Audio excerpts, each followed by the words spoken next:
Brought to you by Northville Lumber. Detroit fans getting restless with the Lions' conservative free agency approach. Then there's the Red Wings' tailspin, losing 6 straight to fall out of the playoff field. And, of course, the Pistons. But here's a positive development for Detroit sports.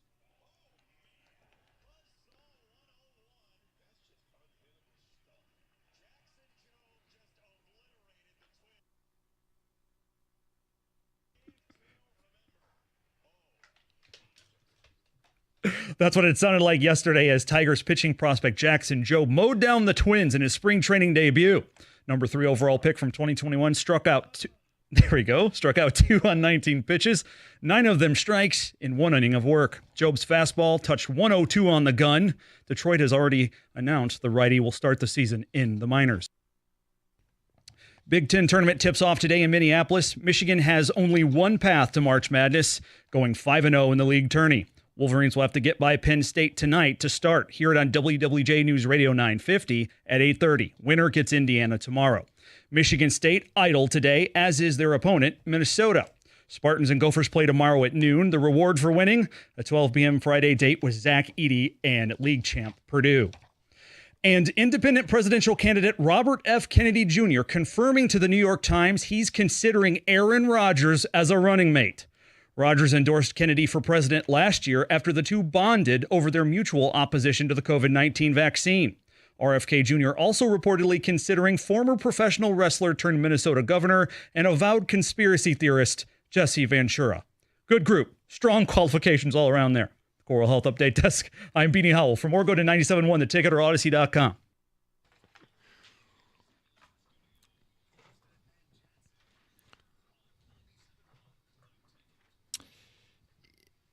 Yeah, can we get that Benetti call again? Jackson Jobe throwing 102. Yeah.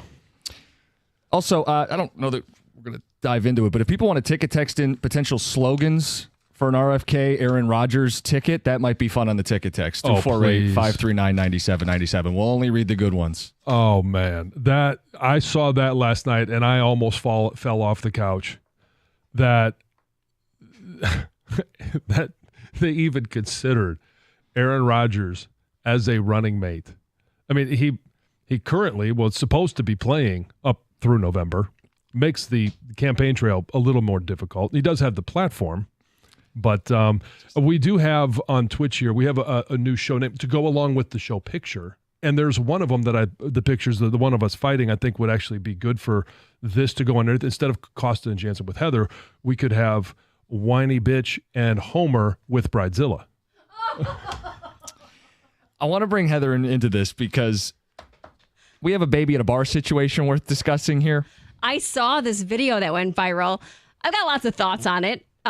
There's this video. A woman goes up to a group. They're young women. There's one there with a baby, and she calls this mom an idiot for bringing her baby to a bar. Baby shouldn't be at the bar. There's confrontation. The mom and her group of friends handled it very well, because I don't think I would have stayed quite as calm as the mom did. Other people intervened. I think somebody from the bar even kind of got there, and the woman who was yelling and making a scene was kind of like escorted away. Mm-hmm. Well, did she go by Karen? Yes. In fact, she did go by Karen. Yes. Her tone is atrocious. I may have ripped up the audio sheet earlier. I think we have it, though, right? This is censored? Okay, good, because she got a little salty. This is the woman at the bar.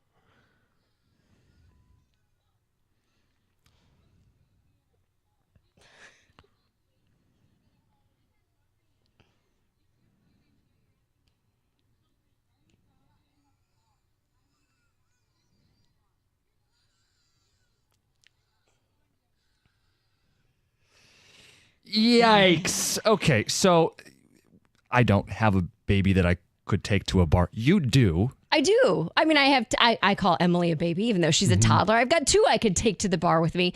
Now, this video, we don't know anything about the video. I don't know what time it was. Was it, 1 a.m.? Was it 5 p.m.? Which makes a difference in my mind a little bit, because at 5 p.m., I think it's okay to go and meet some friends, and you happen to have a baby and your baby's going to come with you, and you go to the bar. I don't know if the baby was crying the whole time. We don't know all Certainly of these. was at the end. It was, and she also said we were leaving and we're waiting for our bill. So she was going to get out of there. I wouldn't take my baby to a bar in the evening at 10 p.m. and go out and about with girlfriends. I wouldn't. That's not appropriate.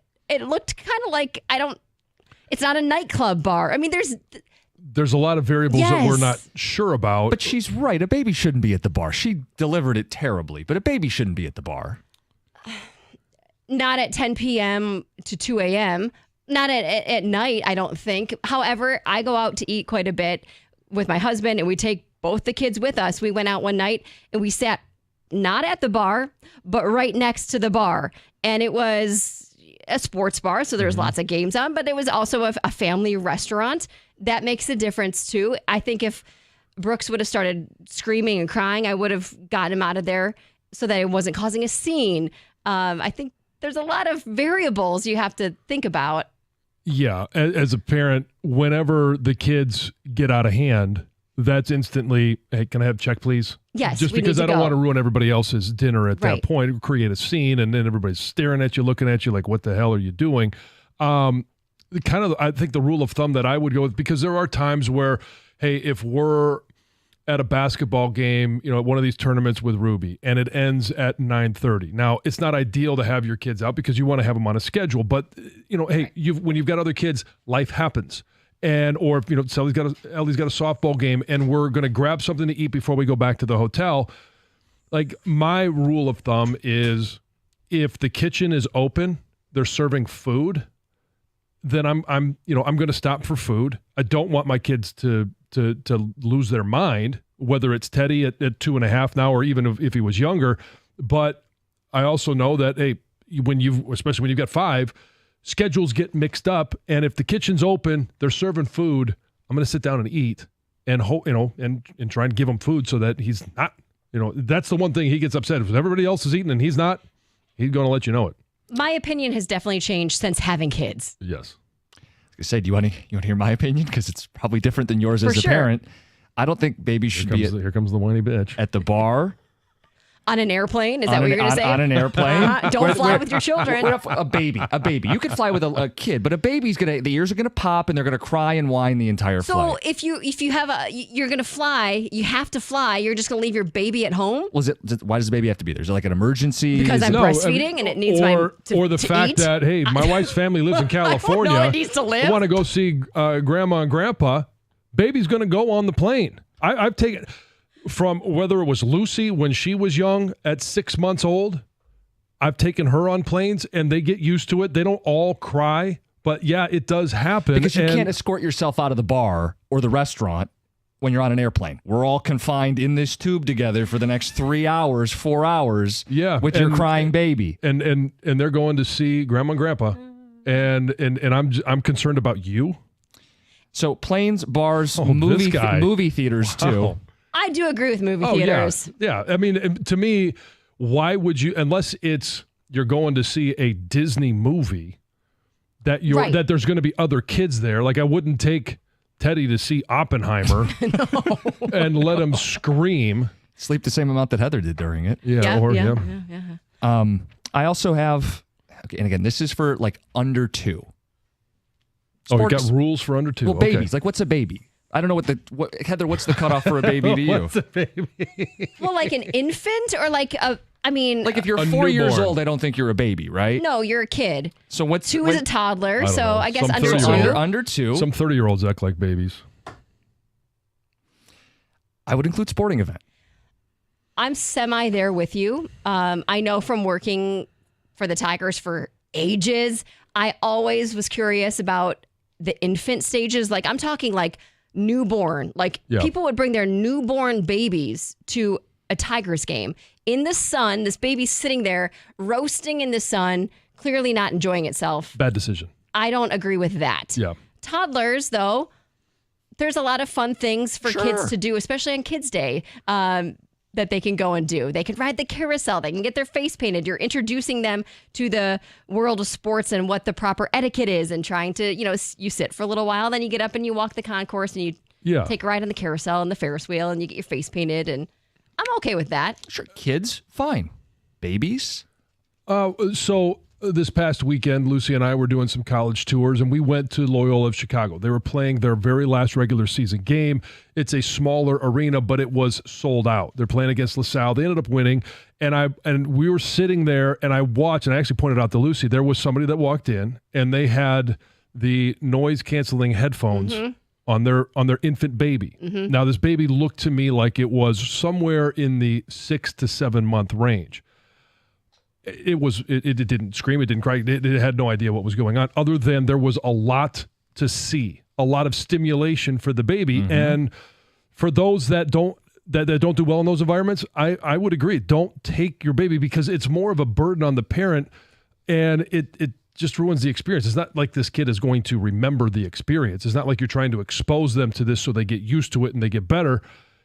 When they're a year and a half, 2 years, and they understand more of what's going on, I can understand it at that point. But again, if they're well behaved at that point, it's why is it bothering you? Agreed.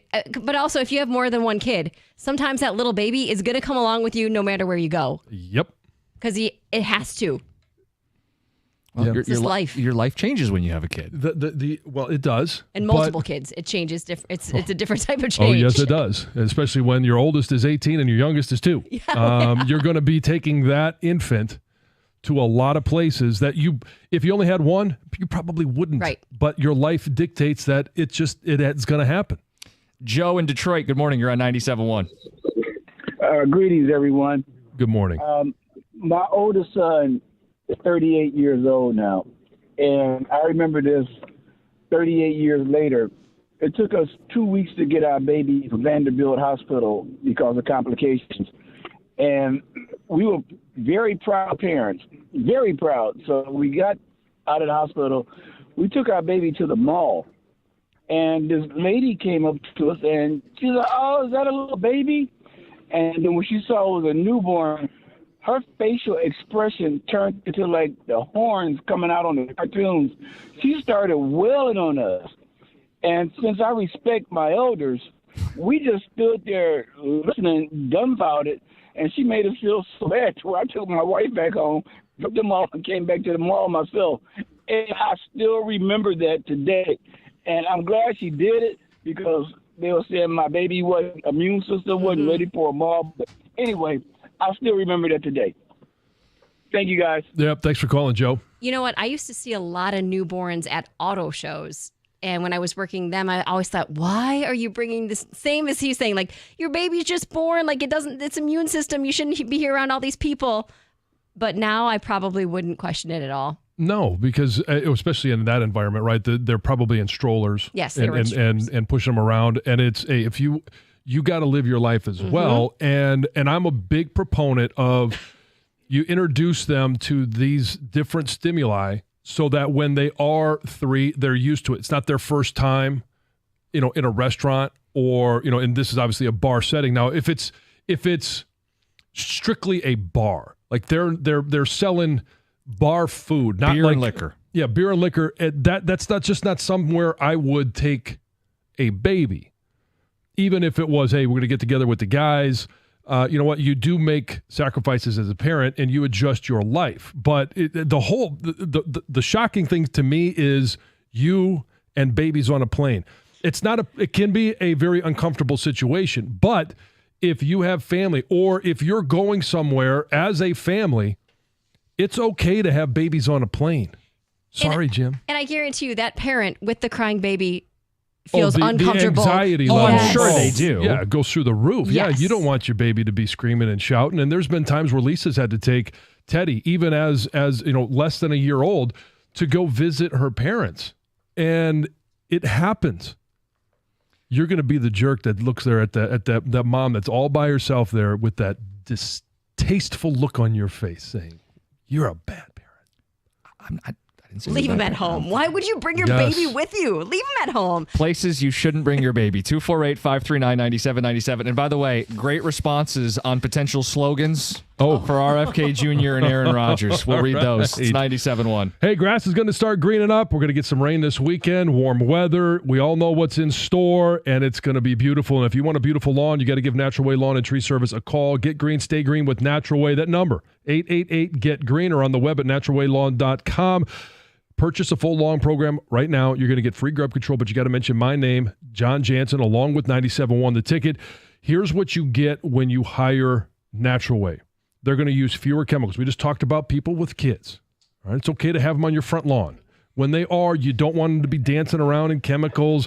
They're going to use fewer chemicals and environmentally sound practice. They're going to sign your own lawn, its own specialist. They're going to create a plan that's custom tailored to your yard and your home. They also offer pest control services, and then they're going to send out certified applicators and arborists to perform that plan. If you see crabgrass this year, it's probably too late, so why not fix it now?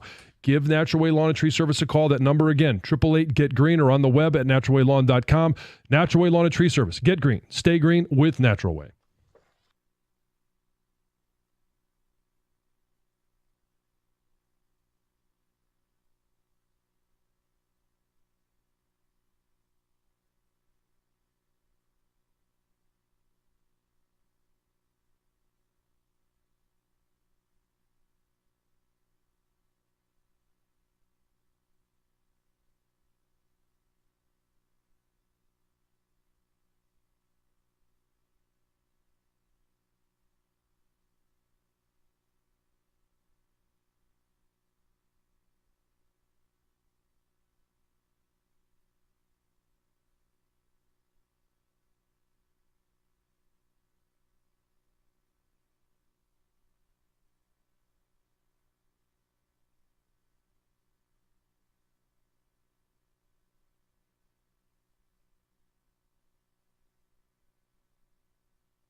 All right, you want the slogans or do you want baby at the bar response? Oh, we got to go baby at the bar. Make people wait for the slogans. Yeah. It was in Beanie's update. Aaron Rodgers, potentially a running mate for RFK. We are not doing politics, but we are going to talk through some of these fun slogans. First, baby at the bar, video that went viral. A Karen yelling and scolding a woman, swearing at her. What's your baby doing in a bar? Her tone was terrible. But surprise, I think she was right. Yeah. Baby shouldn't be at the bar, shouldn't be in a movie theater. I said planes. Yes. Got a response from you, John, but come on, we're stuck in the same place for hours on end. Babies can be loud. And okay, anyway, and then I also threw in. Sorry for your inconvenience there, Jim. Think about other people once in a while. Okay. Yeah. So here's one. Here's a response on Twitch real quick before we get to the ticket text. Settle Down Beavis says, my response to you brought a baby to a bar would have been, your powers of perception are outstanding. Do you also solve crime? Yep. Places you shouldn't bring your baby. Costa's house. That's I will not be bringing my babies over there. I know the influence there. I mean, the cat people. It's just bad people to be around. Well, The absolute worst is parents bringing their infants to concerts. Besides the loud music, there's a lot of stuff the kids shouldn't be around in concerts. John in Lake Orion. Another one says if the bartender that's another thing. If the bartender goes out for smoke breaks, probably not a place a baby should be at. Another one says if the kid can't walk on their own, they shouldn't be at a sporting event. Can't walk on their own. Should be at a sporting event. Well, you know what? That to me, that's more the comfort of the parent. Like if I'm going to a sporting event and I'm going to take Teddy can obviously walk on his own, but I don't want to be holding. you took him before he could walk. Oh, sure. But I think your circumstance is a little different than others. I did take Emily to a Tigers game. I kind of broke my own rule about that. Taking a baby to a game. We sat in the Tigers den. It was shady. It was cool. Yeah. It was there. It's a nice day to be out with the family. Yeah, exactly.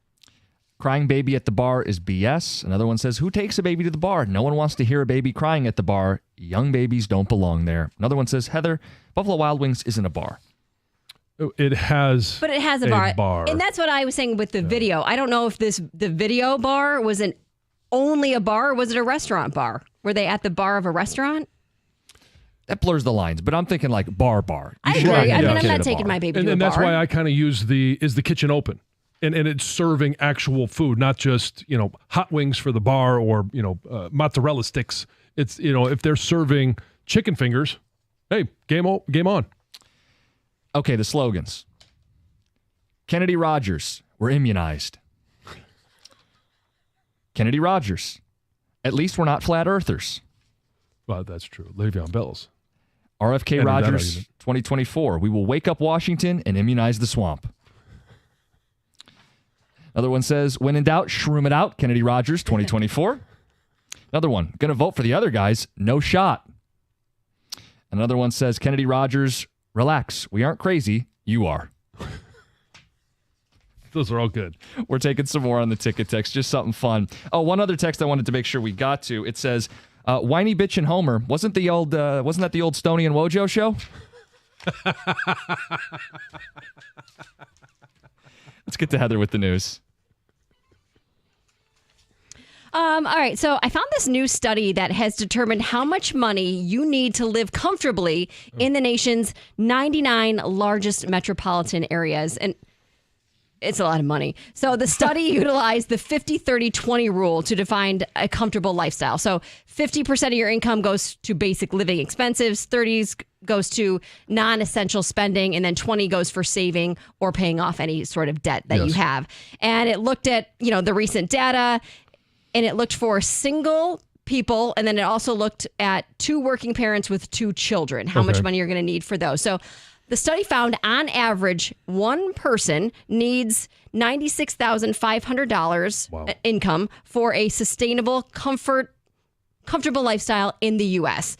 For families, and obviously it's even more, you need $235,000 to live comfortably. And of course, different cities are And that's different. just with 2 kids? That's just with 2. Yes, John, that's just with 2 kids.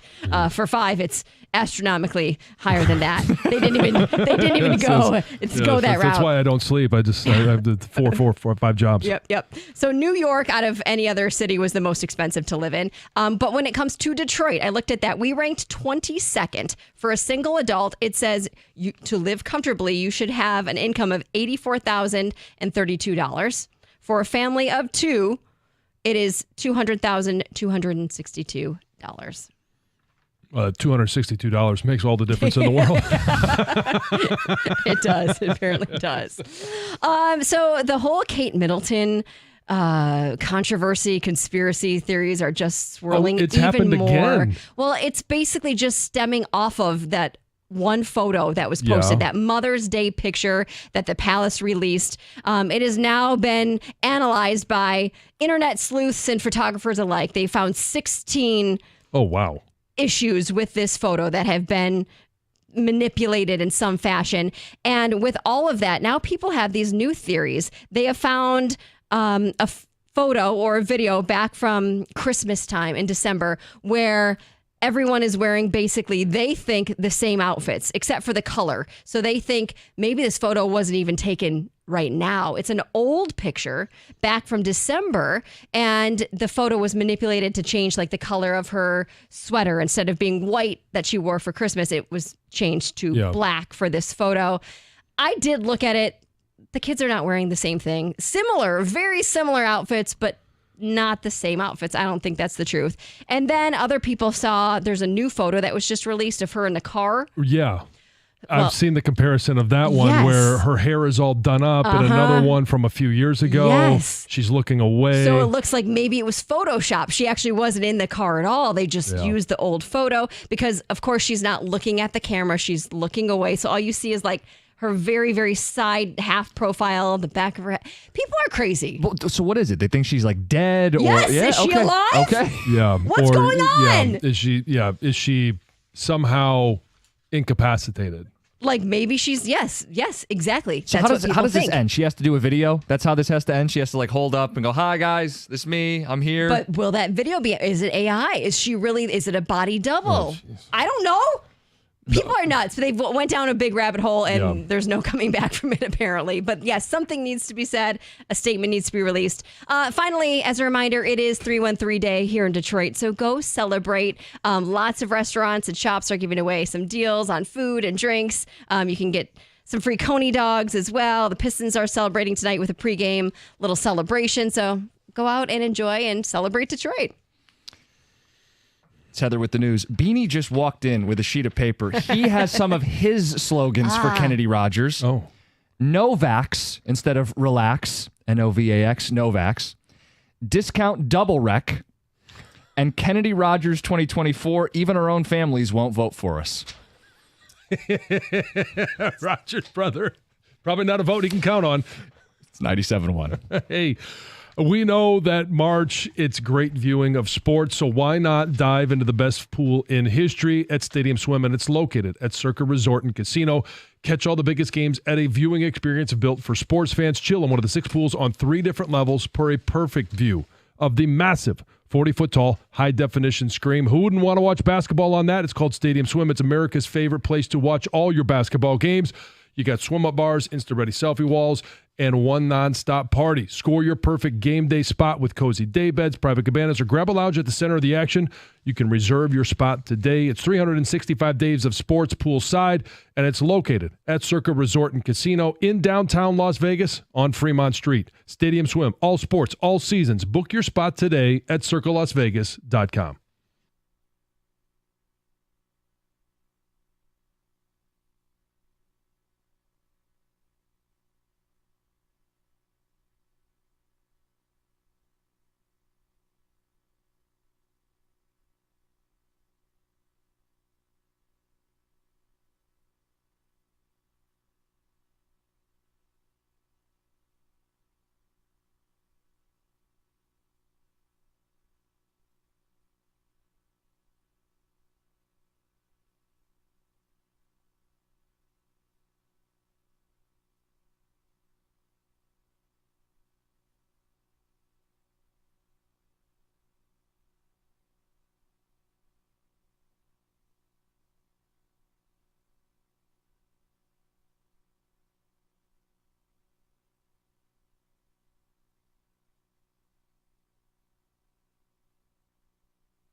The latest Adam Schefter tweet, something to keep an eye on for Lions fans.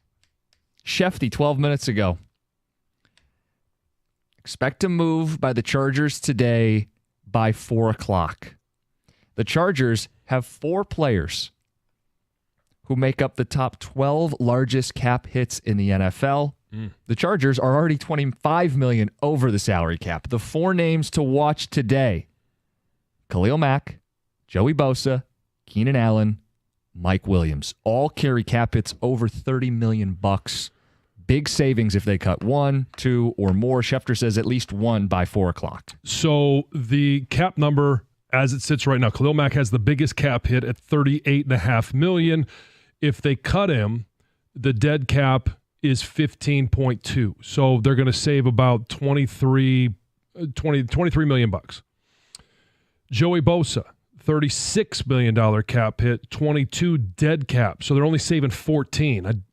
That's their one where they don't save as much as they really need to. Keenan Allen is right along with Khalil Mack, where the savings would be about $23 million, and then Mike Williams, the savings is about $20 million. So odds are, if it's 1, it'll be between Khalil Mack and Keenan Allen. If it's 2, I don't think that they lose both of their pass rushers. No, that would be silly. Or both of their receivers. Yeah, so it's most likely going to be Khalil Mack and Keenan Allen are the ones that are most likely on the chopping block. They're the most cost effective. So let's talk Khalil Mack. I mean, if people are interested in Keenan Allen, I guess we could do that too. But Khalil Mack's the one that I think gets people excited because he had 17 sacks last year.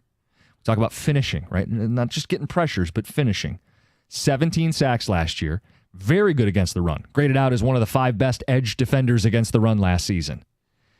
You're getting a dude who would instantly be opposite Aiden Hutchinson.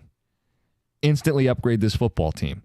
He could be a mercenary. It could be very short term. If you trade for him, it's 1 year left on his deal. Mm-hmm. If you sign him as a free agent, he's in his, he's 33? He's 33. It's probably going to be 1 or 2 years short term hired gun to help chase a Super Bowl. This would make a lot of sense. This would be a good use of the cap space the Lions have, right? The perfect situation is that they trade for him. Because if he's cut, then you're competing with the other 30 teams for his services. He's not going to re-sign in with the Chargers. So you're looking at going, well, if we have to give up a 6th-round pick. Chargers would take something rather than nothing. Yeah, sure. And we've seen that already happen. And so is this where you look at it and say, well, let's get on the phone. Let's call the Chargers and say, if you're going to cut him, we'll give you a 6th-round pick so that we don't have to compete with other teams to pay, either more than they want. Now, on the flip side, if you do make that trade, you could always add a year, lower that number. Mm-hmm. Or if he hits the free agent market, you sign him to a 2-year deal, and that number remains a little bit lower. But you're competing with the other 30 teams. So keep in mind, the Lions have an extra 6th-round pick after making that Carlton Davis trade. They have an extra 6 this year. Mm-hmm. They have an extra 6 next year. They also have an extra 4th next year because of the DeAndre Swift trade. They've got extra bonus day 3 picks that you could just peel one off and go, hey, LA, we're going to do you a solid. You're going to have to cut this guy and get nothing. Take the day 3 pick, get something instead of nothing by 4 o'clock. And then the Lions are in a position to upgrade their football team. Yeah, and we saw that with Joe Mixon. Joe Mixon was initially reported that he was going to be released by the Cincinnati Bengals, and then all of a sudden, hey, the Houston Texans offer a 6th-round pick for him to come to Houston. And the Cincinnati Bengals said, well, I'd rather have something than nothing. That could be the case here for Khalil Mack. Is that the move that would make everybody happy, Khalil Mack? I make the case that it is, because you have people going, guys, they're not going to overspend. They're not going to sign 4- and 5-year deals and compromise their cap space. Trading for Khalil Mack wouldn't be compromising future cap space. It would just be taking advantage of what they already have. If you're bummed they didn't get Danielle Hunter, hey, this guy had just as many sacks as Danielle Hunter did last year. And he's good against the run. He's not like a third down specialist. He's an every down guy. And it helps you figure out some stuff about Aiden Hutchinson, right? Let him get to that next level before you have to pay him. Can you fully unlock Aiden Hutchinson at that point? And we talked about this earlier when we were talking about the draft grade in terms of the pressure rate. The pressure rate for the Lions was top 4 in the league. Sack rate was bottom 10 because they're able to put pressure on, and all of a sudden you get a guy like Aiden Hutchinson who puts pressure on him, but there's nobody coming from the other side to finish things off. So now all of a sudden with Khalil Mack, and realistically for Khalil Mack, do I expect him to come in and be a 17-sack guy? No. He had 6 sacks last year against the Raiders. That was early on in the season. And the year before, he had 9 sacks. So I view him as a double-digit sack guy. 10 to 12. 10 to 12. But what does that do for Aiden Hutchinson, who had 11.5 in the regular season last year? Maybe he now becomes your 15 or north of that sack individual, where you can say, not only did we get, let's just say 11 from Khalil Mack, we got 16 from Aiden Hutchinson. That to me would be a monstrous benefit to this defense. And then you're looking at, okay, you go out and you sign, you trade for Carlton Davis, you sign some other guys, and it makes the secondary that much more effective. This is the same argument that we've been having. Is it the chicken or the egg? Is it the secondary or is it the pass rush? Yeah. Chances are it's both together. But if you can continue to put pressure but actually finish things off by getting home on the quarterback, I think that's a huge benefit. And if it's a trade, it's a 1-year commitment.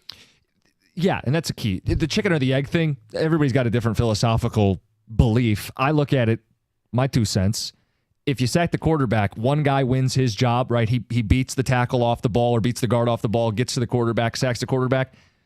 If someone else blew their assignment, it didn't matter. If you get a great corner, a truly great corner, and they win their one-on-one matchup, they beat the receiver across from them, they bottleneck him up and they don't get any space. You did your job. Is the play over? No. I mean, the quarterback's still patting the ball, and if someone else on your team blows the assignment, it's a first down or a touchdown. A defensive lineman has the ability to end the play. It's over. It doesn't matter that some guy lost his footing 15 yards down the field. The quarterback's picking turf out of his face mask. I've always believed you win up front. It's what the Lions have done on offense. It's what I'd love to see him do on defense. Nothing against Carlton Davis, but the move that would make a bigger impact to me would be someone like a Khalil Mack. And you look at the teams that he was able to get home against last year, the Cowboys. And this is the thing. It's the mobile quarterback. A lot of guys can get home against Kirk Cousins in second because he's not going anywhere. Same thing with Jared Goff, our own guy. But you look and you say, well, he had a sack against the Cowboys. Dak Prescott, I'd call him a mobile quarterback. The Jets, that's just a horrible offensive line. The Packers, Jordan Love. People, I think, generally agree that he's a quarterback that has some mobility. The Ravens, is Lamar Jackson a mobile quarterback? He had 2 sacks against him. So you against the Kansas City Chiefs at the end of the year, had a sack against Patrick Mahomes. So you're looking at it going, he can get home and he can finish it against guys that are mobile quarterbacks. That's one of the knocks on Aiden Hutchinson is his over pursuit, his being a little bit overzealous, runs sometimes past the quarterback. Now all of a sudden you have somebody else putting pressure on the other side, and Aleem McNeil up the middle. It's a great situation. Davenport, all of these guys that are currently on the roster become a little bit better. We're getting this response a lot now. If we didn't pursue Wilkins, Hunter, or Huff, or at the very least didn't sign those guys, what makes you think we'd pursue Khalil Mack? Another one says, why are you guys getting lathered up about Khalil Mack? Holmes is the smartest guy in the room. Making the conference championship game doesn't make him a great GM. He needs to step up. Not going after difference makers is frustrating. Dennis in Metamora. So, yeah, you're right. Getting to the NFC championship game doesn't mean you're a great GM, but building this team in this town that has never in my lifetime, I mean, okay, early 90s, but in 30 lifetime, years hasn't been able to get to an NFC championship game, hasn't been able to host playoff games, win playoff games. And he has built this team in 3 years from the worst roster in the NFL. When they took over in 21, it was by far, and most people won't disagree, that it was the worst roster in football. Limited resources in year 1, but he drafted well. Limited resources in year 2, but he drafted well. Year 3, he went out and did spend a little bit in free agency by adding to the secondary. Now, it didn't pay off because those guys got hurt, but again, drafted well. This is a good GM. He is a good GM, period. Exclamation mark, even if you'd like. He's a very good general manager. No one is even putting a degree up on his car seat warmer. There's no heat on Brad Holmes. Shouldn't be any heat on Brad Holmes. But you don't have to be obedient. You don't have to just blankly hold up in Holmes we trust. You can think for yourself as a football fan. GMs don't bat 1,000. You have an emotional stake in your team. He may have his philosophy. It doesn't mean it's always right. They had an unseemly amount of cap space that they will not have in the foreseeable future. Fact, right, John? Like, as they start paying their guys, they're not going to have this amount of space to play with ever again. And that's because they drafted really good players. This became a very unique offseason where if he was going to get a little aggressive, he had the rope to do it. He had a little extra rope that if he wanted to get outside of his comfort zone and maybe take a swing on a guy or two, he could. He hasn't. And he's told us he wouldn't. And then he acted the same way he told us. He's not a liar. I mean, I don't like that. I wish they were a little more aggressive if you're given the opportunity that's in front of him. That is not the same thing as I want him shipped out of town, tarred and feathered, but people hear it that way because he is so revered, because he has been so successful. But there should be room for critique. I think that's healthy. That's part of being a fan of a team is being open-minded and having an opinion. You are emotionally invested in this thing. Well, and we had a caller earlier say, stop being so emotional. Well, we're fans, and we're allowed to have some emotion. We're not Brad Holmes. And again, in saying that, we don't have all of the information that Brad Holmes has. Did he call on Danielle Hunter? I shared a text from TJ earlier that it was either going to his home state of Texas, which he ended up landing in Houston, or staying in Minnesota. A lot of other teams could have made those calls, made some offers, and he left money on the table because he just wanted to go home. There are some things. Guys make decisions for a lot of different reasons. It's why you pick a school to go to, a coach, a school, a program, or now it's NIL money. But we all make decisions for very personal reasons. Right or wrong, it's what happens. And were they in on Danielle Hunter? I don't know, and I don't know that we'll ever know. But some things you can't negotiate against. 248-539-9797. It's been a good conversation today. I mean, I'll give you guys that. There's a passion around this, whether you back the guy wholeheartedly or you leave room for criticism. The best thing that happened yesterday in Detroit sports and the worst thing that happened in Detroit sports. We'll hit both of them before we wrap. That's next. It's 97.1. Hey, you're 1 day away from TNT Thursdays basketball, and bet the NBA with a no-sweat same-game parlay from FanDuel every Thursday with TNT Thursdays. It doesn't matter if you're new to FanDuel or you already have an account. It's open to everyone. You're going to get bonus bets back if your same-game parlay doesn't win on any NBA on TNT game. NBA same-game parlays are the perfect way to combine your chance for your bets for a chance at a bigger score. And you put down a little, that's the best thing. You put down $5, you can win a lot because you're putting together a parlay. You could choose from some of the same game parlays pre-built for you in the app, or you can build your own however you want to play. Just head to FanDuel.com/Jansen to bet the NBA with a no-sweat same game parlay with TNT Thursday. That's FanDuel.com/Jansen. Make every moment more with FanDuel, an official sports betting partner of the NBA. Must be 21 or over and present in Michigan. Minimum 3-leg parlay required. Refund issued as non-withdrawable bonus bets that expire 7 days after receipt. Max refund $5 unless otherwise specified. Restrictions apply. See terms at sportsbook.fanduel.com. Gambling problems? Call 1-800-270-7117 for confidential help.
Good news or bad news? What you want to start with? Well, I'd like to end on good news, so let's start with the bad. Okay. The Red Wings. They're in the middle of an epic collapse. They're not even competing. 11 minutes without a shot last night on a night where Lalone said, not a must win, but a must play well. About that. The idea that this team was deep. What's the old Maury bit? The lie detector determined, like, that's a lie. They aren't deep. I mean, that's the reality. I thought you were going to reveal somebody's daddy. No. Yeah, everybody in the league is the Wings' daddy lately. That's the way this works. You're the baby daddy. Yeah, that's the sad part about this is if you were as deep as we believed you to be, the Larkin injury wouldn't be this significant. Would you be hurt by it? Sure. Would you lose every single game? Would you lose by 3 and 4 goals? No. They're not as deep as we thought. And it sucks. I feel cheated. I got all excited, but John, I think you hit it. This is who they were all along. Yeah, I mean, they were a flawed team that wasn't as strong as we gave them credit for. Right. So, okay, flawed team, and they're eventually going to get Dylan Larkin back. They're not out of it. Like, and some of today's show, it kind of feels like we've framed this as they're out of it. They're still in it, and they have the opportunity to. I mean, they're playing games. They're playing teams that they should be better than. And I know, Buffalo was one of them last night. They should win some games here. They just got to find a way to better themselves. Thursday night, Arizona. Do you think that is a should-win game? Should win, sure. All right. Buffalo at home. I know they just got railroaded. They should win these games. But this is where the frustrating part is, and we heard it from Derek Lalone. Like, Dylan Larkin does everything for this team. I get it. But you've added veteran experience. Guys in playoff hunts. This is not the first time Patrick Kane has been in a playoff hunt. Alex DeBrincat. Like, you could look at it and say, okay, well, Mo Seider and Lucas Raymond, this is your first time in this situation, but what are you learning from it? Yeah. And you should be learning from some of that veteran experience. Yeah, the reality is gut check for this team, and they vomit all over themselves. So not much of a gut check. They can't hold their water. And that was the issue, is you're taking on a lot of water lately. Mm-hmm. Your coach says we got to start playing better, and they gave up 4 goals in the first period, go 11 minutes without a shot. Like, I don't really care that you tighten it up in the second and the third period. Like, game's over. And the season is not over, but you talk about fighting, scratching, and clawing. They're doing none of those things right now, which does get you back to saying the F word, which is fraudulent. The other F word we can't say. Okay, good news. What's the good news? Oh, yeah, I'll give you the good news. Jackson Jobe looks legit, man. You were the one that put this on my radar. You go, hey, he's pitching this week. You got to carve out some time for it. And it was, 13 pitches. He throws 100, 102. Yep. And he's throwing a changeup at 85, 86 with a fastball that hits 102. And he's got that slider, that cutter. And it was filthy. He is exactly what Scott Harris preaches. Values the strike zone. And his numbers last year, strikeouts, to walks. Like, I mean, he is all that you are hoping that he will be to this point. And yesterday, it was going to be on Bally's. It was the first time we got a chance to see him. And I had no idea where in the rotation. We knew Kenta Maeda was going to be pitching. He pitched good. Yeah. But the headliner for me was I wanted to see Jackson Jobe. So I kept sitting there watching. Come on, when is he going to? And he finally got on the ninth. So I had to actually record it because I had to go pick up the kids. And then I got back, and it was already over. My goodness, this is a 5-minute commute for me. And all of a sudden, it's done. And I had to find out he had 13 pitches, 2 strikeouts. He was dominant. It was so exciting. Now, I know it's 13 pitches, but it does give you some excitement about what he could be in the future. And I got to see more, obviously. And he's not going to start the season with the big club. But, damn, it looked good. He looked very good. And we got a guy going, you said he wouldn't pitch in the – he hasn't pitched in AAA yet. I mean, I think they're going to be very cautious with his workload, but very good returns. Gator. And no one wants to say this, but maybe one of Avila got right. I know that you go down the rabbit hole of Tigers prospects way more than the rest of us do. Mm-hmm. What did it excite you yesterday to see Jackson Jobe? Sure, of course. Been waiting, since he was drafted to see him pitch in a game. But I mean, this is spring training. It's the 9th inning. He was all hopped up. I mean, well, it's not so much him. It's, I mean, who are you facing? You're facing guys that aren't going to be on the roster for, you're facing what you're going to face in 102 is is 102, though, right? Well, that's the difference. The thing is, you get excited about 102 miles an hour Control. and control, absolutely. And I am really rooting for Jackson Jobe. I know he's not going to make the roster out of spring training, but will have an opportunity for pitch as well in the minors to at some point maybe make it to the major league roster. But I'm rooting for this guy so hard because the Tigers got a lot of flack for passing on, was it Marcelo Mayer in the same draft? They got a lot of flack for that. And what they did was take a chance on a high school kid that had this enormous upside, that had these ridiculous, predictors for kinds of pitches he can throw in the future because of spin rates and his velocity at the time as an 18-year-old and all this. And, I understood it. Okay, because having a great ace on your staff is awesome. You never know about you never really know about prospects anyway, but it seems like shortstops are just a dime a dozen as prospects, and do they ever pan out?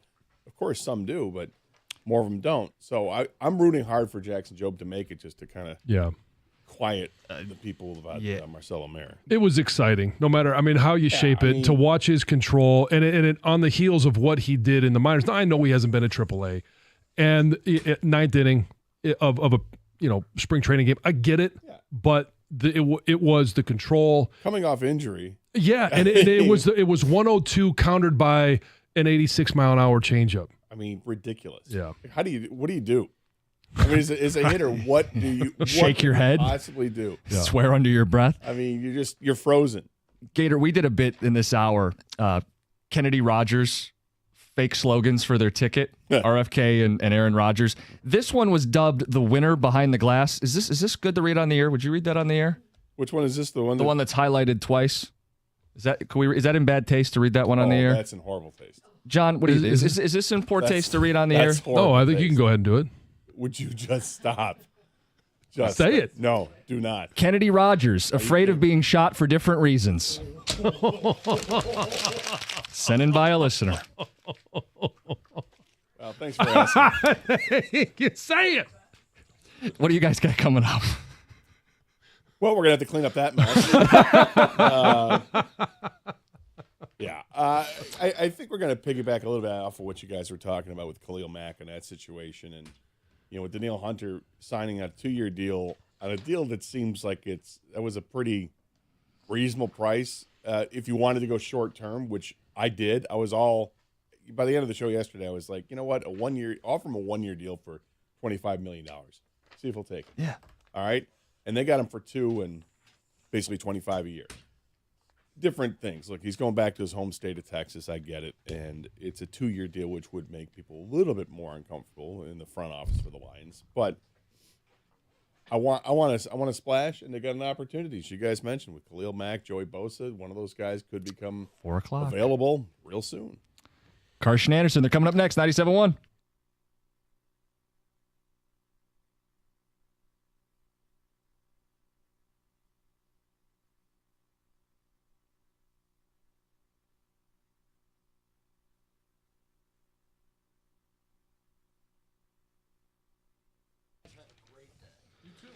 Brought to you by 24 Seconds Bar and Grill. Day 3 of NFL free agency. All quiet in Allen Park so far. Doug and Gator will keep you updated on all the free agency developments right here on 97.1 The Ticket today. Oakland is going dancing. Grizzlies beat UW Milwaukee 83-76 last night to win the program's first ever Horizon League tournament championship, ending a 12-year NCAA tournament drought. Junior forward and Oxford native Trey Townsend, 38 points and 11 rebounds. OU projected as a 14 seed by bracketologists. Pistons bring the Raptors to LCA tonight with a chance to win 3 out of 4 games for the very first time this season. Hear it here on 97.1, starting at 6:35. And Nick Saban testified before a Senate panel Tuesday in Washington, D.C. for nearly 2 hours about the state of college athletics, saying he supports players being paid, but not making them employees. Saban shared this anecdote about his wife and her disenchantment with college football as a result of NIL, citing it as a contributing factor to his retirement.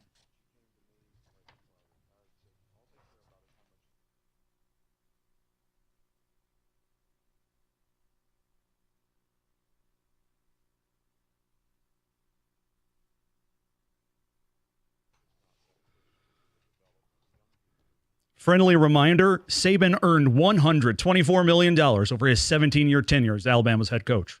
At the Corewell Health Update Desk, I'm Beanie Howell. For more, go to 97.1 The Ticket or Odyssey.com.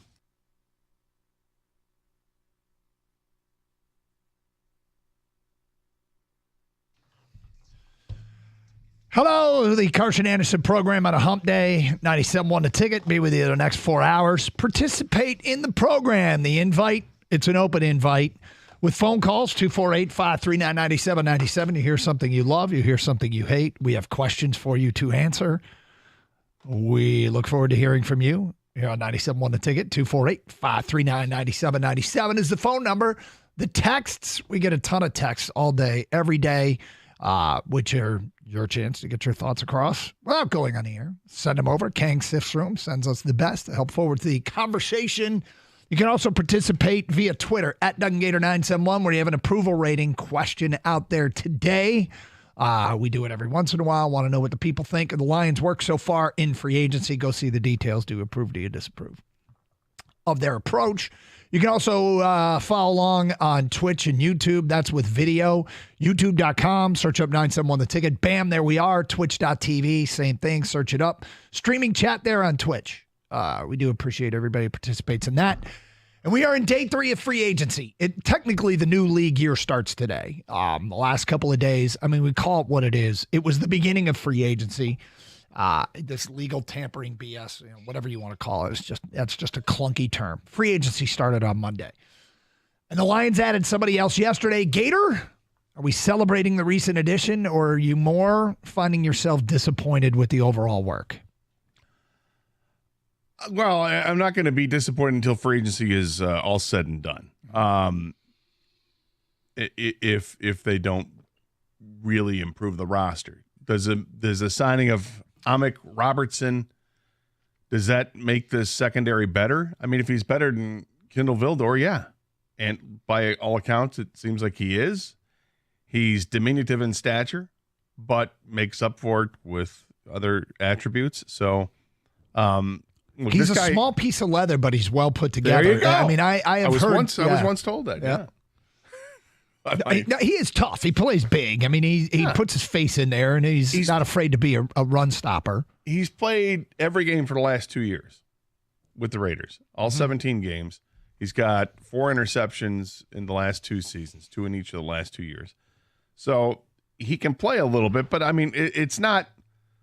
This isn't a sign that's going to make you go, here we go. We got our guy. None of them are. None of them are. But what they are is exactly what Brad Holmes talked about, is just, hey, we want to build the depth. And, okay, you're building the depth, but at some point, I think you can take a chance. And I think they could be on the precipice of taking a chance. Because they've added the depth. Okay, you want depth to the secondary? They've done it. Have they improved the secondary? I think they have. All right? They brought back Dan Skipper. They brought back Graham Glasgow. Doesn't look like, right now they're going to do anything big splashy on the front line of the offensive line. Maybe they do it with a draft pick, but doesn't look like a free agency that, that player is out there right now. Maybe they are. I don't know. But I bet they sign a guard. They might. Yeah, I think they will. But will it be? It's not going to be. Let's put it this way: it won't be someone the caliber of Jonah Jackson. I don't know if there's anybody the caliber of Jonah Jackson left on the open market. That's my point. Well, that's what I'm saying, is that's what it's not going to be. So what it'll be is another depth piece, somebody who helps to either compete with Awasika and Sorsdal, or it'll be somebody who is they project as a capable backup to one of those guys. So they're not going to improve the offensive line. That's not happening unless the draft pick, if they use the pick at 29 or move up or whatever, and get somebody who they definitely think is a plug and play guard. There could be a trade as well. That's the biggest thing left. It's not the biggest thing.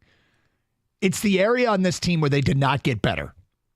Is the interior offensive line. They did not get better on the interior of the offensive line. And that's the strength of the team. And that's a concern as we sit here on March 13th. But we'll get in depth in all this and the addition of Amik Robinson yesterday, the 5'8" corner for the Vegas Raiders. And what they are getting in that player, we will touch on. We also want to pay homage today to Detroit. Today is 313 Day. 313 Day. So in honor of 313 Day, we're going to take 10 texts all throughout the show, including right now to start this off. about the best that Detroit has to offer on a variety of topics. So we'll just do the 10 text thing, play a little game, play along, and pay homage, I should say, to Detroit. Let's take 10 texts right now to start the show. We'll take 10 texts right now to start the show. I'm sorry, gang. On the best food item that Detroit has to offer, that's uniquely Detroit. What is the best thing, the best food item that is unique to Detroit that we have to offer? Gator, I suspect I won't do well on this in terms of what my favorite food item that is unique to Detroit, given that nobody really likes what I eat. I'm okay with that. In fact, I probably will withhold an opinion. I can give some, but you, my friend. I'm torn already. Already, I'm torn. I know you would be. Give me 10 minutes into the show and I'm torn. Yep. But right now, first 10 texts, make sure you sign your text. What's the best food item that you can get in the 313 area? That's specific to the city of Detroit. So we're not looking like for like Chick-fil-A, right? I mean, it's something that's specific to Detroit. So send them in, 10 texts. We'll read them coming up shortly. Free agency day 3, lots to get into. We'll talk about what the Lions got in Amik Robinson. And if you haven't seen the approval rating, we'll go in depth as to what Brad Holmes has done. I mean, he kind of told us publicly what the game plan was. He's gone out now. He's executing it. And it's clear that some people don't love it.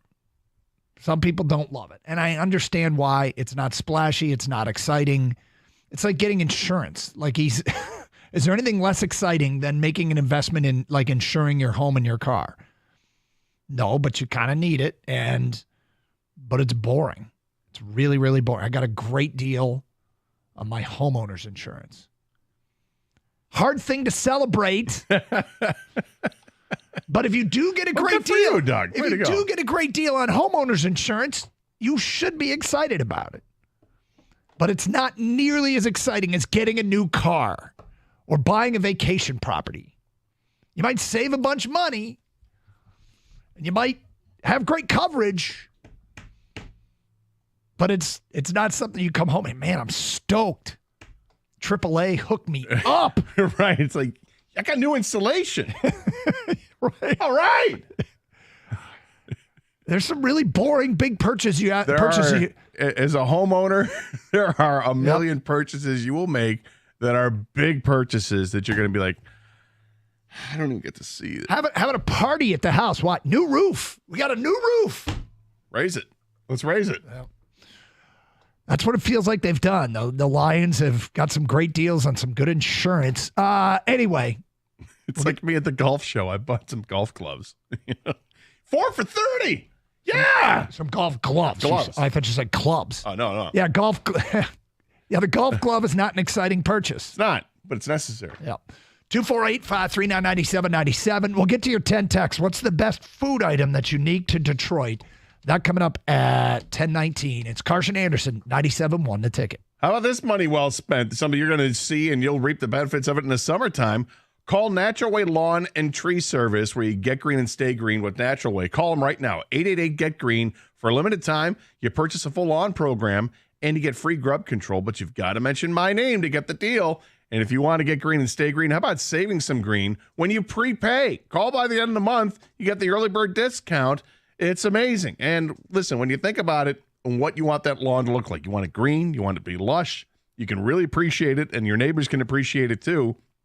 Do something about crabgrass right now. That first application is the most important for crabgrass control. By the time you see crabgrass, it's too late to fix it. It's so much easier to prevent a problem than it is to fix one. So schedule early.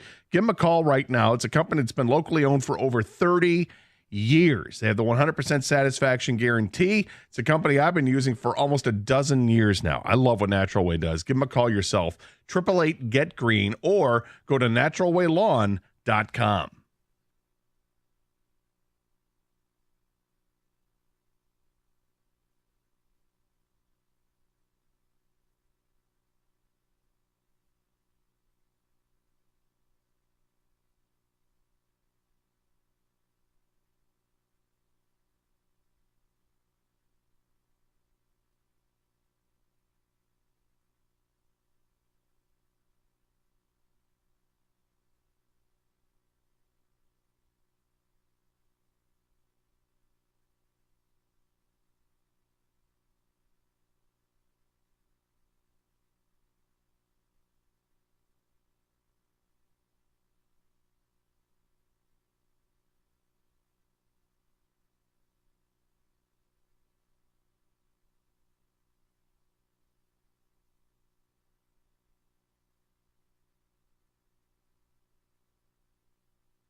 Doug Carr, Scott Anderson, 97.1 The Ticket, open lines, 248-539-9797.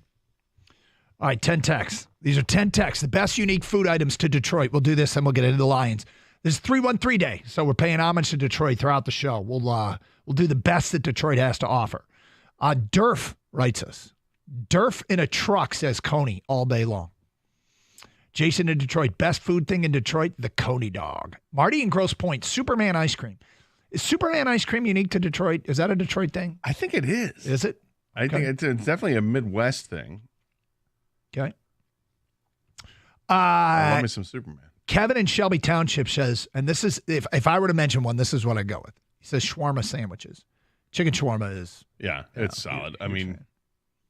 first discovered that like 10, 12 years ago downtown Bucharest grill. Yep. So good. Yep. And now everybody makes a shawarma, and the shawarma is great. It's just the seasonings. It's awesome. Yep. Greg at Traverse City, Sweetwater Wings. Favorite Detroit-centric food, unnamed texter. My favorite thing from Detroit is better made potato chips and Faygo Pop. Cam and Pontiac, corned beef egg rolls. I'm not familiar with the corned beef egg roll. I'm familiar, but it's an appetizer you can get at many different places. Didn't mention a restaurant? No, he didn't. But that's across the border for me. That's yeah. You don't dine on the No. corned beef. No. Kane does. Yeah, me and Evan, Evan does. Those He yells out corned beef. Corned beef egg rolls are pretty good. Yeah, man. there's a spot in Detroit that has them. I don't know if they originated there, though, is the issue, like you said, Gator, but damn, they're good. National Coney Island or Honey. That's from Gary and Howell. Honey is very solid.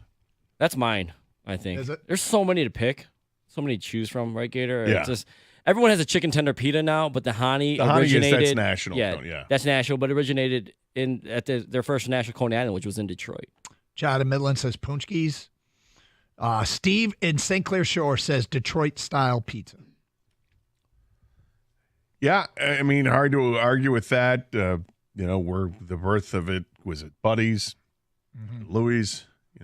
Very similar. They had a rift. They split off, but it's kind of the same thing. But it's delicious, and now it's all the rage across the country. Detroit-style pizza. I had a Detroit-style pizza that I did not even know that they had one, but Pizza Papalis makes one. It was delicious. Yeah. I'm like, this is better than I ever expected it to be, and I love Detroit-style pizza. Well, today being 313 Day, we'll circle back with another topic next hour. Best that Detroit has to offer. Okay. It was a simple question on our Twitter page. Hopefully you follow us at DunGator971. If you don't, what are you waiting for, friends? It is about their approach to free agency. I mean, it's pretty clear that they have decided that they are going to kind of shop off the end caps here. They're not they're not in on the big ticket items. That could change. I mean, they still have some money left. Could they get a big ticket item that basically swallows up the rest of their cap space and work out the rest later, cut some guys, move some money around, which is always possible? Yeah, they could. They could still do it. It doesn't seem likely. But do you approve of their approach? Essentially, yesterday, Danielle Hunter, for instance, signed a deal with the Texans. Mm-hmm. And that deal you could have said, sign Danielle Hunter and take the Glasgow, Davenport, Robertson, and Davis money, the four big guys, bringing back Glasgow, bringing in Marcus Davenport, signing Amick Robinson, trading for Davis. It's basically the same cost. And you could have signed Danielle Hunter for essentially what it cost to lock up those four. And I mean, you'd still have some money left over to make a few of those moves, but in the first 3 days, had they gone and signed Danielle Hunter and not brought back Glasgow, not signed Davenport, not traded for Davis, and not signed Robertson, would you feel better about where they are? I'd be excited. I'll tell you that. Be excited you would have the best tandem of defensive ends in the National Football League. You'd be wreaking havoc on quarterbacks throughout. I'd be damn excited. I'll tell you that. And I,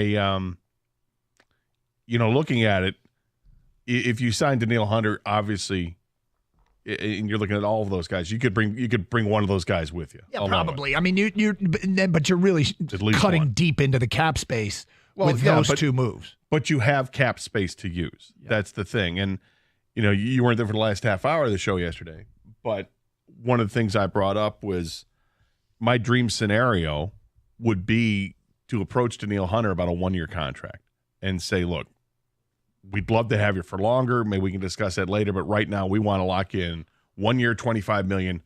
What do you say, partner? And see if we can get it done. Turns out it was 2 years at $25 million. They could have gotten it done. No, yeah. But don't know because he's going to Houston. It's his home state, and maybe it's a hometown discount. Maybe he just wanted to go there. I don't know if the Lions ever approached him or not, but my point was doing a 1-year contract offer for a big-time free agent and offering him big-time money. It appeals to me because it's off the books after the season. So you're going for it for this year. You haven't hamstrung We've yourself been over for this the a future. bunch, though. The big-time free agents don't want 1-year deals.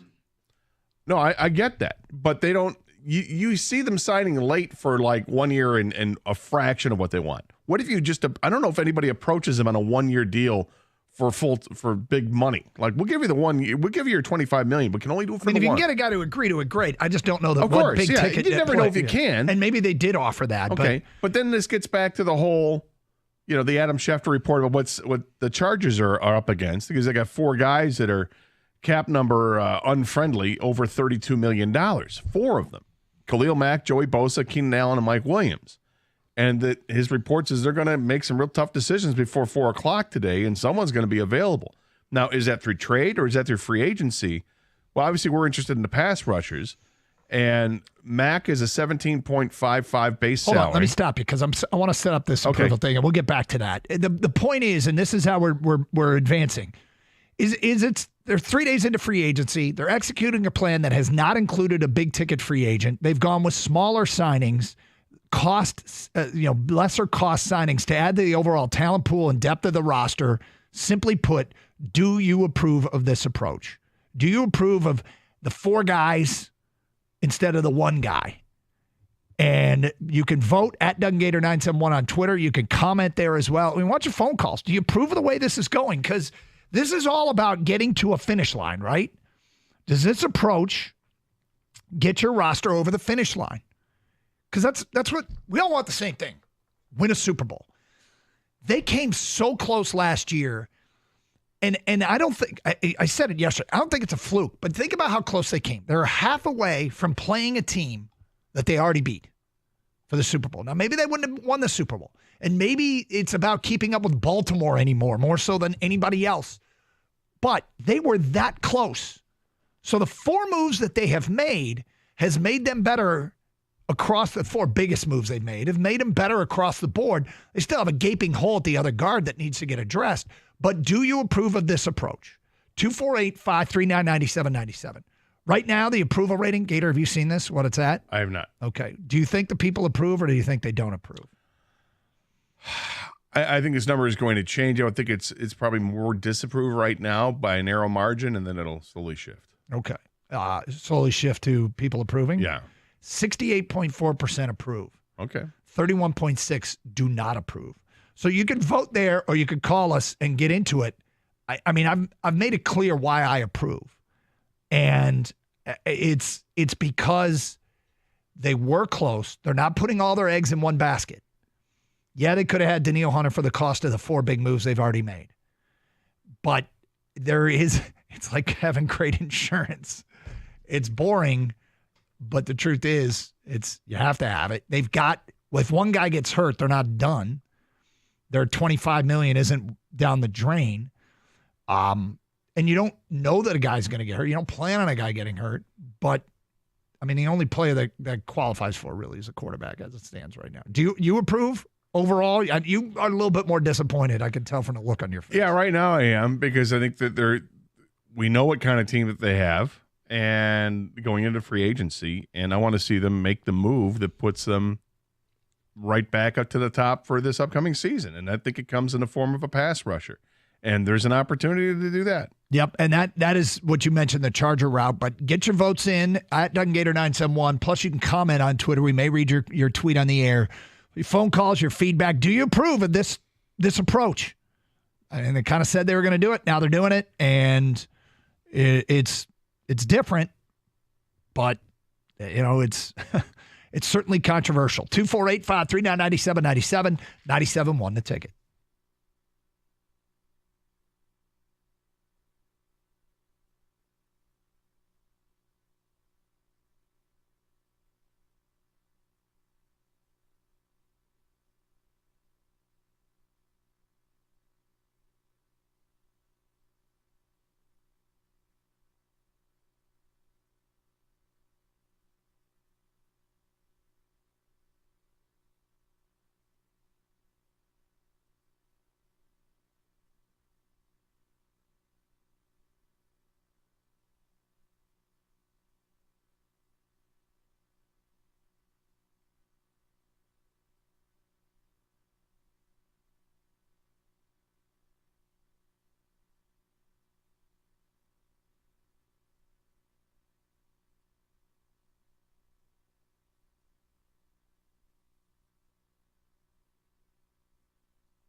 Doug Carr, Scott Anderson, 97.1 The Ticket. Look, I don't like to use the term smart signing or sensible signing, or these are cheaper How about signings. sensible shoes. You like that? Sensible shoes. These are sensible shoes. I think what they've done is tantamount to buying insurance at a really good cost. You got a really good policy, and it's not exciting, but it's necessary. But they haven't big ticketed this thing. They have not gone with a BM gate or a big move. It's been when you say sensible, that implies it's going to be great. And I don't want to use like Amik Robertson. Excuse me. This is a guy. A lot of times you can tell. One of my ways of figuring out what a coaching staff thinks of a player is how did the previous staff use that player? He was kind of a part-time player for them, who in his role was very good at his job. but he played 60% of the defensive snaps each of the last 2 years. So he wasn't a frontline starter, but he was a contributor. And he played some nickel corner, and he was, lined up on slot receivers and lined up outside. They used him in a variety of ways, and he made some plays for them. But the question is he going to do the same thing in Detroit? Is he competing for a starting role? If he is he up to it? I feel like the Lions have had guys that are kind of like this. Hey, this Jerry Jacobs isn't bad. Hey, and then if you give him a bigger role, you go, well, maybe he was perfectly cast as a role player. So is Amik Robertson going to come in here and just be a role player, or is he challenging for a starting spot? The way they paid him, he was with the Raiders last year. He was one of those players that was emerging that the Raider people thought he's going to be hard to bring back because he's going to look for a payday, and he's not a full-timer for them. So, I don't know how else to describe him other than maybe he's like a cornerback version of a Malcolm Rodriguez. You like him. He's playing for you, and he's making plays when he's out there, but he's not a frontline guy. Now, Robertson, I think, played more percentage of the snaps than Rodriguez does here in Detroit, but still, I'm trying to look at a comp to let people understand what I think they're getting. And so do you approve of this approach? Their approach to free agency is the big overriding question today. Do you have anything else to add before we get to the phone calls? No, I'm wondering the whole Carlton Davis trade. My question about it's not a concern. It's a question. Did they trade for him to sign him to a long-term deal, to an extension, or did they trade for him just they're going to have him this year and that's it? That's a third-round pick. Yeah, I don't know. It's a lot.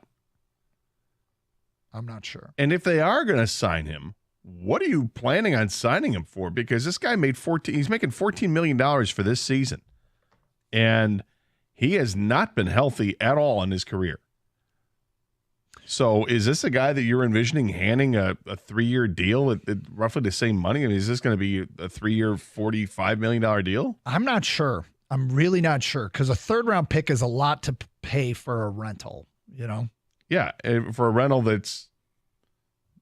doesn't have a track record of playing every game. And, okay, he has potentially a good corner, but this isn't like somebody who's going to get you 8 interceptions a season, right? If I'm going to go for a rental, I'd rather have the rental that's a pass rusher that gets to the home run on the quarterback about a dozen times.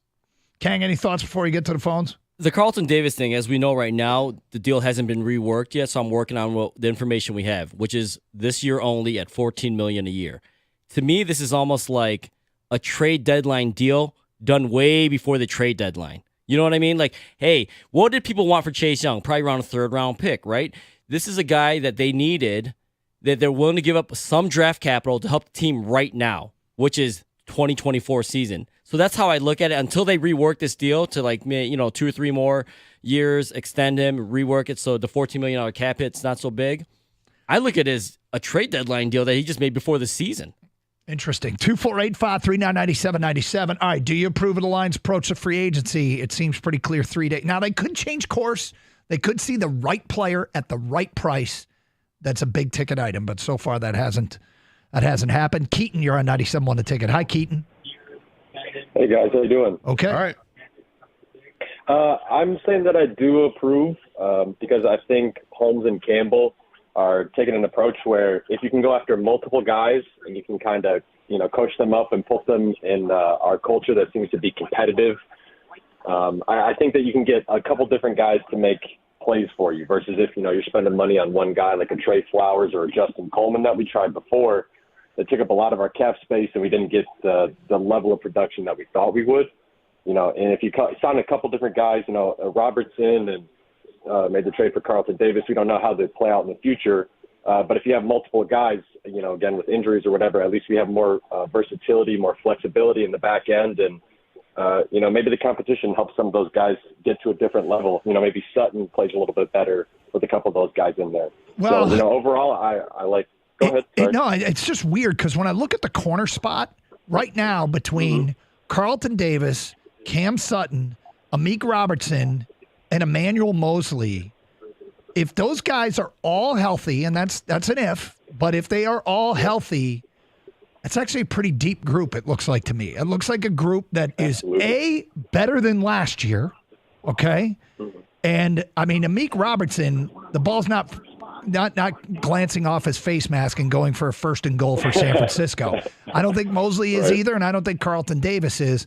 And I hate to crush Kindle Vildor, but that was honestly like one of the worst plays that have happened and the most costly plays of that game. They have upgraded at that spot. And you know, I'd love to have that ball be in the air with Amik Robertson or Mosley or Davis back there instead of Kindle Vildor and see what happens.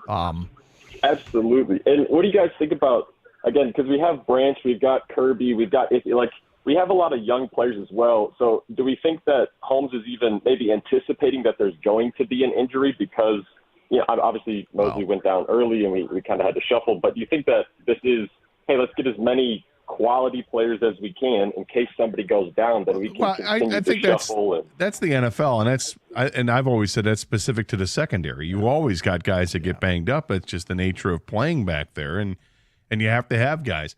I'm also, look, it was nice to see Melifonwu contribute in the second half of the season and improve. Yep. I'm not sold that he's a guy yet. No, has he arrived? I mean, it feels like it's quite possible that he's arrived, but I'm hopeful, but I'm not sold on it yet. So the thing, well, let's get back to calls. 248-539-9797. Mike in Westland, you're next. What's up, Mike? Gentlemen, how are you? We're good. I've got to say that I don't necessarily like, but I don't necessarily hate what Brad Holmes did. He made an NFC championship game, so he's a heck of a lot smarter than us. But there's a couple of points I wanted to make real quick. Number one, and I know that PFF grades aren't the be-all, end-all for evaluation and analytics, but Carlton Davis had a 58.2 PFF grade. Jerry Jacobs had a 57.1. When you look at things like snap counts, targets, receptions allowed, yards allowed, interceptions, TDs, passer rating, just when you look at those numbers and parse them out, he's not terribly different from Jerry Jacobs, the guy he replaced. The cap hit is significantly different, $14.3 million. Well, hold on. Let me throw something at that actually probably is more relevant than PFF's overall grade. Did you see the passer rating in man coverage? I did. Yes, it's significantly better for Davis. Carlton Davis is there with L'Jarius Sneed in terms of opposing quarterbacks passer rating against in man coverage. And the Lions play a lot more man than Tampa ever did. So they're taking do you have the snap count of what he did in that small sample size? I don't. But it is a smaller sample size. It would be a smaller sample size, but it looks like a strength of his and that he was borderline miscast in that Tampa defense. But here's my other question, and this is where, you know, we don't know what he's going to sign for, what team he's going to go to, but with Kendall Fuller still out there, I'm a little perplexed that Brad Holmes, who seems to value draft capital to either have the picks or to move up and get a player he likes, when you have Kendall Fuller still on the market and maybe he's not, you know, the right price or anything like that, I just don't understand why the decision to go with a guy like Davis and give up draft capital when you could get a Kendall Fuller who's a comparable player, probably actually a better corner than Davis, but you give up draft capital to get Davis. There's two things there. One is, as you said, it might not be the right price. And two, this is the one thing, Mike, that we have to keep in mind with everything we talk about as it pertains to the Lions. Do they see him as a fit?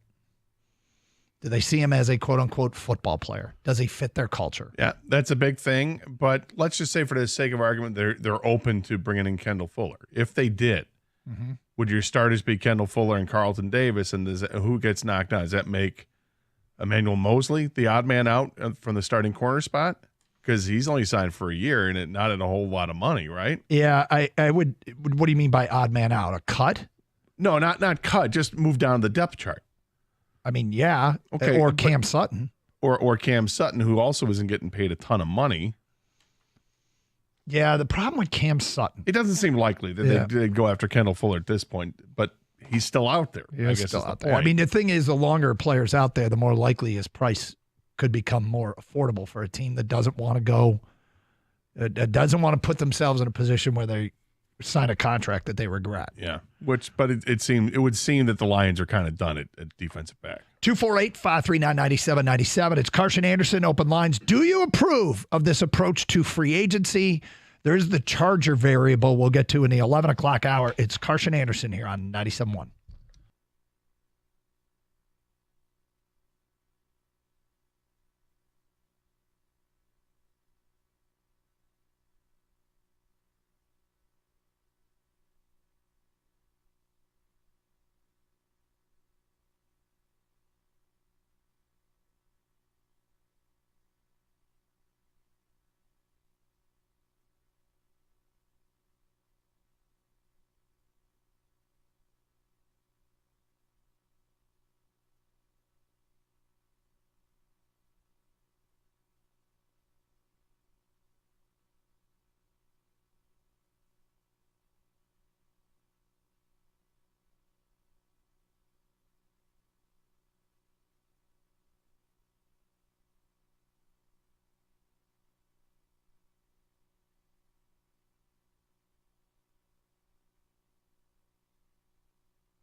Doug Carr, Scott Anderson, 97.1 to Ticket. Kangs behind the glass. Kenny answering phones. Kenny's probably distraught today over the Red Wings.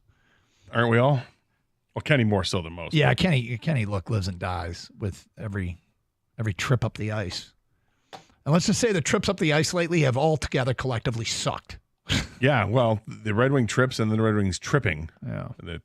lead to goals. It's amazing how mistakes lead to goals, Dude, against them right away. It's the stark contrast from 2 weeks ago to today is both ends of the spectrum. 6 up, 6 down. I mean,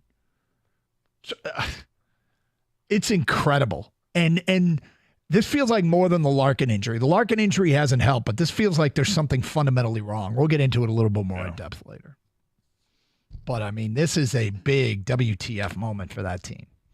248-539-9797. Do you approve of the Lions' approach to free agency today being day 3? And there is more examples of them going, we'd rather have 4 guys getting better at 4 positions than one big-ticket item. They kind of said this was going to happen. They warned us it was going to happen. They could shift.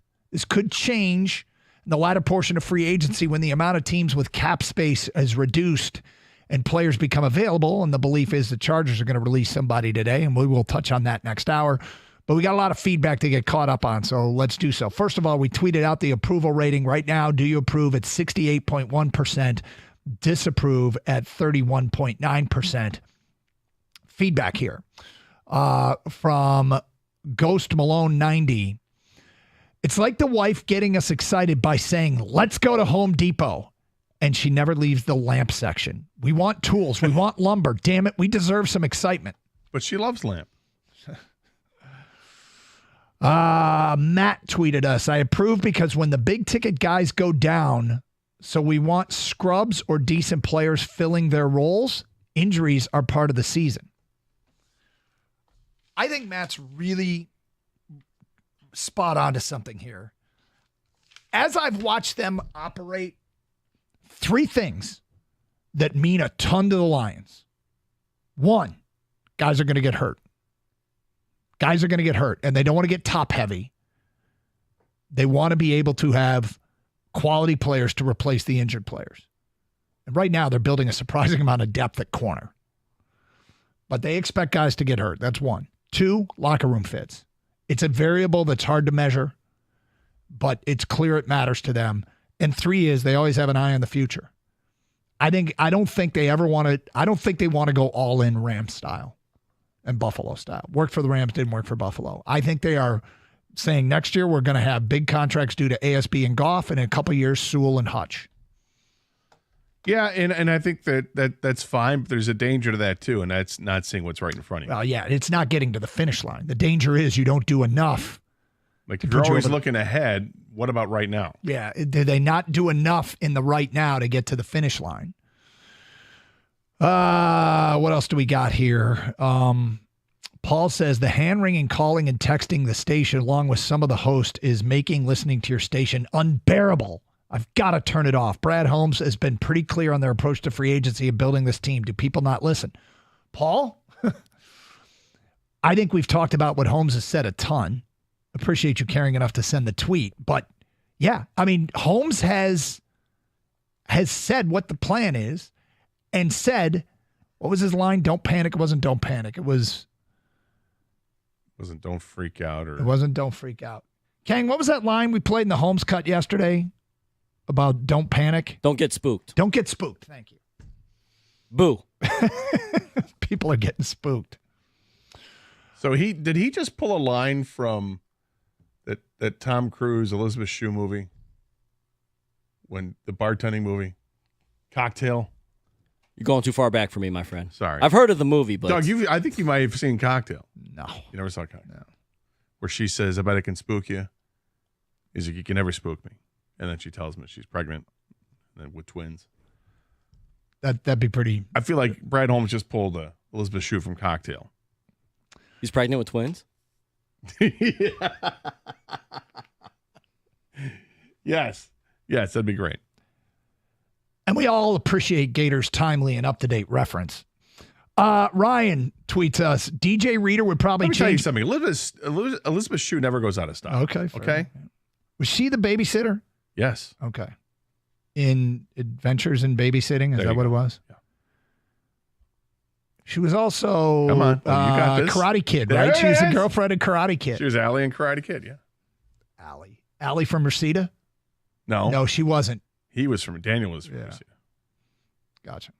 Ryan writes in, DJ Reader would change my mind, but as of now, this is a total disappointment. Even Reader is an injury-ridden guy who is going to be 30 before camp. As good as Holmes is in the draft, he is equally bad in free agency.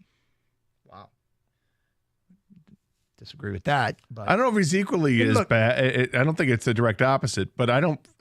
He's had a couple of hits in free agency, but he's had more misses. I mean, Montgomery, Glasgow, Anzalone, these are all good starters for them that he got in free agency. Yeah, and Josh Reynolds was a good pickup for them. It would be unfair of me to not include Glasgow, but I kind of don't do that because we saw what Glasgow was prior because he had already played with the Lions.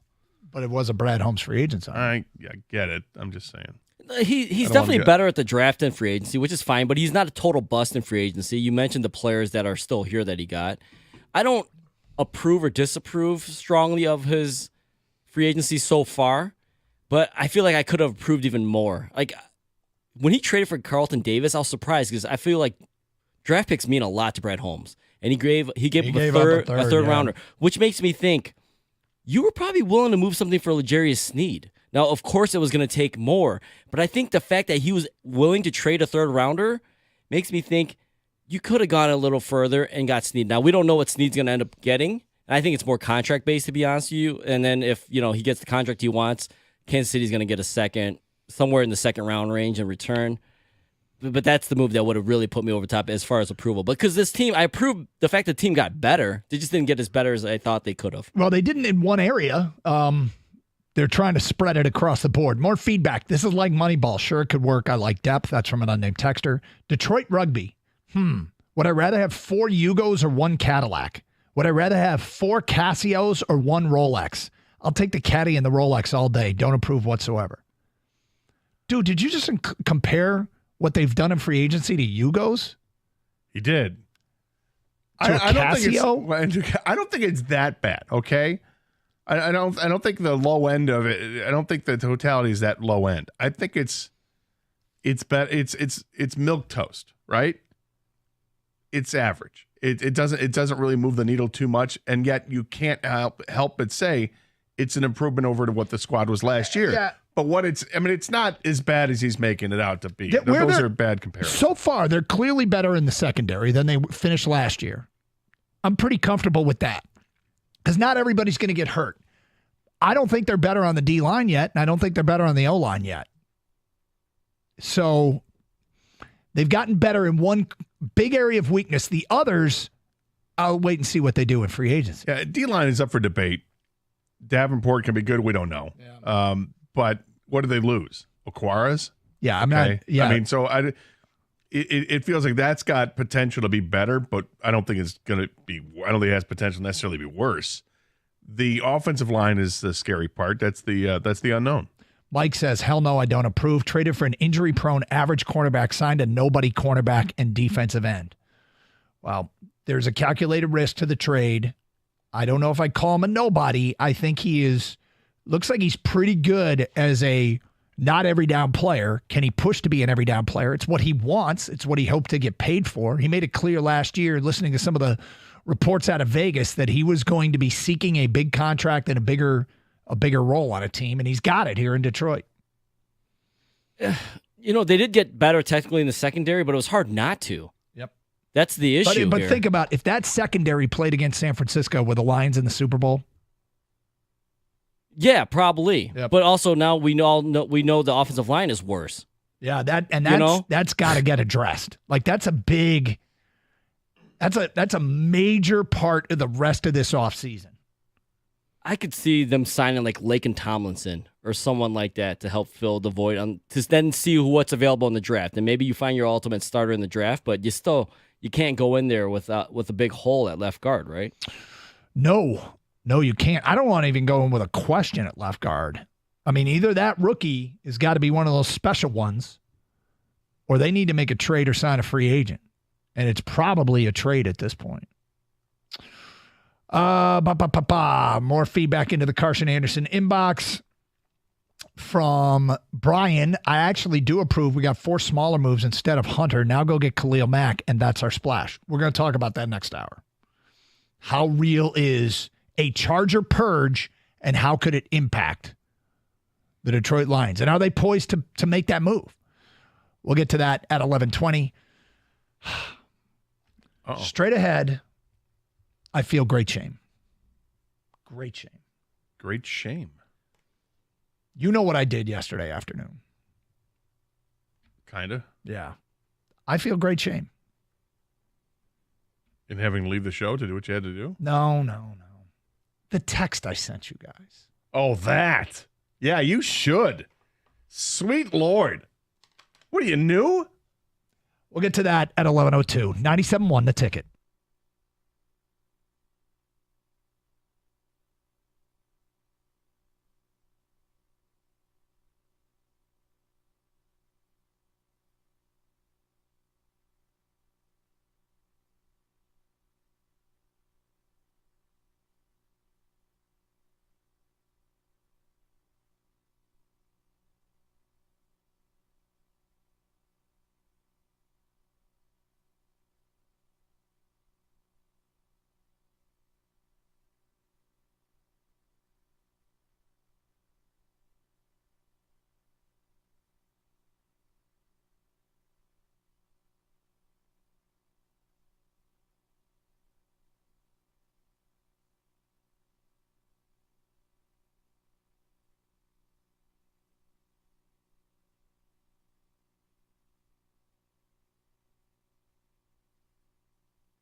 Brought to you by North Bloomfield Properties. March Madness 1 week away. Oakland will be participating.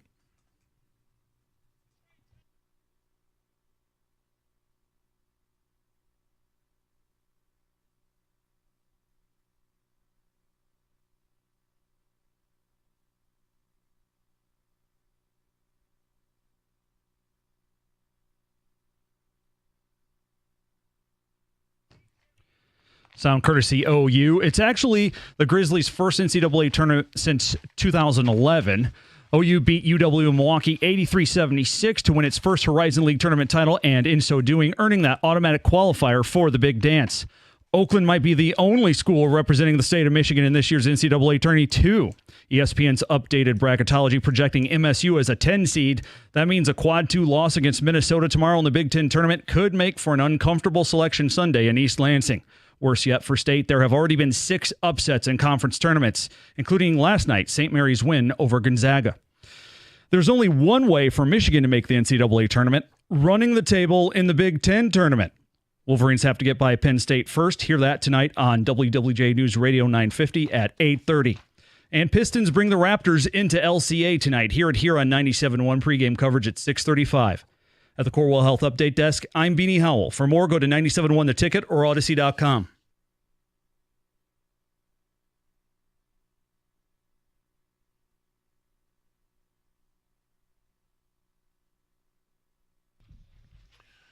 Okay, so I feel great shame today.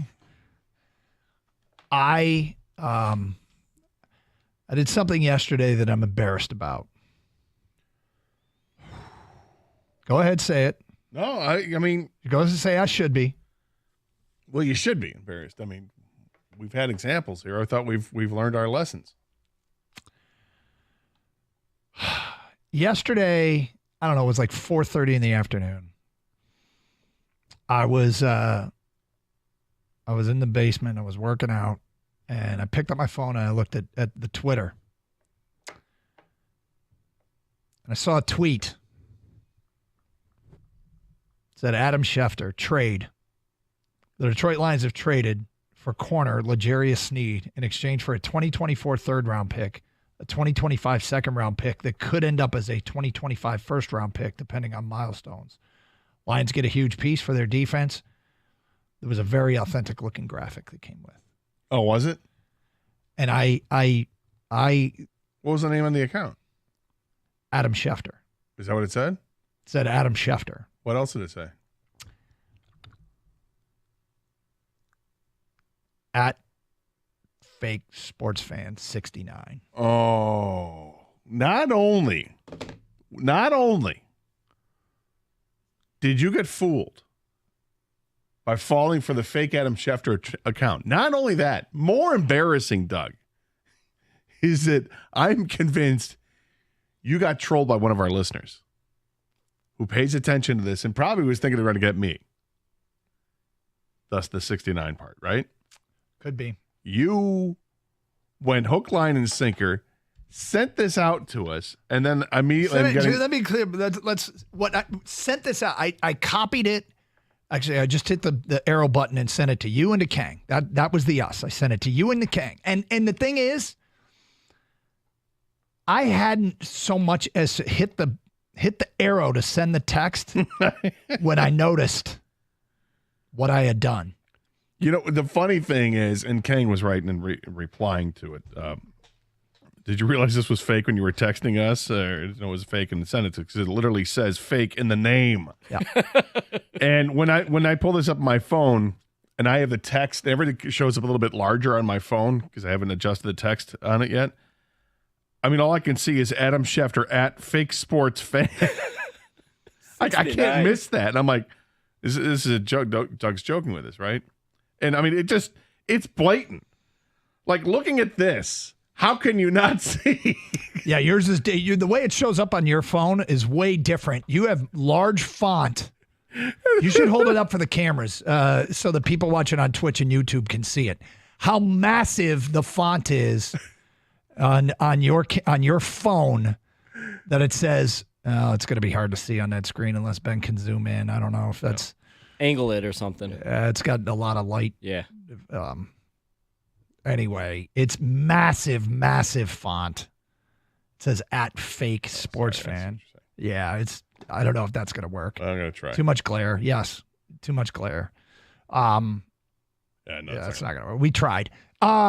Needless to say, it's massive font. The old https://x.com fake sports fan 69 status. And then the picture. And underneath it says Adam Schefter at fake sports fan. There's one saving grace, and that is I didn't go public with it. That is a saving grace. And I mean, to do that, you have to be a complete and total buffoon. All right. To do that now. Yeah, it was pretty much a buffoon move anyway. I'm sorry to the two of you, and I'm embarrassed, and I do feel great shame. As Kang says, every single day in show prep, everything on the internet is fake. Everything. And so we quadruple and do as much checking as we can because there's so much fake crap out there. And I fell for it, man. You fell for it, man. I did. And I'm embarrassed. And the only people that knew about it was you two. And now a couple more of you know. Let's keep it between us. We're in the Burns family circle of trust. The good thing is not too many people listen to the show, right? Right. No, it's only the number one show in middays, but it's okay. It's all right. Don't worry about that, Doug. I'm sure people won't remember this. No. At Fake Sports. 69. I mean, come on. That's where he got thrown off. Oh, Yeah. 69. Okay. That's fake. authentic, right? I know. Oh, crap. Yeah, the only saving grace is you did not I didn't go retweet public with this. it in any way, no. and have an LFG exclamation point. Well, the funny thing is exclamation point. I was like, wow, this is a departure from the plan. And then I'm like, oh, it's fake. And Oh, listen, no. don't lie. How excited were you when you saw and thought it was real? I was intrigued. I was Come like, on, okay, you were they like did- Super Bowl. This is happening. This is happening. I didn't go that far, but I did. My first thought was, wow, what kind of money are they offering him? Or were you disappointed because you thought that Brad Holmes lied to you personally? Well, that would have been personal, yes, Yeah. and I would have felt exactly that. No, so anyway, I'm admitting it here. Not my finest moment. And to the two of you, I apologize. The rest of you didn't know about it. Now you do. I accept all mocking because I deserve it.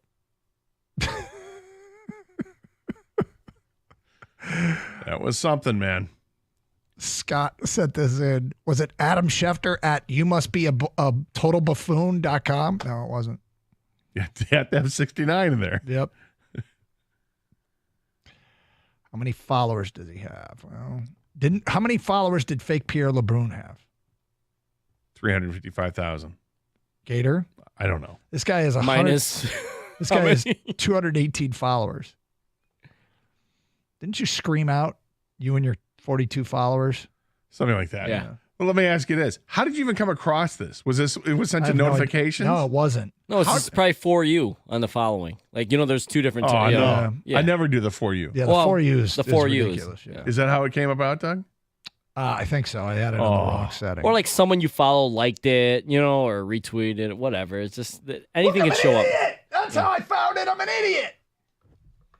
You blew it. I did blow it, yeah. So anyway, we move on. We move forward. All right, it's 313 Day in Detroit. The 13th of March, 313, the area code in Detroit. So let's pay homage to Detroit with another 10 texts, the best that Detroit has to offer. We did the food item that's uniquely Detroit in the first hour. Now we are looking for Detroit's best bar.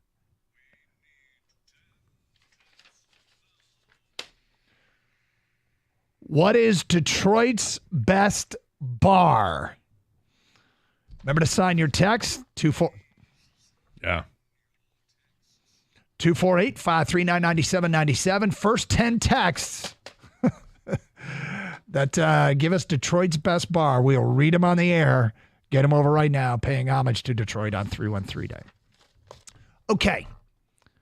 The Chargers. Today could be a big cut day for the Chargers. Who could get cut Or traded. or traded? Who would you want? And what would they cost? This could be a big movement day. This could change the course of the offseason. I don't expect Detroit to get involved here, but could they? Well, cap-wise, they probably could, but we shall see. Let's talk about that next, as the Chargers are expected to make a move before the new league year starts at 4 p.m. 248-539-9797. Get those 10 texts in. We'll read them coming up in 4 minutes. Here on 97.1 The Ticket. Hey, every home has a water score. Do you know yours? Telltale signs like water spots, dingy laundry, or dry skin indicate your water score isn't as high as it should be. Contact CGC Water, your authorized independent Connecticut dealer, to find out your water score. They'll test your water and survey your home to rank your water. If you aren't satisfied with your water score, CGC can recommend the Connecticut water treatment solution to improve it. Call them at 855-339-4242 or visit cgcwater.com.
Doug Karsh, Scott Anderson, 97.1 The Ticket.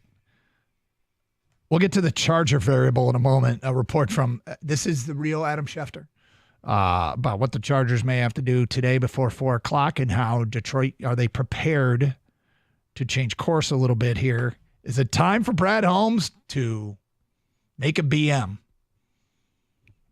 A big move. Lawrence in a truck. This is Well, get off the pot. yeah, right? Yeah. This is He sounds constipated right now. these are the top 10. Well, you look for 10 texts, the best bars in Detroit on this 313 day, paying homage to our city. Lawrence in a truck says Queens Bar. Matthew in Royal Oak says Greenwich Times Pub, a best hole in the wall and best people by far. Not been to either. Liam in Ipsy says the Old Miami is the best bar in Detroit, hands down. Cheap drinks and great people. Billy from Corktown says McShane's, especially this week. Mark in Rochester, Anchor Bar, great pregame stop for any sporting event. It's got a bit of a rep. Cafe de Mongo's on Griswold, Pat and Grosse Pointe Farms. Nemo's Bar in Detroit is the best bar pregame spot. Great pregame spot. There have been some times in Nemo's. Broadcasting? Yep. Yeah. An unfortunate shirt for shirts. Yeah, whatever. years I ago. don't know. I don't want to revisit it. Mick from Fenton says Old Shillelagh. Mark in Livonia says the Mercury Bar. Steve says Sugar House Bar. A lot of places I haven't been. I got to be awesome. I got to be honest. Oh, I heard a couple Corktown references there. Yeah. For me, I mean, I know it's kind of cliche, but I love Hockeytown. I really do. Hockeytown screams at me I'm about to go to the game. And that's an exciting place to be.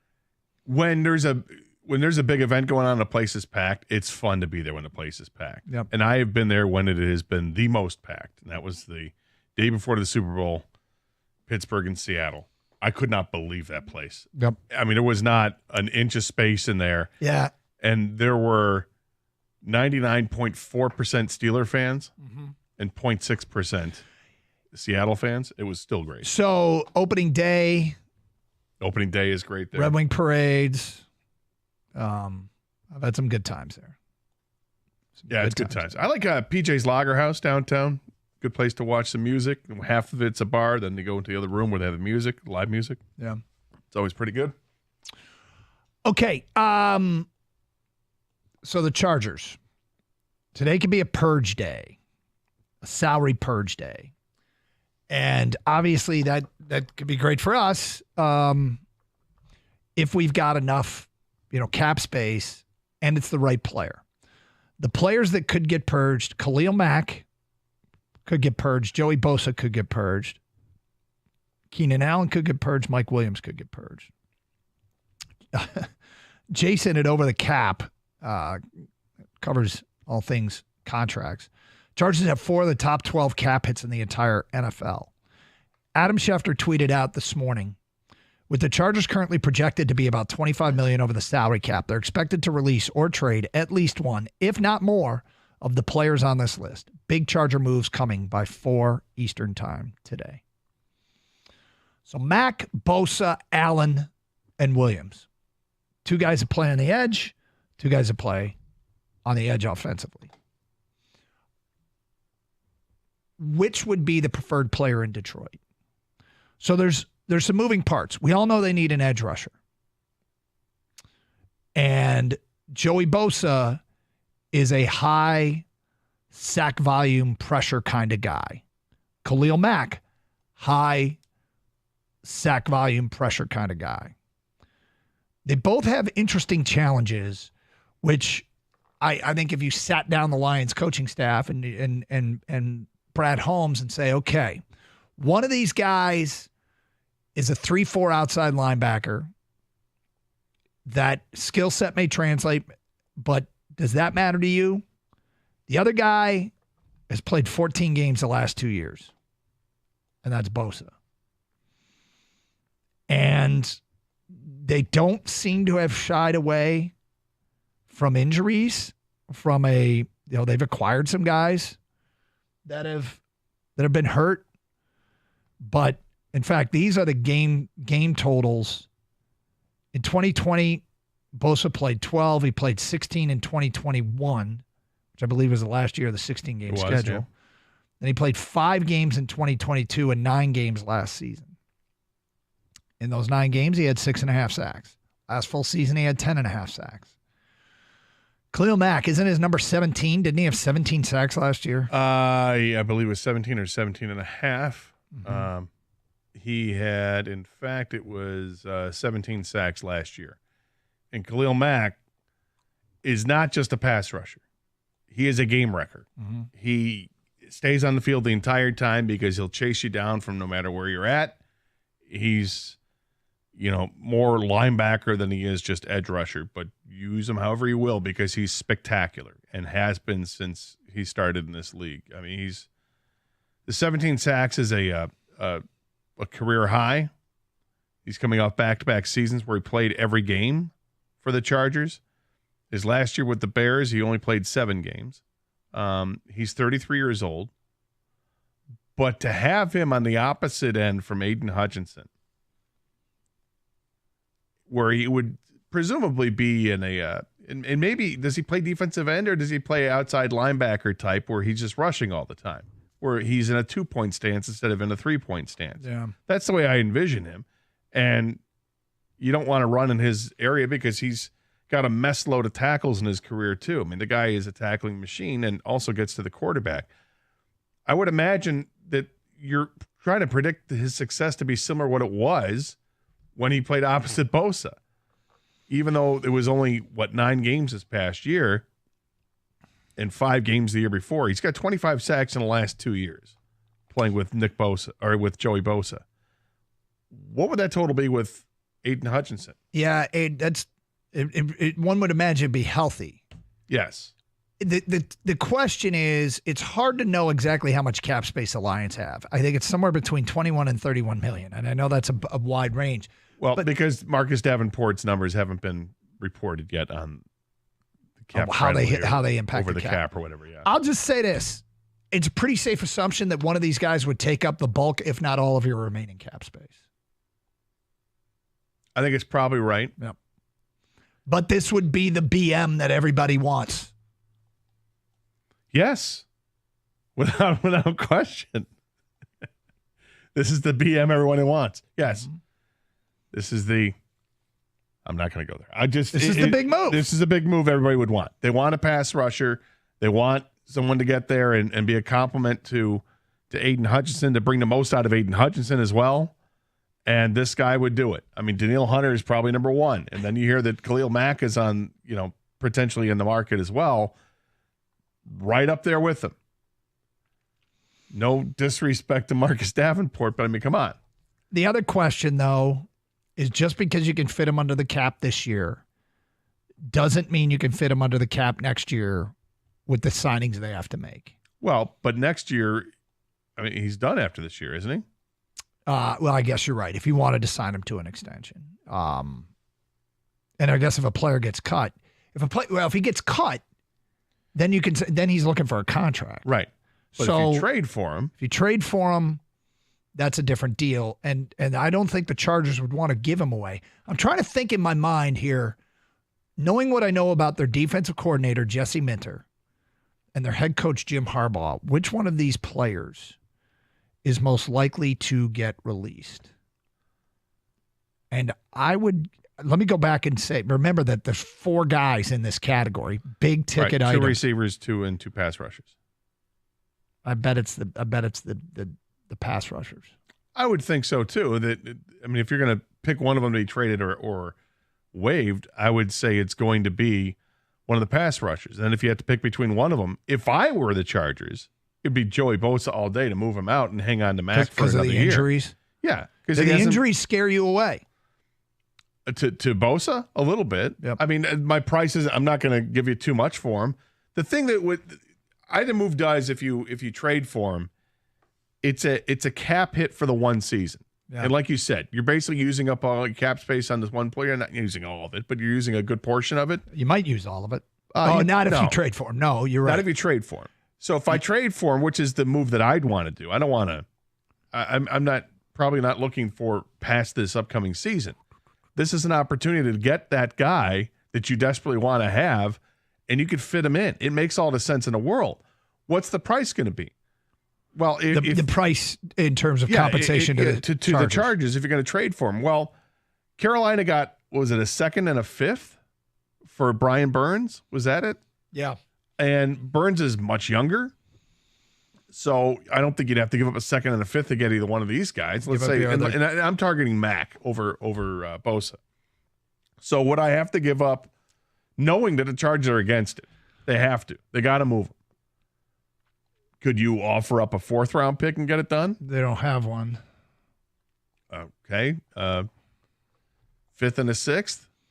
I don't know what it would take. I have no idea. Do you have to go down and give up your other 3rd round pick to get him, or do you next year's 3rd round pick or next year's 4th round pick to do it? So I'm doing the show in LA, right? And I'm a Charger guy, and I'm covering the Chargers, and I'm knowing that they might trade a guy.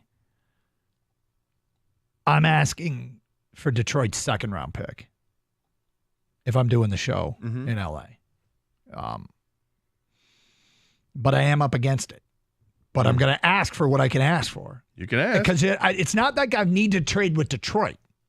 Right. Well, I need to trade. I could trade with anybody. But who else has the cap space? Well, a lot of teams do. Okay, but is it going to be a team that Khalil Mack wants? I guess it doesn't matter. Does he want to go? It doesn't matter. If they're trying to you're the clear cap Chargers, space, it doesn't matter. It's if he gets in the open market. If he gets cut, that's a whole different deal.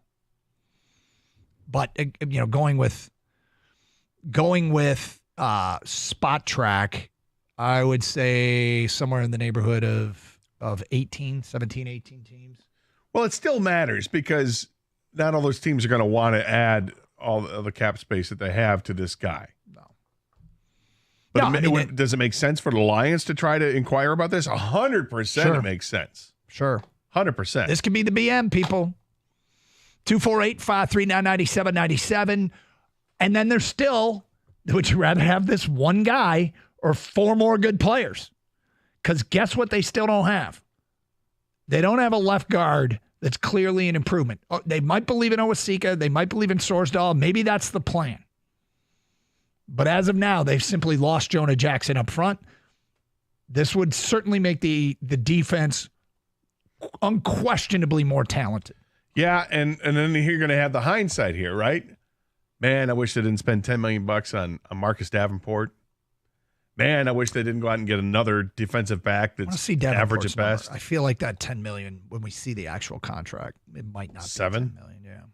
248-539-9797. Is this the move that takes him to the next level and you make it at any cost? It's Carson Anderson, 97.1 The Ticket.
This is a tough one because I really approve of what they've done.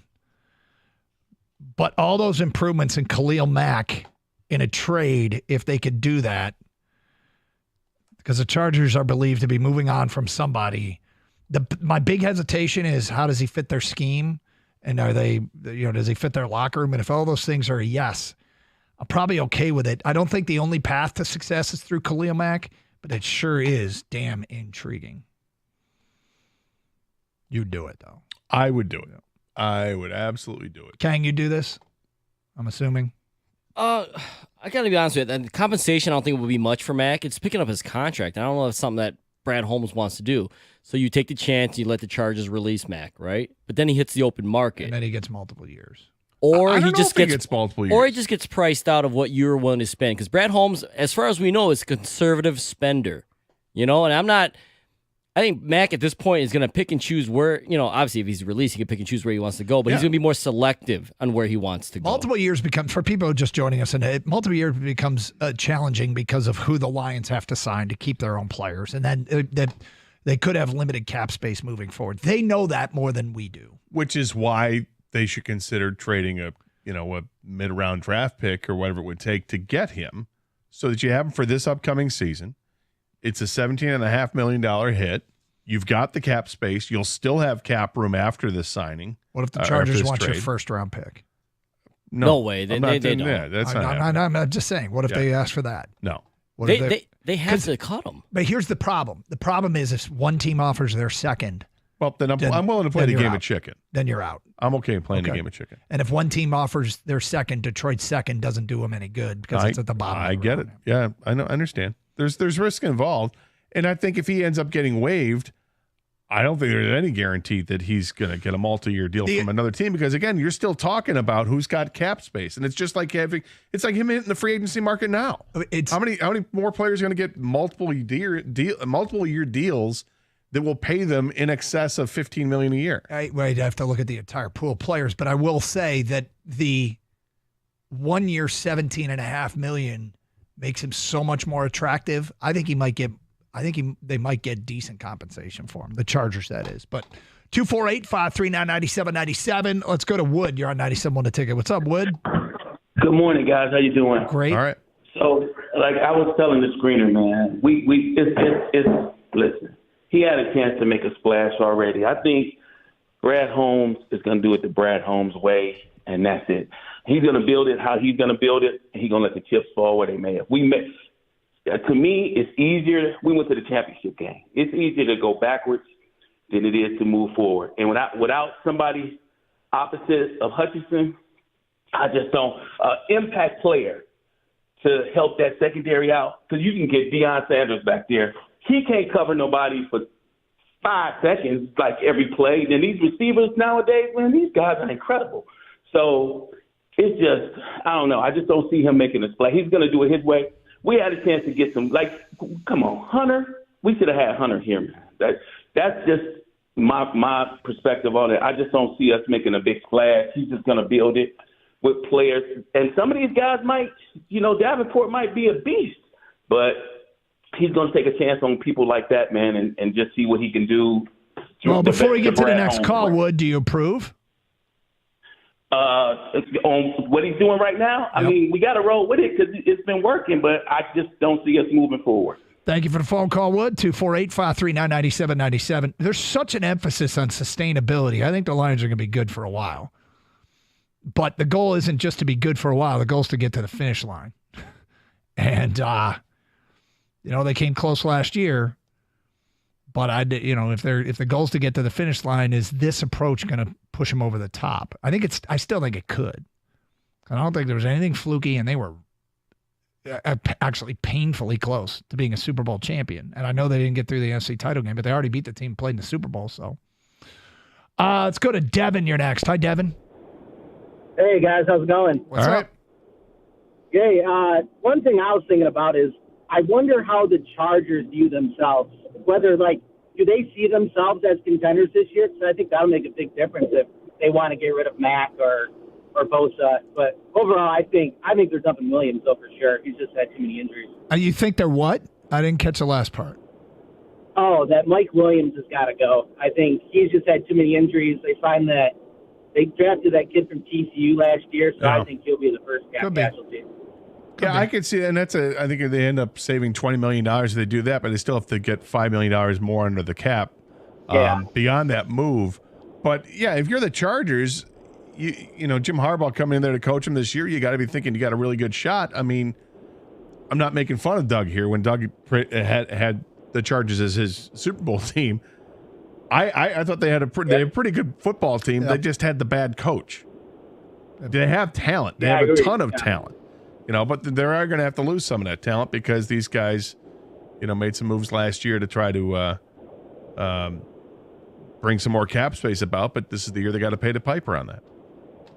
Yeah, I feel like if they think they can win it this year, they'll hold on to Mac. I don't see why you wouldn't move Bosa.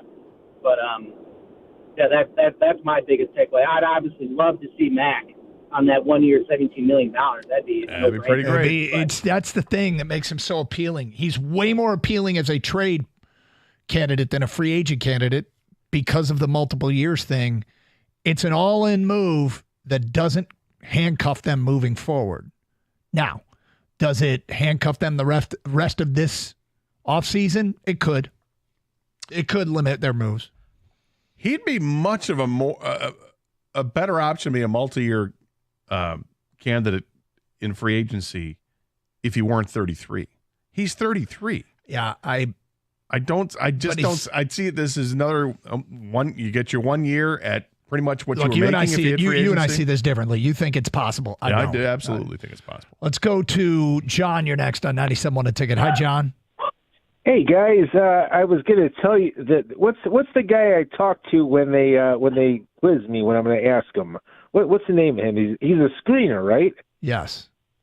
Okay, I was going to tell him to announce me as Mr. Birch instead of John, but he. All right. Okay. No, we're not going to do that. Wow. That's taking too long. This is just, come on. Let's go. You had your conversation with Kenny. We're moving on past that. You put you up. Let's go. Get to it. You didn't. And then you're going to go in the whole name game thing? Did Wood go on this whole explanation of why he's Wood or Mr. Wood or anything? No, it's just a cool name, Wood. I ain't having patience for that. We got stuff to talk about today. Come on. Free agency. What's going on? These guys, we might have a chance to land a big edge rush like we want. We got that. We got the Red Wings sucking. Absolutely sucking. OU with a big win last night. Hey, did you see somebody throw 102 miles an hour yesterday for the Tigers? I mean, Birch. It's Mr. Birch, I believe. John Birch. Mr. Birch. So he told you, we're not going to call you that. How about John? And you just go ahead and make your point. And then he gets on the air and he wants to talk about why Kenny wouldn't put him up as Mr. Birch. Just do what Kenny says. I know, right? That's how you get on the air. Yeah, right. That's how it works. When the bouncer lets you in and says, "Hey, you don't do this, okay?" Right. And then you go in and then you do that. They do it. Yeah, you're gonna get kicked out. Look, I'm letting you in, even though you don't have ID. Okay, I shouldn't do this, but Don't go to the bar. somebody else is valid. You just don't get a drink. Oh no, I got it. Hey, is it cool if I got a drink, but I don't have my ID? You're out. You gotta go. Look, you can come in, but you can't touch the women. You can drink champagne, Right. All right? You drink champagne, Right? but you hands to the side. Yep. Just don't touch. Guys, do you believe this? Where? Here you go. We have rules. Just get to it, my man. They can touch you. You can't touch them. 97.1 The Ticket.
Mega Millions has grown to $392 million. $792. $381 is your cash out option. Have you bought your tickets yet? For the drawing last night, I guess nobody won. Yeah, that was Mega Millions. Yeah. Yeah, Mega Millions. I bought Mega Millions tickets and I bought Powerball tickets. What's Powerball at? It's like almost 500, I think. Okay. Given your choice, I assume you'd rather win the Mega Millions at $792 million. Is that the question, Doug? Yeah, because here's the question. Given a choice. Let's say would you like spent more? Well, because this is why I ask. If you spent $10 on Mega Millions tickets and $10 on Powerball tickets, but you'd rather win Mega Millions, why wouldn't you just spend $20 on Mega Millions tickets? Spreading the love, man. Are you? Sure. Or are you investing in something that you might win that's less? Yeah. All right, go ahead. Then nobody should do either, right? I'm not saying that's what you're dude, saying. I'm saying if in you're a going roundabout way, that's what you're saying. You have no shot to win either. But if you're going to take a shot, why aren't you buying all your tickets, investing all in the big money? Doug, there's no rhyme or reason to this. Okay, fair enough. Okay. Now, I bought tickets for both. So I think there's a drawing tonight for Powerball, if I'm not mistaken, right, King? Mm-hmm. So we'll get that drawing tonight. I didn't hit a single number last night. Not a single number. You don't say. I didn't buy that many tickets, but I didn't have a single number. I wonder if, I forget how the station pool went. I haven't seen an email on that yet today. I think if they did well, we would have heard about it. Well, at least, did they win anything? $20. I don't know. All right. Well, we'll ask some questions about the Mega Millions as you two will buy tickets, and we'll get to that in the noon hour. And we'll recap sort of where we're at with the Lions and the current approval rating. We do need to bring up the Red Wings. The Red Wings are a dumpster fire right now. And what's going on feels like it's more than just the Larkin injury at this point. So for the first time, I'm saying to myself, is the head coach screwing this thing up somehow? Something going on with Derek Lalonde? I mean, if you're Steve Yzerman, are you, for the first time, going, so let's have a talk? Because Dylan Larkin being out shouldn't equate to them getting repetitively embarrassed. And look, I like this team, and we've stunningly gone from looking like a team that was never going to lose again to now we look like a team that's never going to win again. The Red Wings have gone from looking like a team that's never going to win again to a team that's never going to lose again. You want to try it again? again? That backwards. I'm really One more struggling. time? Take three in 3, 2, 1. The Red Wings have gone from a team that looked like they were never going to lose again to a team that looks like they're never going to win again. Well said, Doug. Yeah. This is bad. This is really, really sort of beyond, I think, reasonable explanation bad. It's not just Larkin. Can it just be Larkin? To lose a bunch of games, close games, not scoring as much. These losses are embarrassing. 7-2, 4-0, 5-3. They played decent against the Golden Knights. They were down 4-1 just like that last night. Lost 7-3. Well, if you're looking for anything to make you feel a little bit better about this, Buffalo, like a week and a half ago, they beat Vegas 7-2. So even though Buffalo is not a playoff team, they're capable of playing better. They just traded their best scorer. Well, their leading scorer, yeah, but what they are is capable of better. They're one of the better organizations in hockey in terms of prospects, much like the Red Wings. And they're fighting now for that playoff spot as well because they're on the outside looking in. They're really making a push. I don't know why it can't just be Larkin being out of the lineup because this is a fundamental problem. And it's not the patch, although time to lose the patch. Dude, I will say this about the patch. Honestly, my question goes to priority is, hey, man, did you just cut your losses and get the hell out? Yeah, I mean, that at this point, I'd is like there to an out just in the contract? Move on. I haven't won the Mega Millions since that stupid patch. Yeah, how about that? I know everybody's suffering. Thanks a lot, priority. No, kidding aside, the problem is that the Red Wings are not playing defense anymore. Their mistakes are the costliest mistakes ever. It's one thing to turn a puck over, but to turn a puck over and then seemingly every time you turn it over, it results in a goal is horrific. It's a perfect storm of problems. The injury to your captain. Now you're not playing defense. The mistakes are being capitalized. You got an inexperienced goaltender who's never played this many games in a season in his career. So there's no real track record to base that on. You're getting off to slow starts. This team is a resilient team that they have more third period comebacks than anybody in hockey, right? They had all these third period wins when trailing, and it's a recipe for disaster if you keep doing that. Well, now they're learning. This is a 6-game losing streak. Completely erased all the goodwill from the 6-game win streak. Now they're playing for the playoff lives.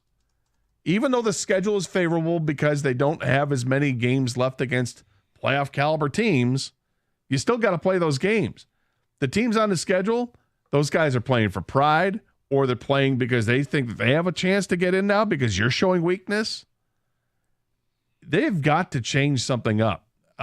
I saw somebody on Twitter last. I want to give them the credit for it because it's their idea, and I agree with it. It's time for a shakeup of some kind. Maybe even Kenny had posted this on Twitter last night. It's time for a shakeup. Where do they just bench somebody who you normally wouldn't see benched to send a message? Do you bring up Edvinsson and say, screw it, you're going in there right now, and we're going to yank out whoever, defenseman de jour, you're gone. Do you waive somebody? I'm not sure what the right answer is, but something has to change other than just, we're going to we're going to change the line. Dude, this is so you bad. You can't just change the lines. You've got to do something dramatic here. Yeah, and it comes at a terrible time. It makes them look, does it make them look buffoonish for not making an addition at the trade deadline? Or does this justify not making an addition at the trade deadline that, hey, we weren't fooled by the record and the way we were playing? Is that what they are thinking? Suffice it to say, this is a full-fledged in-season crisis. And it's gone on long enough. I expect there to be losing streaks. I expect there to be poor stretches of play. It's reasonable, especially when you're not like a great team. And they aren't a great team, but they're good enough. They were good enough to be in a playoff position and well into the playoffs. And now that's evaporated. They're on the outside looking in. They've lost 6 in a row, and they've looked uncompetitive. Yeah, that's the scary part. Like opportunities that happened earlier in the season, even as recent as a few weeks ago, you saw these odd man rushes. They're just burying the puck home. Great passing, great camaraderie. They look awesome. Dude. Now they can't find the net. Some of it's bad puck luck. You've seen a couple posts being hit, but others are just like bad passing, like passes in their skates, not on the stick. They're just off a little bit, but being off that little bit matters because that little bit results in a goal. It shouldn't. And here's the thing. 2 weeks ago on national TV, PK Subban is declaring that the Red Wings are the team that nobody wants to play in the postseason. Mark Messier is going on and on about how they come at you in waves. You get the Capitals coach saying their defense, they're so good. And he starts listing off the Red Wings defense. Carberry, the head coach, listing off like how good they are. Look at, you got this guy, you got that guy. And 2 weeks later, they look like mung. Yeah. So it wasn't just like homers being fooled, which we can be accused of being, and fine, fair enough. But the national media, guys from other towns, were going on and on about how good our hockey team was. And it isn't a toughness thing. And now we blow. It's not about adding some big power forward who's going to go out there and, scare the other team and drop the gloves. It's not that. It's a dramatically different team that they look dramatically different without Larkin. And I'm not sure why. Like Patrick Kane still makes moves and you're like, this is amazing. He's amazing. But he's also been stonewalled. Like we had that great moment where Patrick Kane had that overtime goal against the Blackhawks, right? Mm-hmm. The breakaway. It was brilliant. That feels so long ago. That's 7 games ago. 6 losses and a win ago. And it felt like it didn't feel like it was actually a couple games later after that moment. Well, the Rings were starting this losing streak. He had another breakaway. It was perfect. Has a chance to, and then it gets stopped. Here's Patrick Kane wide open, and he hits the post. And like all of a sudden, everything Patrick Kane was doing before that was going in the net, now it's not. But he still looks elite, but he's not finishing. Alex DeBrincat was finishing all season long. The last week and a half, he's not finishing anymore. I don't know how to explain it, but it's just what's happened. 248-539-9797. Phone calls, feedback. All right, Lions, do you approve? We'll update the approval rating, what's gone on so far in free agency. Additionally, we will get to a Mega Millions question at 12:35. You want to continue the Red Wings discussion, 248-539-9797, 97.1 the ticket.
Brought to you by Hamilton Chevrolet. Lions quiet so far on day 3 of free agency. Stay tuned, though. Teams have to be under the salary cap by 4 p.m. Chargers are $25 million over the limit, meaning they'll have to make some moves in the next few hours. Edge rushers Khalil Mack and or Joey Bosa could be available. And what do you know? Detroit needs help up front on defense. Michigan football reportedly hiring Ohio State running backs coach Tony Alford to the same role. Pistons host Toronto at LCA tonight. Hear it on 97.1, coverage starting at 6:35. And big numbers for women's college hoops. Last weekend's Big Ten women's tournament set a new viewership record. The event also sold out for the first time ever, 2 weeks ahead of the first game. And the SEC, Pac-12, and ACC all had their most-watched women's hoops title games ever on ESPN. At the Corewell Health Update Desk, I'm Beanie Howell. For more, go to 97.1 The Ticket or Odyssey.com.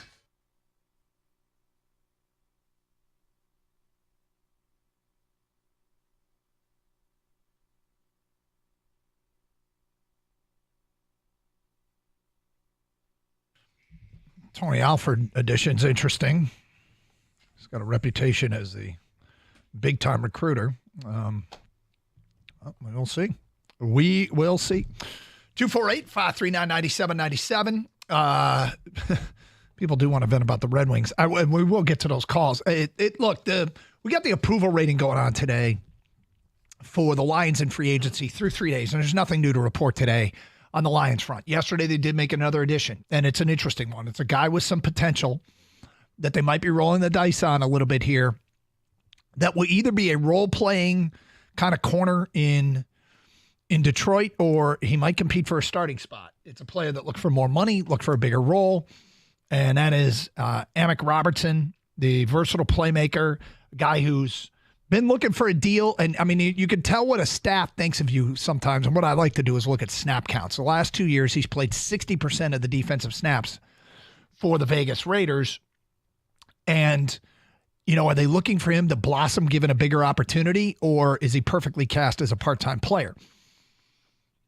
In my opinion, this is the type of signing that can distinguish you as great at your job when it comes to free agents. It's a calculated risk, or you're just getting a role player in the secondary. But he's only 5'8". I think he's 27, and he's considered a tough guy and a willing tackler. Like, he's a run stuff guy. I think he's listed like 5'9", 183, something like that. So he's not the biggest guy, but he plays big. And he will be in the mix in the secondary. They appeared to have made a bunch of moves that simply improved their secondary. They haven't made a big move, though.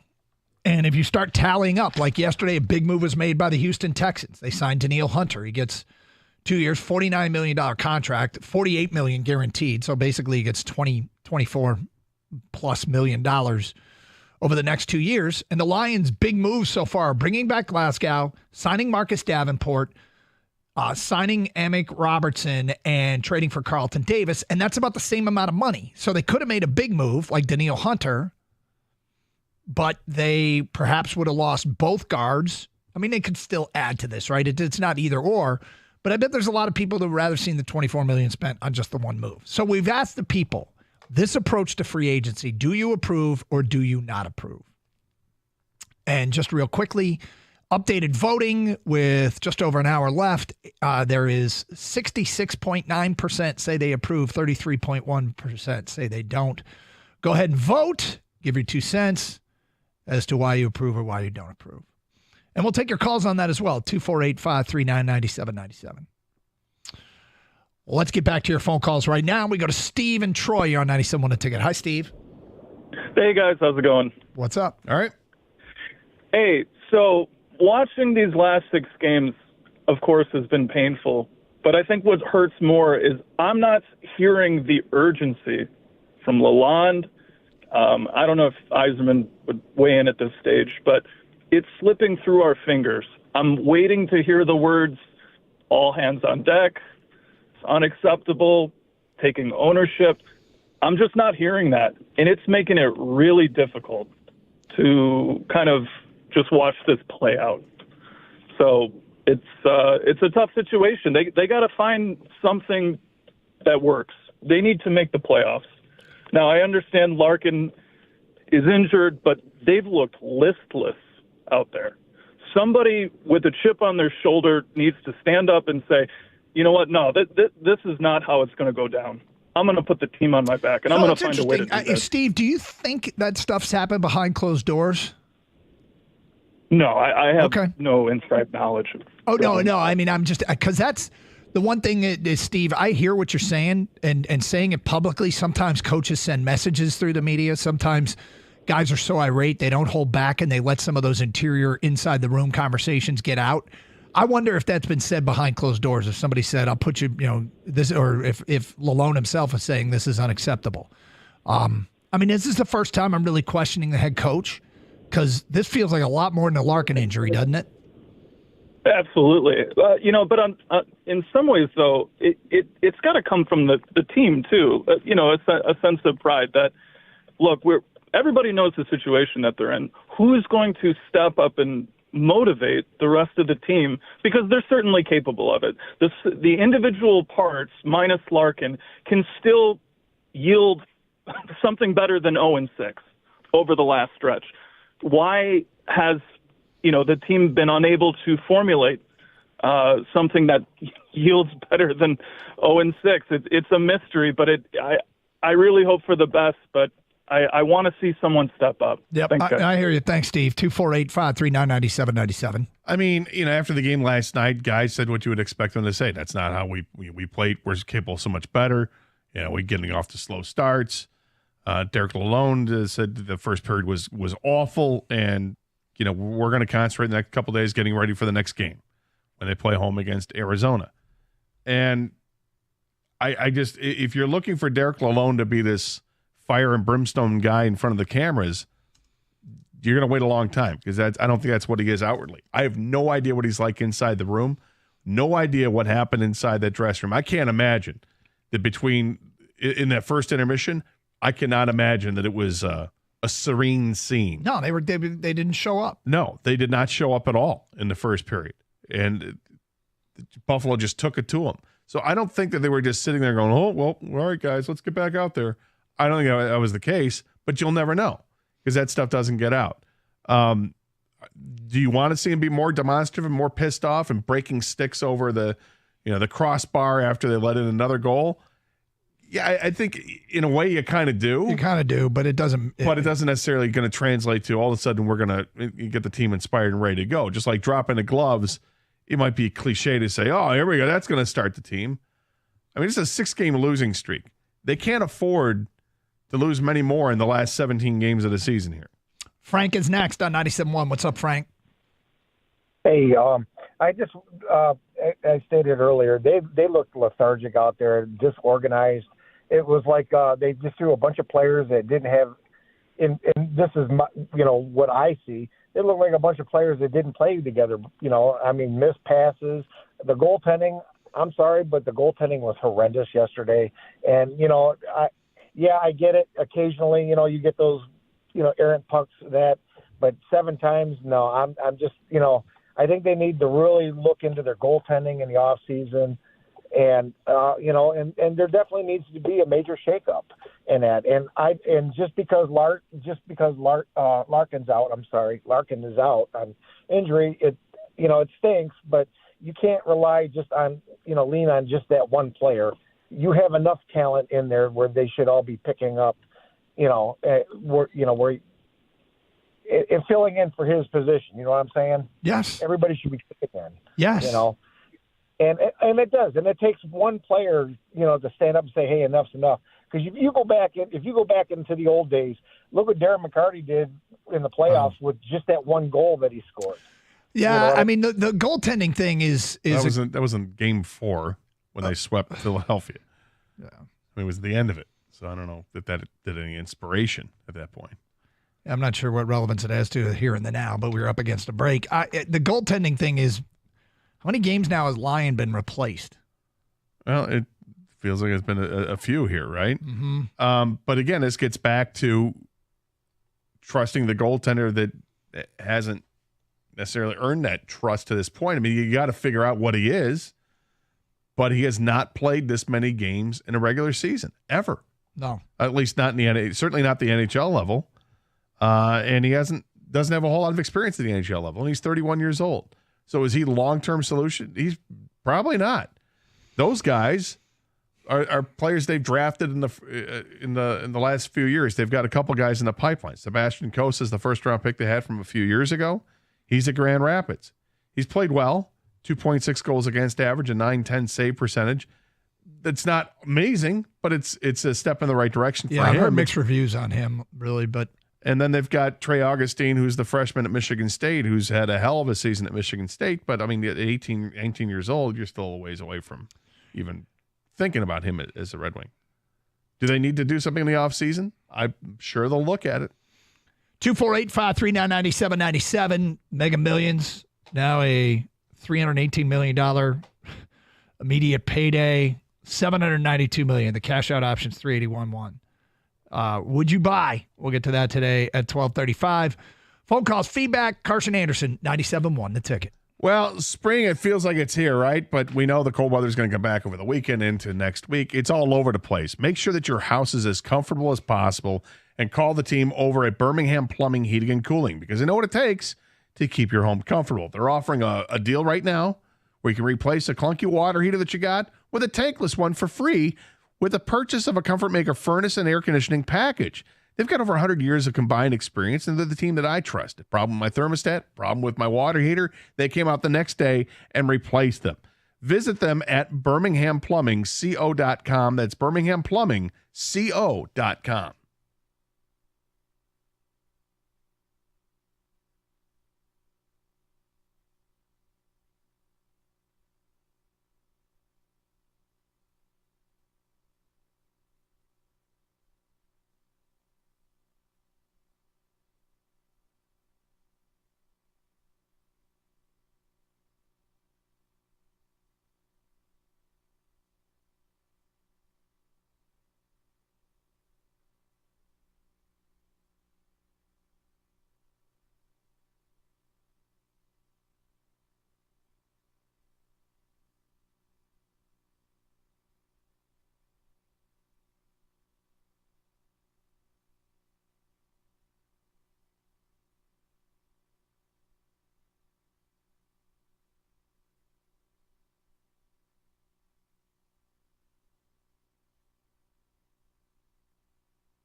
Okay, so there are moves pending here for the Detroit Lions. There's still cap space. There's still players available in free agency. This is expected to be a big day for the Los Angeles Chargers as they are up against the cap. New league year starts at 4 o'clock. Jason at Over the Cap tweeted out that the Chargers have 4 of the top 12 cap hits in the entire league. Those players are edge rushers Khalil Mack and Joey Bosa, and wide receivers Keenan Allen and Mike Williams. And Adam Schefter this morning tweeted out, with the Chargers currently projected to be about $25 million over the salary cap, they are expected to release or trade at least one, if not more, of those players on that list. Big changes coming today at 4 p.m. We talked this out a little bit last hour and kind of zeroed in on Khalil Mack as being the guy if they think that, a guy who's really excelled in a 3-4 defense can come to a primarily 4-3 team. Do they want to change what they're doing? Do they need to change what they're doing? If it makes sense from a football standpoint, from a locker room fit standpoint, we both agree, and it was really your point. The trading makes more sense because he's got 1 year left at $17 million. They could fit that under the cap. He wouldn't restrict them in the future. If he hits free agency, this is where you and I have a bit of difference, and that is you think you could still get him on a 1 year contract. I don't. But at his age, you could be right. I think he'll be looking and probably will get more given he had 17.5 sacks. However, if it's any of those other guys, if it's Joey Bosa, given his injury history, do we want any part of that? He's missed the bulk of the last 2 years. Yeah, I mean, the name sounds great, and when he's healthy, he's very productive, but he hasn't been healthy the last couple of years, and really throughout his career, it's a yo-yo how many games he's missed. It's one season plays, 14, 16 games. Next one, it's 9 or whatever. His tag, I think it's $15.5 million for him. So I'm not willing. That's a big hit to take for a guy that you have concerns about, and yet every free agent lines have signed right now, they have the same concerns. So it would be hypocritical to say can't do it because he can't stay healthy, and yet Carlton Davis hasn't stayed healthy. I guess it comes down to the amount of money, right? The financial risk. It'd be more for those other guys, although Davis is pretty close. He made $14 million. Right. I mean, that's the thing is that Davis makes $14 million. He's going to make $14 million for this upcoming year, and Bosa's at $15.5. Which would you rather have? The pass rusher that when he's healthy is dominant, or the defensive back that needs to play man to be effective? I don't know. I mean, look, they already signed him or traded for him. I don't think I would trade for Joey Bosa. I would shy away from that. But Mack, to me, seems like a slam dunk. It makes all the sense in the world. Yeah, you'd eat up a lot of the cap space, but you'd still have some cap space left. And if you had to get desperate to clear some space, you could probably do that by restructuring somebody else's contract to free up a couple more $1 million. But the idea that you would have him for this upcoming season and it doesn't affect anything in the future is very appealing. Okay, so that's not the only path. In fact, it's probably a path that all their indications are it's something that they seem unlikely to do. But DJ Reader's still out there, the defensive tackle from Cincinnati, who's a very good player when healthy. But he is expected to meet with the Lions tomorrow. There's Danico Autry, the player that you had targeted, the free agent edge rusher who had 11.5 sacks last year for the Tennessee Titans.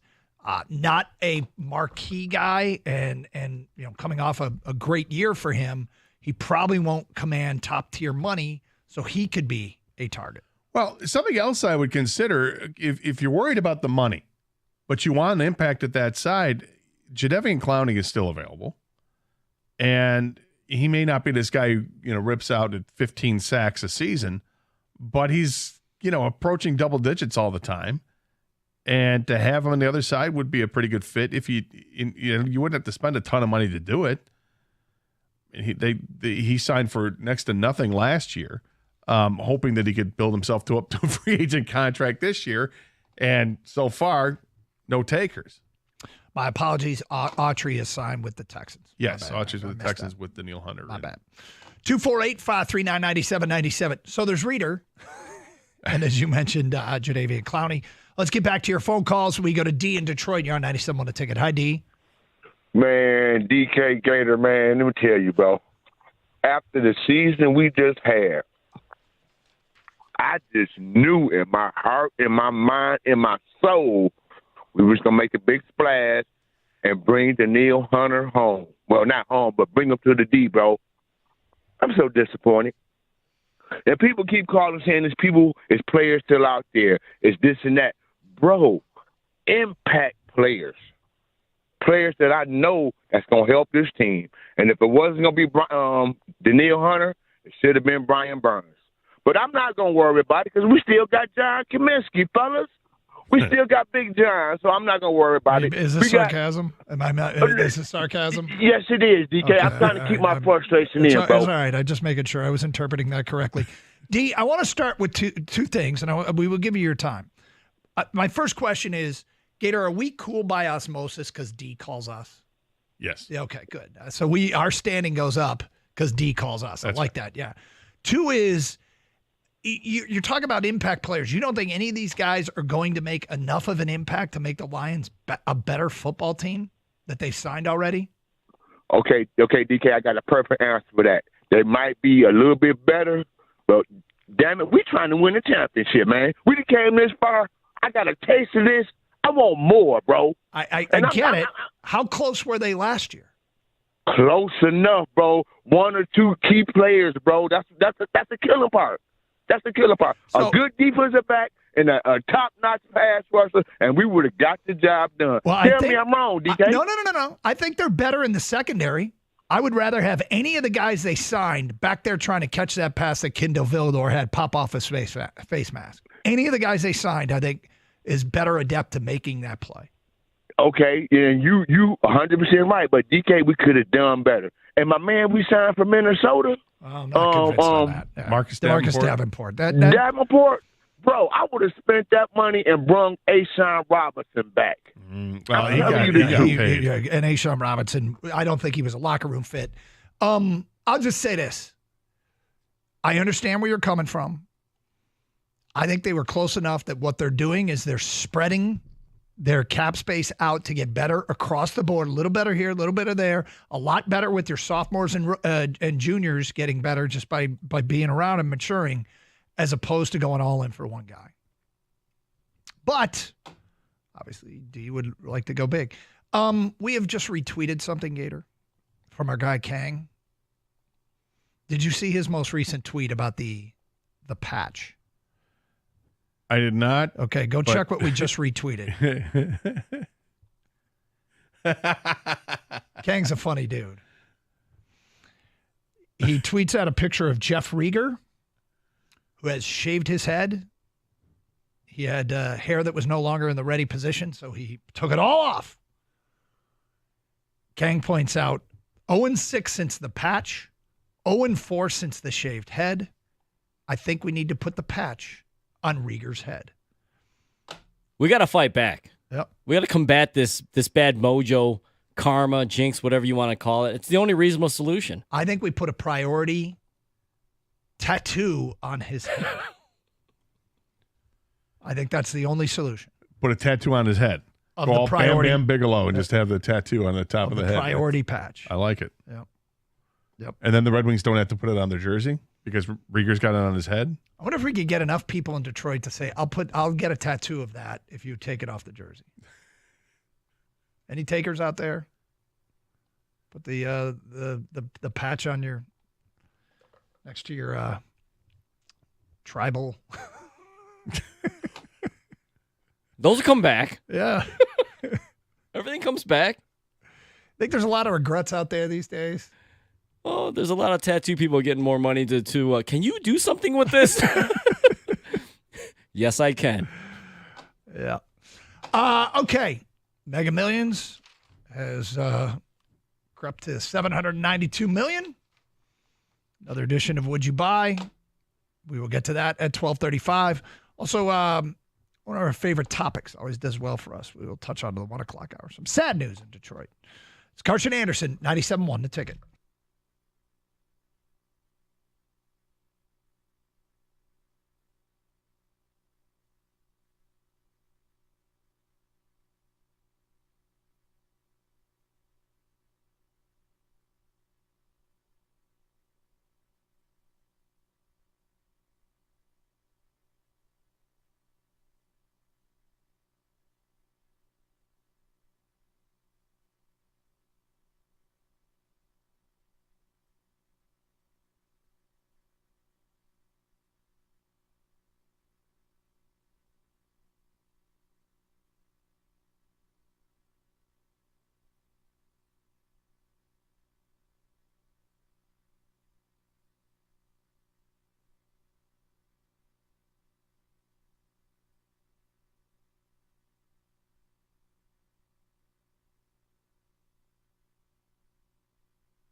Congratulations to Oakland University.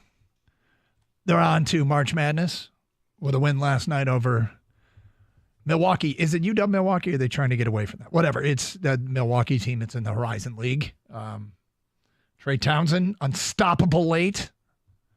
And our guy, Golke, looks like a nose tackle.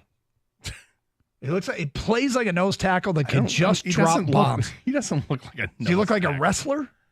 I would say he looks more like a wrestler than he looks like a nose tackle. Okay. You know what he doesn't look like? A guy that at any given time can drop 30 on you. Right. I thought it was after the game. I saw a quick interview that he did with Dan Miller on Fox 2. Greg Campy, the coach. Yep. And he brought this up, which it shows how impressive this year has been for Oakland U. So they play in a conference where 5 teams in the conference have won 20 games. This is the Horizon League, right? So the Horizon League, you're thinking teams they schedule in the offseason. These teams are the fodder for Big Ten, ACC, and everybody else, right? Yep. Not so much, because they were able to win some of those games and have 21 seasons. Oakland University had to mow through 3 of those, and they're a 4th, to get to win the championship last night. So it's a nice run that they're on.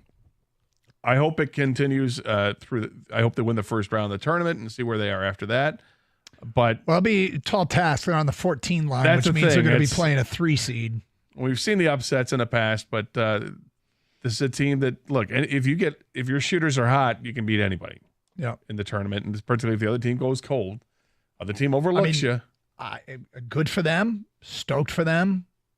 It's a team that isn't real polarizing. I think everybody around here can get behind OU.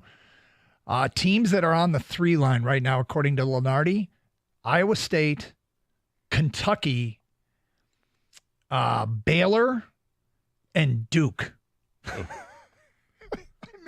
Good luck with Baylor that. won the national championship the last couple of years. Duke, Kentucky, and Iowa State. Yeah, 2 of the biggest blue bloods you'll find. Yeah. And Iowa State is a solid program. Yeah. Well, there you go. Yeah, it's March Madness. They might be the only team representing the state of Michigan. If Michigan State doesn't do their share if they tomorrow. lose one game, there could be if they lose their game tomorrow, they could find themselves in a bubble situation. Right now, they're on the 10 line. The 11 line's a cutoff. 12 seeds don't get in. Well, there are 12 seeds, but those are automatic qualifiers. The last team. Well, I guess 12 seeds go to the crap conference go to teams. Dayton. 12 seeds go to Dayton. No, there's 11 seeds according to. They're 11 seeds. The 11 Just seeds go to win, and we don't have to discuss it. But yes, good luck to OU and congratulations to them. All right, Mega Millions. We do this. You guys buy tickets. I don't. What you are buying is the right to dream. I do not have that right. I will not dream. I have no dreams. But $792 million estimated jackpot for Friday's drawing. Gator. You and Kang will buy tickets. So if you win, will you buy a yacht? Would you get a big yacht and sail around these Great Lakes of ours? This may surprise you, Doug. I've given this some thought. Yep.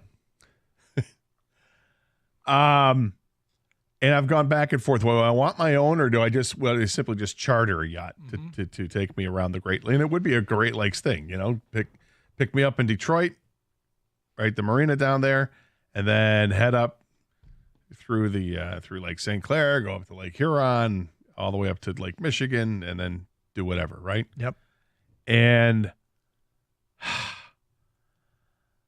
I think having the experience I had with my own boat recently, and how infrequently I used it because I don't live on a lake. Yep. And I'm not sure if winning the lottery would change that. Like if I think about my home downstate, I don't think I would buy a lakefront home downstate. But if I put a place up north, lakefront, again, would I be using it enough to justify having that yacht, boat? And the answer is probably no, but I would rent one a lot. I would rent boats a lot. I'm not a boat guy, but you don't park a yacht off a pier, right? You got to have like a bay in a marina somewhere, right? Yeah, for a yacht. Yeah, but if I have like my home at Bay Harbor, if Bay Harbor's your home, then that's Petoskey different. or Harbor Springs or Charlevoix or Traverse City, and these are places you can have a boat. I don't think I would buy a yacht. I think I would definitely rent one for the day. I would have access to a yacht. How's that? You would do some yachting. I would do some yachting. You would become a yachter. People. I would really like to just hang out in the Little Traverse Bay. It'd be yachting AF. Kang, what about you? Would you get a yacht? So my first thought was no, because I just wouldn't use it enough. I would love to be on the boat when I can, but I don't know if my home base would be somewhere in like South Florida or somewhere, the Caribbean, where I would be using the yacht a lot. But then I looked into it a little bit more, and the answer is yes, Doug. Ooh. Because these yachts can be very profitable and a good investment when you rent to people out like Gator, okay? And the other millionaires and 100 millionaires and billionaires, whoever. So I would buy a yacht because these things tend to gain value over time. Okay. Then I would have, of course, I'd have it available to me whenever I wanted to use it. But it would be set in somewhere like the Caribbean or South Florida, like I mentioned, not here, You would around be here. renting your yacht to Gator. Like I said, people like Gator. Okay. So, yes. All right. If you win, If I go to Florida. Call me captain if you do. if you win, would you show up to work the next day? Yes. Yeah, because I'm going to keep this on a down low You for have a to, while. yeah. I'm going to keep this on a down low for as long as I can. I got things I want to plan, things I want to surprise people with. And the real test is how long can you keep it a secret? Because you'll have to trust some people completely, like real estate agent. You trust them completely. You wouldn't trust any of us, would you? No. Okay, smart move. Kang, would you show up the next day? Yeah. I mean, you have to play this down as long as you possibly can. I would straight up lie to people, all day long. How'd you afford that Bentley? Yeah. I made some moves. I gave up smoking. You don't smoke. Right. Don't worry about how I did it. I was just able to move some things around. You bought lunch for us for 2 weeks straight now. I'm smuggling I'm illegal. friendly. I'm smuggling illegal contraband over the border these days. We've had a taco bar. I'm feeling generous. I hit a parlay. Okay. There you go. I hit a parlay. If you won the lottery, would you purchase a hyperbaric chamber? No. No? No, I don't know if I believe in him. I have to do some research on Red it. Wings, and I Red don't Wings even- believed in him. I don't even feel like doing research on it. Too much reading? Yeah. I don't know. It What doesn't if you seem had like somebody it's- research it for you? I suppose, but it just doesn't seem up my alley. Okay. You know? Kang, would you get a hyperbaric chamber? I don't know if I'd buy one, but I'd definitely try one. I'd look into definitely improving my health now that I want to, I already want to live longer and healthy, but now that have all these riches to me, I want to look into that things like that, health conscious stuff. So if that helps, I'm all for it. All right. If you win, would you build a virtual LA Fitness in your home? Or would you build it off-site, like in a barn or adjacent? An adjacent property. Or Also- on your property, but Also something I've considered. And I would want to have my property where I build my house would be on several acres. Yep. As one does. Yes. So I would have the space to do something just like this. Absolutely. Where it's a separate building. So I don't have to worry about having this custom gym in my home. I can have it adjacent to my home. So my home is my home, right? It's where I sleep. It's where I eat. It's where I have fun and watch TV and stuff and have parties and hang out, right? Mm-hmm. I can get up, walk next door on my property where I've got the kick-ass gym set up. I've got whatever it is, a 3/4 or full court basketball court. I've got the gym with all the equipment that I want. I've got a 75-foot lap pool that is not my lounging pool. That's my lap pool. This is where I work out. Absolutely, I would do this. Kang, what about you? Would it be in the house? Would you not build one, or would you build one like in a barn next to your house? Whew, that's tempting, Gator. It is tempting. I think I'll end up having it part of the house because I don't want it to be too big. Because yours sounds pretty big. Like, Gator, that sounds like you franchised. You might have someone working a reception area desk or something. I would have a retractable roof. Yeah, so I definitely I just spoke about maintaining my health. I would definitely have an upgraded gym and then have the trainer come over, hey, because I don't need to work out with the common folk anymore. I don't need to wipe down your sweat off the machine that I've been waiting 20, 30 minutes for you while you just literally just been on TikTok on your phone and not working out. Right, Doug? Get off the machine already. Exactly. All right, final thing. You hit the Mega Millions, 381.1 million. What would be your for-profit investment? Your for-profit investment. I think Kang's already gone with a yacht. It sounds like Kang's going to buy a marina. I don't know if I'd have a for-profit investment. Really? No, I definitely do not-for-profit. Don't want to work anymore, right? Yeah, no, I don't want to work anymore. No more responsibilities. I get that. No, I mean, it would be compounding the interest of my money while it's being, making money just on interest rate. I don't think I'm not looking to invest in a business. Kang, would you have a for-profit investment? There's a big part of me that just wants to be super lazy too, Gator. Oh, Hey, there's nothing wrong with that. When you're filthy rich, why have responsibilities? My days. Why would I want to work at this point? No, I get. As I just said, there's a big part of me that wants to be like that too, and the other part's like, I mean, lazy. You have this money to invest. I probably would. It'd be a franchise, like probably fast food or something where I know that it's a short turnaround to get return. A Wendy's, whatever, Chick-fil-A, it doesn't matter. I would look into it, and I'd probably be a silent investor into something like that. But yeah, I'd start. Neither of you went real estate. Well, I mean, the homes I'm buying and building at some point, you're going to have to sell it. So, okay, I'm not allowed to dream, so I'll just leave it at that. All right, we had a call earlier today. Remember the guy who said he wanted something with the Red Wings?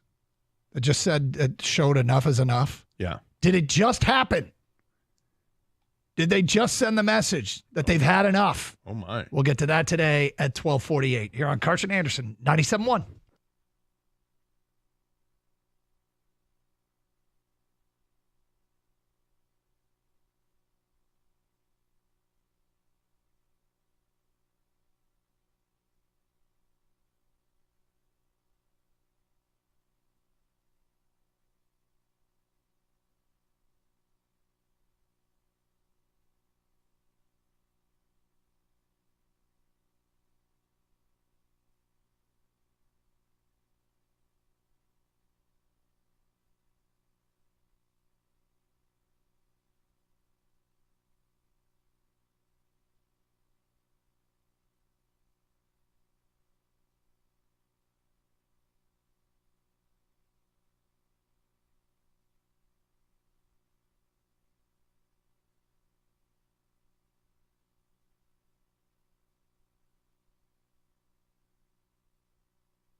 I'm going to second guess one of our coaches. Give me just a couple minutes. But first, remember the guy called earlier, said he wanted to see something from the Red Wings that showed they'd had enough? Yes. How about a little scuffle at practice? Scuffle? Yep. Gina Trotman, Channel 7, put video up there on the social medias. Frustration at Red Wing practice. Ben Sherratt and Lucas Raymond got into it at practice and had to be broken up with video. Now, it's not like they were exchanging punches, but this was definitely the old wrestling match. And there was kind of one pseudo punch thrown. But is this the enough is enough? Is this the frustration boiling over? Is this? That was a little short arm there. Yeah. As they were separating. That, you know what that was? That was a get the F off me. Yeah, that's what that was. This stuff happens at practice all the time. I was about to say, do you think it happens at practice all the time, or do you think that this is a product of what they've been going through? Well, I can't speak to this current team because I haven't been to a practice in forever. Yeah. But before you and I were doing the show together when they were winning Stanley Cups, I was at practice quite often. And is that a humble brag in some way? Is that Kang? Did you interpret that a bit as a humble brag? A little bit. Why? No, it's just, Okay. I'm just giving context. Back when they were winning Stanley Cups, I was there all the time. Well, because I was a reporter. Because I was important, and well, I'm a big deal. I'd like to think I'm more important as a co-host of the midday show as opposed to the reporter. Nobody cares about middays. Stop it. So anyway, back when they were winning Stanley Cups and I was covering the team. No, I went to quite a few practices, and you would see stuff like this happen. Yeah. And there were reports of stuff that there were some serious fisticuffs that would happen at practice, but this isn't it. So Gator is saying this is one of the requirements to win a cup is stuff like this. This team has now crossed the threshold. And what are you saying they're going to win the cup? No, Doug, that's not what I'm saying. All right, just making sure. I'm saying this stuff happens, and good to see it. And you know, the video is like whatever it is, 30 seconds long, or it shows it getting broken up, and you know, the players seemingly get over it quickly. Yeah, I don't know. You're right, because what we just saw is we got to parachute in for 30 seconds of one of hundreds of practices, and we're trying to draw conclusions, which you can't do. But our guy said that he wanted to see some fight earlier in the show. Our guy being a caller. Does that qualify? I gotta tell you, there's some other things in this video that are kind of interesting. Yeah. Like for instance, Rasmussen pushing off on another player. I can't tell who the other player is. Can't see the number on the helmet. But as they're breaking it up, it's like 11 seconds into it, Rasmussen kind of shoves a guy. You know, it's not just Raymond and Sherratt. There's another player that's got his arm hooked with, I don't know if it's Wallman, but interesting. It's been retweeted from our account at DunGator971. So if you want to go see this, credit Gina Trotman, Channel 7. It's nothing serious. Don't look too much into it, other than I would say that the players are frustrated. If you want to see that the players are caring about stuff, of course they care. They're on a 6-game losing streak. The pressure is on. They want to make the playoffs as much as everybody else does. All right? You know, one of the reasons that Yzerman didn't make some serious moves at the trade deadline is because he believes in this team right now and doesn't want to take away from the team, doesn't want to take away assets to get something. So these guys have to prove it. And when Yzerman spoke after the deadline on Friday night, in between periods, I think it was with Trevor Thompson, he was not happy with what was going on Friday night. So can only imagine the steam that's coming out of his ears now with this team now that it's a 6-game losing streak.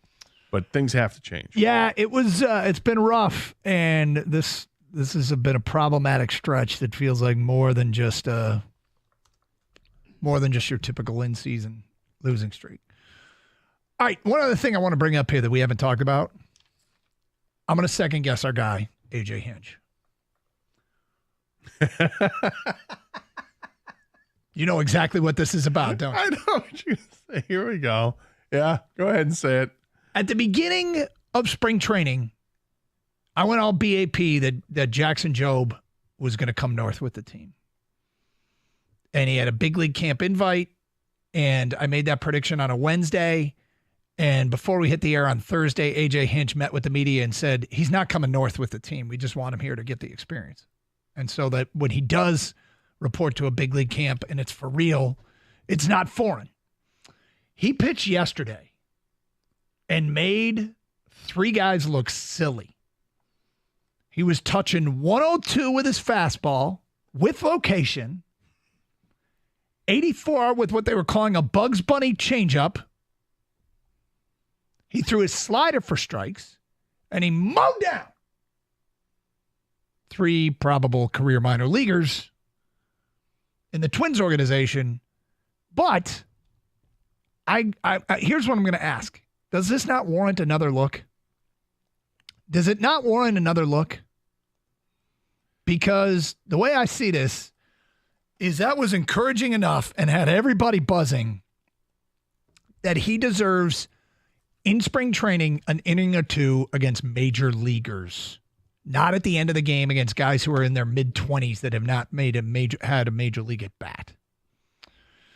And Evan Petzold today, beat writer that covers this team for the Detroit Free Press, was there when A.J. Hinch met with the media today and said, will Jackson Jobe pitch another MLB spring training game? A.J. Hinch, quote, it's unlikely, but I wouldn't say no.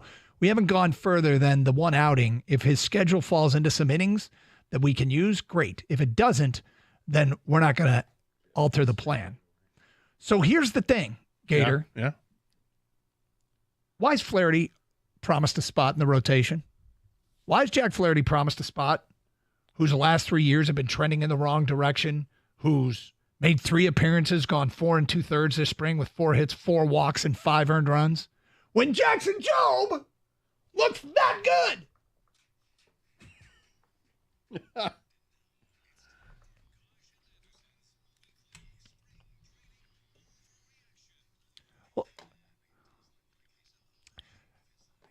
Our guy is throwing 102, painting the black.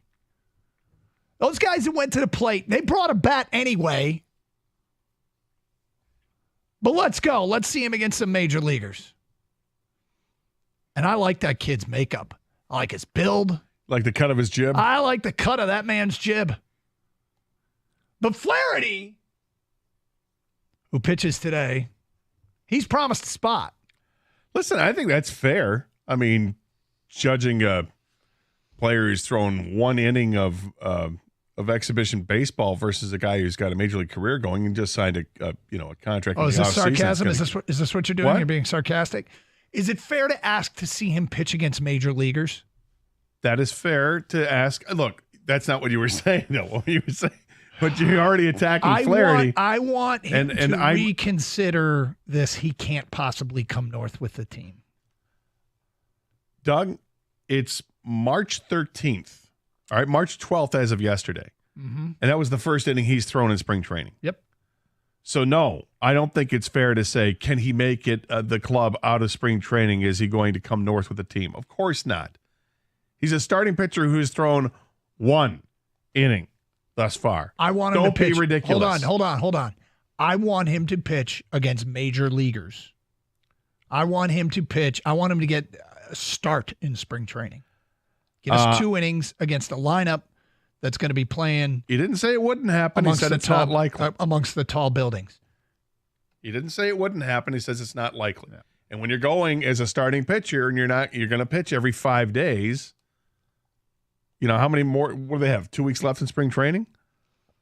A week and a half? Not even 2 weeks? I don't know. What are we? Is opening day 2 weeks from tomorrow? Might be, yeah.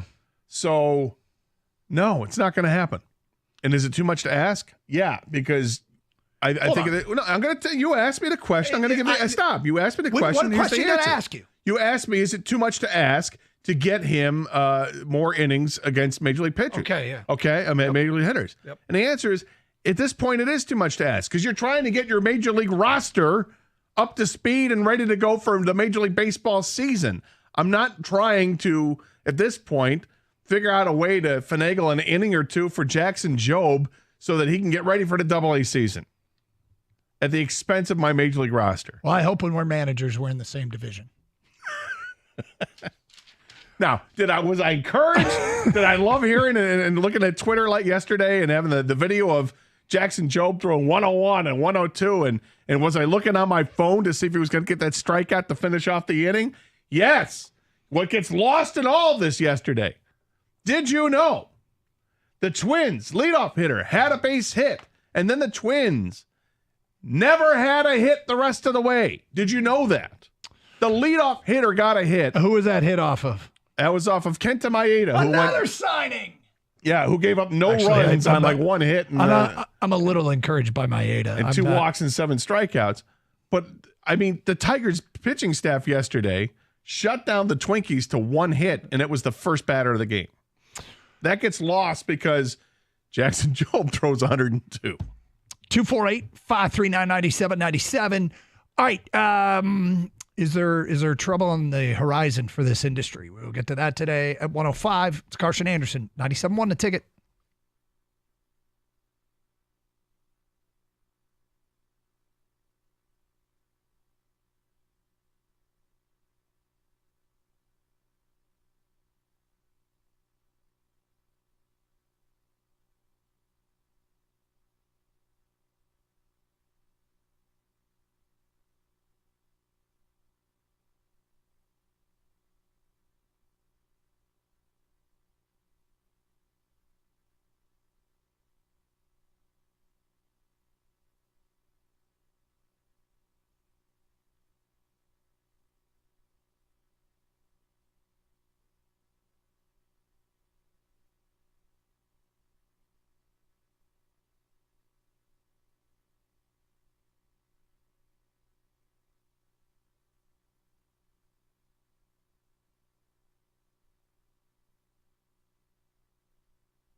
Day 3 NFL free agency, nothing new to report yet as it pertains to the Lions.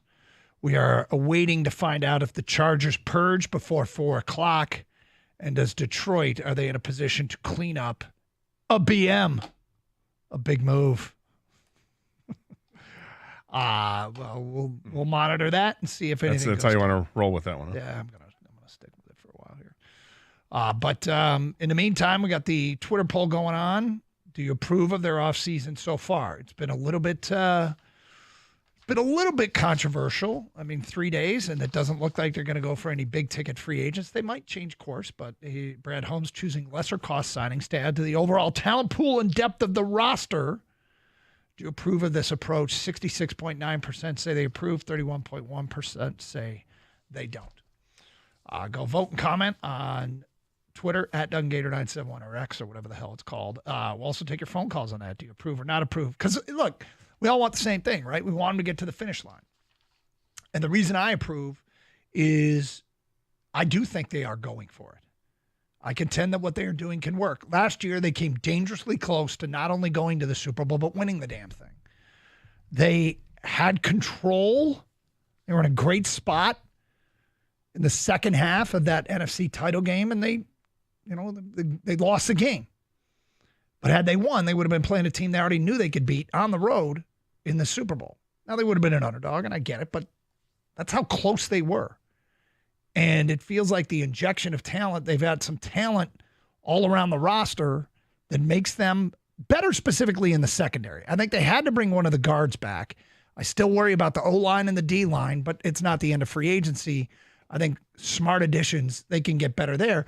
Just get a little bit better, find some starters that make you a little bit better at the positions of need, and then the maturation of the roster, another addition of a draft class. I think, I think that can get them to the finish line. Others would like to see one big move and fewer moves total. But there's a difference of opinion. Go vote, comment, and call at 248-539-9797. Gator approves ish. You aren't quite as sold as I am. No, I'm not quite as sold. But free agency is in some ways it is a sprint. But I'd like to say it's more long term. The more patient you are, the better the bargains can be, and not just bargains, but really nice additions to your team. And there's still a bunch of really good players that haven't pledged their allegiance to teams. The Lions are reportedly going to meet with DJ Reader, which could help the middle of that defensive line. I'm a little concerned because defensive tackles are getting paid right now, and I'm not sure how much I'd want to commit to a guy that is, oft injured. So we'll see where that goes. But, there are names like Stephon Gilmore or Jadeveon Clowney that are available. And there's still the safety from the Broncos still available. Simmons, yes. Simmons? Justin Simmons. I mean, he's still available. There's lots of players there. You mentioned earlier in the show, Laken Tomlinson. Is that a possible addition? Would you feel better about him at guard? And I would. I'd feel a lot better. But when you go ahead and commit up to $10 million on a contract for Marcus Davenport, and you've traded for a defensive back, and that price tag has $14 million attached to it, it seems like you're limiting what you can do from here on out. Now, let's hope that those moves pay off. That Marcus Davenport is the answer. On the other side, anyway, that he'll get you 8 or 9 sacks this year, and I'd take that. Sure, and then Hutchinson is a guy that really is able to take advantage of that, because now you can't afford just to double team him every time because hey, Davenport's getting home, or hey, here's James Houston coming in too, and he's chipping in with the same total. All of a sudden, the Lions sack total looks great, and it's a great signing. Could happen. We'll see. Carlton Davis, man-to-man. These are master. Okay, great. Let's throw him out there man-to-man and see if he ends up, owning it. Is he CB1? Yeah, we want this to be easy, right? We wanted to, with that signing, clearly they got better. These are all, you got to dig a little deeper, see how they're going to be used in Detroit, and a little bit of, hey, if this works out. And that's a lot of it pertains to health. But, okay, look, there was news that North Center Brewery in Northville is closing. They announced that St. Patrick's Day will be their last day. They released a statement, and we've seen some reporting on this.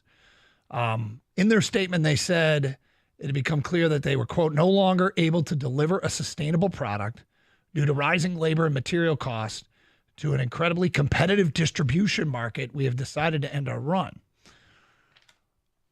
We've talked about the craft beer industry, the brew pubs, breweries, microbreweries, quite a bit here on this show over the years. And we know our audience. We got a lot of people that work in this industry and know a ton about it. Either they're just craft brew fans or people that work in the industry. There's a reporter who does a podcast over on the Daily J, our brother station, WWJ, by the name of Zach Clark, who's covered craft beer and the craft beer industry, is an enthusiast. He said of this story that North Center Brewery was closing, it's a brutal time across the industry. NCB is far from alone in their predicament. So let's start with this. You've had beer from there. Yes. Okay. Did they drop some off here, or how'd you get it? I forget how it worked out, but I've had sampled several growlers of beer. Yeah. And do you remember? I mean, do you remember anything about it, or? Yeah, it was solid. Yeah. You know, it was years ago. So this was like it was pre-pandemic. I know that. Okay. And I know some other people are involved in the microbrew industry. It's tough, man. It is ultra competitive because it exploded. It exploded. We talked about absolutely saturation. Exploded, and it's great because competition's great. You got to bring out your best, and it's only the strong are going to survive. But unfortunately, as it gets oversaturated, and then you start talking about distribution, if that's the main obstacle there, that's a real tough one, man. And unless you really have your niche of getting your word out that your beer is great, it's tough. I mean, you have to have something else, and you know there are brew pubs that are opening up all over the place, and maybe that's the difference. If you have a pub that also has, you know, a dining experience, and it's not just the beer, that can help offset, you know, the costs of it all. But you know, they're contingent really on distribution because they want to sell it rather not just from what you can get in the store or in the restaurant, but they need to make money. They have to distribute it. So maybe somebody who either owns a brew pub or works in the industry or is just a craft beer fan that goes to small breweries all over the place can tell us a little bit about how prominent this is, because it sounds like it's market saturation. Kang? Do you think that craft beer just outgrew its customers, outgrew its audience? You know what I mean? There's too much, and they didn't gain enough new drinkers. I don't know, because seltzer probably has a big role in it. You know, that market is taken away from it, and maybe it's no longer the new hotness to try the new. You think people jumped in and bailed at some point, like craft beer, like, hey, this is craft beer craze, is great, and they got into it for a couple of years, and then they're like, all right, I'm going to go back to my domestic, or I'm going to try seltzers now. Or, you mean customers? Yes, customers. Yeah. I think as a customer, it probably doesn't help the craft breweries that there are so many options and people want to try something new. Like, okay, there's not the brand loyalty that there is to Miller or Budweiser. There's the brand loyalty can come in that way, but with craft beer, don't you always want to try something else? So, yes, I told you about my experience I walked into one brewery and I didn't realize, I thought I could just go in there and get a Miller Lite, and it was, oh no, this is a place that brews their own beer. It was the middle of summer, it was hot, and I said to the woman, do you have anything that's like summer shandy? And she looked at me and she said, no, and turned and walked away. I thought she said something like not even close. Yeah, it was very dismissive, and I'm thinking Here's to myself, a glass of water with a slice of lemon. and I'm like, okay, got it. Yeah, I came to the wrong place, and maybe she's having a bad day. I'm not going to crucify her. I'm not going to call the manager over. Whatever. It's not that big a deal. But in retrospect, and thinking to myself, is that maybe part of the issue? Is the mass-produced beers have huge audiences, and you know, just their take on a Miller Lite, just your take on a summer shandy, just your take on a Bud Light goes further than the triple IPA, hoppy, is this bug spray, is this beer kind of drink. Well, and I don't know. Well, I've told you I don't guys. know the first thing about it. Me neither. I'm not a huge craft beer enthusiast, but if I go into a place they only serve craft beer, sometimes I'll just say straight up, what's the closest thing you have to a Miller Lite or Bud Light? You Well, know, don't ask at the one place. just say not even close. But then that's their opportunity to, hey, you might like this, right? And then I might be like, hey, you know what? That is a beer, and I'll come back for that. And but if you're not doing that, I don't know what they're doing, but that's a way to open up to new customers. 248-539-9797. All right, we'll get back to your open line calls next. Carson Anderson, 97.1, The Ticket. So, spring forward and right into truck season at Sarah Chevrolet Sterling Heights. Hurry in now because as the #1 volume Chevy dealer in Michigan, Sarah Chevrolet Sterling Heights has a huge inventory of trucks for the choosing, like the legendary Silverado. Or if the SUV is more your style, Sarah Chevrolet Sterling Heights has all kinds of Equinoxes for you to select from. Whatever you decide on, you could take it home today. Today! Sarah Chevrolet Sterling Heights, where they guarantee the lowest price or it's free. 17.5 and Van Dyke at Sterling Heights. Call 87-SAY-SARAH or go to saysarah.com. Together, let's drive.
Doug Carr, Scott Anderson, 97.1 The Ticket.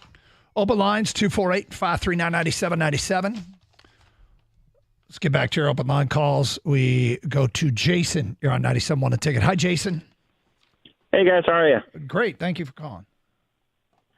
Yeah, so when it comes to the craft beer thing, I mean, I think you guys hit it right on the head where, I think the market was flooded out by all these microbreweries popping up everywhere. Mm-hmm. But on top of that, I think, at least for me personally, the amount of people that go out and buy all the microbrewery beers and all that is just not as many people anymore. Because I know personally, right out of college and my young adult life, I was into that. Anytime I went to the grocery store, I'd buy any new beer that I could find. But recently, my thing that I'm into now has switched to bourbon. And I feel like you go to the grocery store now, more than ever, there's a bigger selection of bourbon than anything else. Gator, you'd be able to speak on this a little bit more now. I mean, bourbon's gotten awfully popular the last 60 years or so, and it just seems to get more. Bourbon and tequila both have exploded on the market again. Not as much as craft beer, but bourbon is just, and tequila both are. It's a quicker way to get to where you want to be, I guess. And if you've got a specific goal, yes. It's also. I mean, you're talking about spending. What would you spend? Close to $15 for a 4-pack of beer, of craft beer, or you can spend, $40 for a bottle of bourbon, trying something new. Yeah. So I mean, there's a cost there, and it's like the craft beer industry. There are different. Each bourbon is different in its own way. 248-539-9797. Cliff is in Detroit. And next, hi, Cliff. Hey, how you doing, guys? What's up, Cliff? Listen, I basically, I'm comfortable with the Brain Trust. I know they're going to do what's right, and also we're a long way from September, so they got moves they're going to make. We know the team is outstanding drafters. So Yes. I'm comfortable. I'm feeling good about things. You're not worried. You're okay with what they've done so far. You approve of the work so far.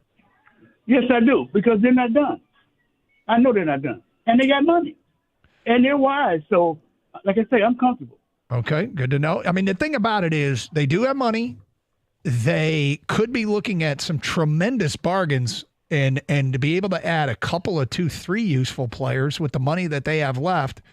And maybe some of those, we've talked a lot about, eventually the market softens, and the next thing you know, you walk away with a player that you didn't expect to get. Last year, that guy was C.J. Gardner-Johnson. Didn't work out, but that's was some bad luck involved with that. But, yeah, I remember when they signed C.J. Gardner-Johnson, and we were like, they just did what? Right, for nothing. And then he just signed a 3-year deal, getting, $11 million a year or something. Yeah, that was an easy walk away. There's Yeah. no way that Detroit was going to spend that. No. And then there's the thought of how much money do you leave under the cap so that you have some room halfway through the season when you get to the trade deadline to make a move, if you need to make a move. 248-539-9797. Tim is next on 97.1 The Ticket. What's up, Tim? Hey, guys. How are you? All right, Tim. Good. Big fan of the show. Thank you. Great. Thank you. Yeah. I've owned a craft beer store since 2011. So there's so many things that people have already mentioned that are happening in the industry. And it is pretty saturated. And people are moving on to bourbon and tequila and marijuana now that it's free. Or not free, but illegal. Yeah, right. legal. Where is it free? Weed. Asking for a Metro Detroit. Yeah, it could be free in my truck right now, but whoa. Yeah, there's so much going on. But my biggest struggle is trying to remind people that the really great beers that got them into craft are still there, and they're still really great beers, and they're still really great options. But people keep looking for the newest and greatest thing, and there's just not as many of them out there that are newer and greater. How many beer? I mean, I'm sure you're approached by breweries all the time to stock their beer. What percentage of those actually get in? Like, I'm sure there's a high reject rate from you as a store owner. No, actually, I specialize in a lot of smaller and self-distributing breweries. We tend to grab those and bring them in. We'd rather get kegs of them in because we have a tap system as well. Okay. It's a lot easier for them to get noticed on a 16 tap system as opposed to 1,000 different labels. So that you would then serve up growlers to take home, or you sell beer like right there to consume on site? We sell beer to consume on site. So you can, in my store, you can come in and have a beer while you're shopping for beer. Interesting. What is your store? Yeah, it's 8 Degrees Plato Beer Company in Detroit. Okay. We're on Cass and Peterborough. We'll be there. It'll be 9 years in September. And some of your audience will remember our Ferndale store. That was just an actual store without taps, and that opened up in 2011. Unfortunately, we had to close that one because it's really tough trying to run 2 places at once. Well, thanks for the intel. Appreciate it, Tim. 248-539-9797. We're talking about this because North Center Brewery in Northville, they're closing on St. Patrick's Day, and they released a statement basically saying, hey, man, it's gotten tough. It's gotten really, really tough. Gator, you've had their beer. And saw some reporting on it from Zach Clark, a producer on the Daily J who covers craft beer, and said it's a brutal time for the industry. NCB is far from alone in their predicament. And I know that we've got a lot of consumers in the area and a lot of people that have, whenever these topics come up, call the show and know a lot about it. 248-539-9797. Kyle, you're next. Hi, Kyle. What's up, guys? Hey. So I own Dog and Pony Show Brewing in Oak Park, Michigan. Okay. Mm-hmm. We're like 2.5 years old. All right. So like what you kind of described, I mean, that's the first thing. Like we offer free samples. We have a pretty wide variety for our tap list. So if you came in and told us that you like Miller Lite, we have a beer that you would like. There you go. And my staff knows to ask you and to say, here, try these and then tell me what you think. Mm-hmm. So we don't distribute. We don't have beer out in the market yet other than what we sell out of the tap room. But the other thing we did last year that's interesting, and you're going to see a lot of craft breweries start doing this, is we partnered with Bally's last year and did the Short Boys beer. Oh, is that I you? think there's still a beer billboard on 75. Yeah. So that's kind of how we survive. But it is definitely, there's some saturation, and there's a lot of breweries out there that some of them are making better beer than the others. So if you walk into a place and you have an experience like that, that's not good for our place either. The place where they said not even close. When I asked for something like Summer Shandy. Exactly. I wasn't going to make a huge deal out of it just because. That's not the way to respond. No, it's not. But at the end of the day, I'm like this. She's probably having a bad day, and I'm not. This isn't the end of my world. I'm okay. All right. So, NFL reporter links the Lions to a new name. Says that they're among the team with interest in this player. We will get to that today at 1:31 here on Carson Anderson, 97.1 The Ticket. It's Hump Day at Twin Peaks, and you know what that means. Bourbon and Brews. Twin Peaks girls, their black lingerie, ready to serve you those, serve up those elixirs to the midweek blues. Stop by from 5 to 7 to sample the weekly specials. They're ramping up for St. Patrick's Day. They got samples of the Irish trash can. And did you know Twin Peaks has added more time to their daily party? All lodges now open a little bit later. That means extra happy hour. Monday through Thursday. Late night happy hour starts at 10 p.m. Monday through Thursday and runs through midnight. That gives you late workers or night owls a chance for an extra hour to take advantage, an extra hour or two to take advantage of their amazing happy hour specials. Bring the crew over to enjoy amazing deals on shareable items like the $3 fried pickles and $5 hand-cut and breaded 2-order mozzarella cheese bites. Wash it down with great drink deals like the $3 Wells, $4 tall domestics, or buy a round of cheap shots for the group, priced at $3.99. We're going to be at Twin Peaks for March Madness. Great place to watch games. Check it out. To find a location nearest you, go to TwinPeaksRestaurant.com. That's TwinPeaksRestaurant.com. To find a location nearest you, same website, Twin Peaks Eats, Drinks, and Scenic Views.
Okay. So, Aaron Wilson covers the NFL and the Texans for KPRC Television. He's worked for the Houston Chronicle and the Baltimore Sun. Tweets out the following at this hour. Texans to trade defensive tackle Malik Collins to the 49ers per a league source.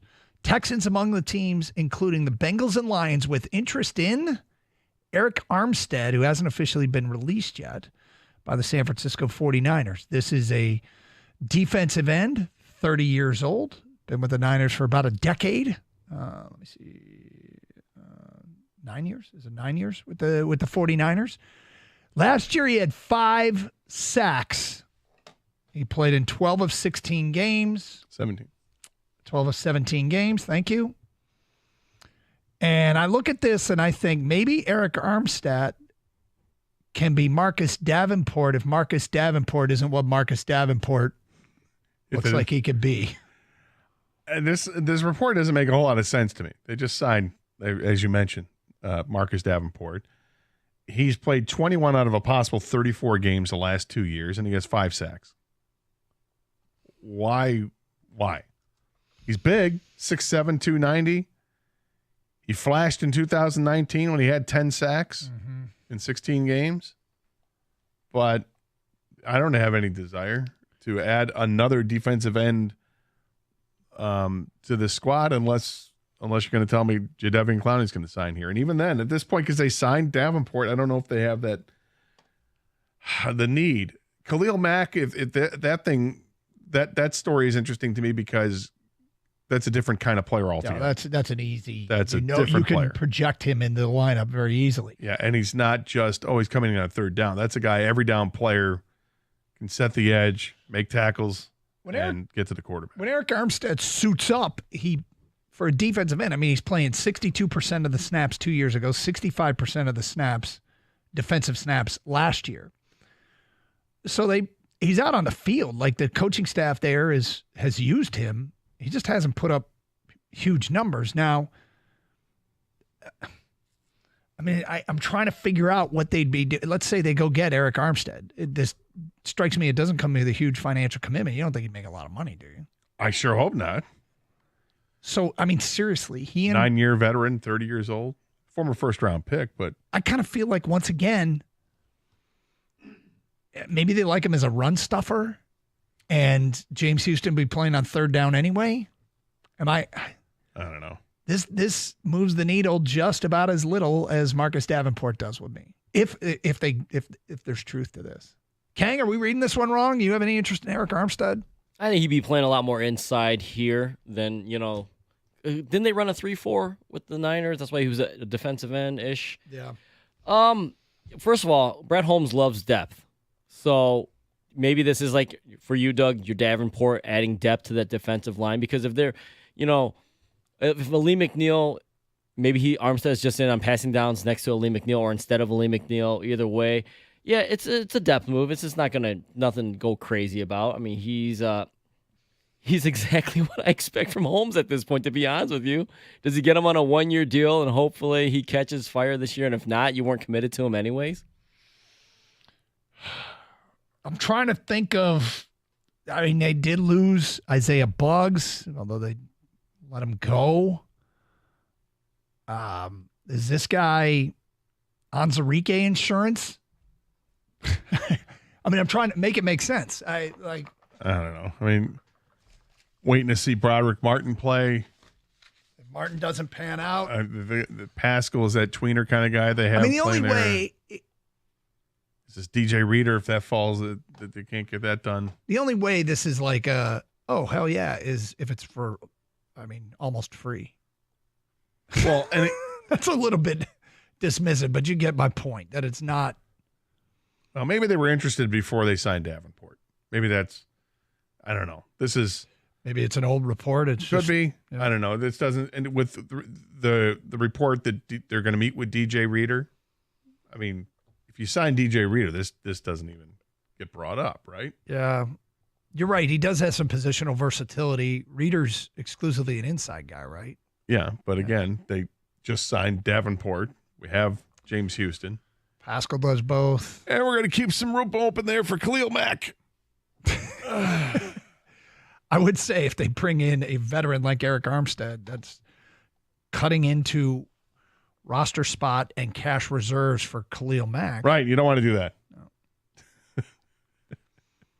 I'm not sure there's anything else here to offer other than either maybe they were once interested or this is an emergency break glass possibility. I mean, he's not even released yet. Bleacher Report reported a few days ago he's expected to get released, but all right, well, take it for what it's worth. All right, as the voting is just about done on the approval rating on whether or not it makes sense so far what the Lions have done. Feedback coming in from Doug. I trust Brad and Dan. Just wish they were more concerned about the secondary. Sitting here today, I think Green Bay wins the division next year. That's a tweet from Doug. Well, they've brought in a couple of guys in the secondary that I would argue are better than some of the guys that they were parading out there at the end of last year. So I'm okay with. I do think they've paid some attention to the secondary. They haven't gone big, but they've gotten better there, right? I think they've gotten better. I think the guys they picked up, can you say they're better than Kendall Vildor, who started a lot last year? Started towards the second half of the season. Or is it better than who they had in the first part of the season? Mm-hmm. Yeah, I think so. But is it a ton better? No. Is there potential? I mean, you're looking at the analytics approach to it with Carlton Davis, and if it's man-to-man coverage, that his numbers dramatically improve over what it is in zone coverage, and the Lions run man-to-man more than run zone, and is that a better fit? Maybe it's a better fit. I hope it is, but what are they going to do with Carlton Davis long-term? Is this just they trade a third-round pick to get 2 6th-round picks in return and a $14 million contract for the year?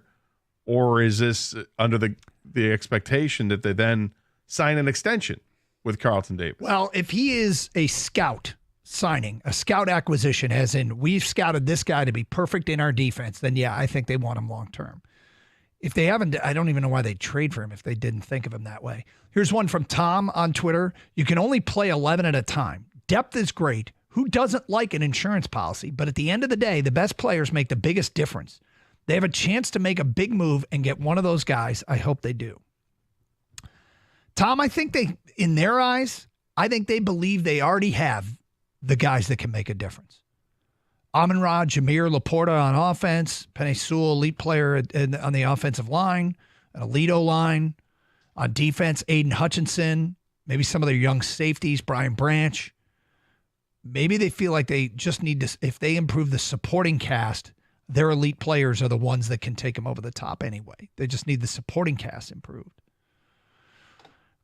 I would say that's what it looks like more than what you're suggesting is go get a great player. Different approach. But voting is done. Voting is closed. Do you approve? 66.9% say yes, I approve of the free agent approach. 33.1% say they don't. 248-539-9797. Phone calls and feedback. Carson Anderson here on 97.1 The Ticket from an unnamed texter. Brad and his team have shown so far they know full well what they're doing. I approve 1,000%.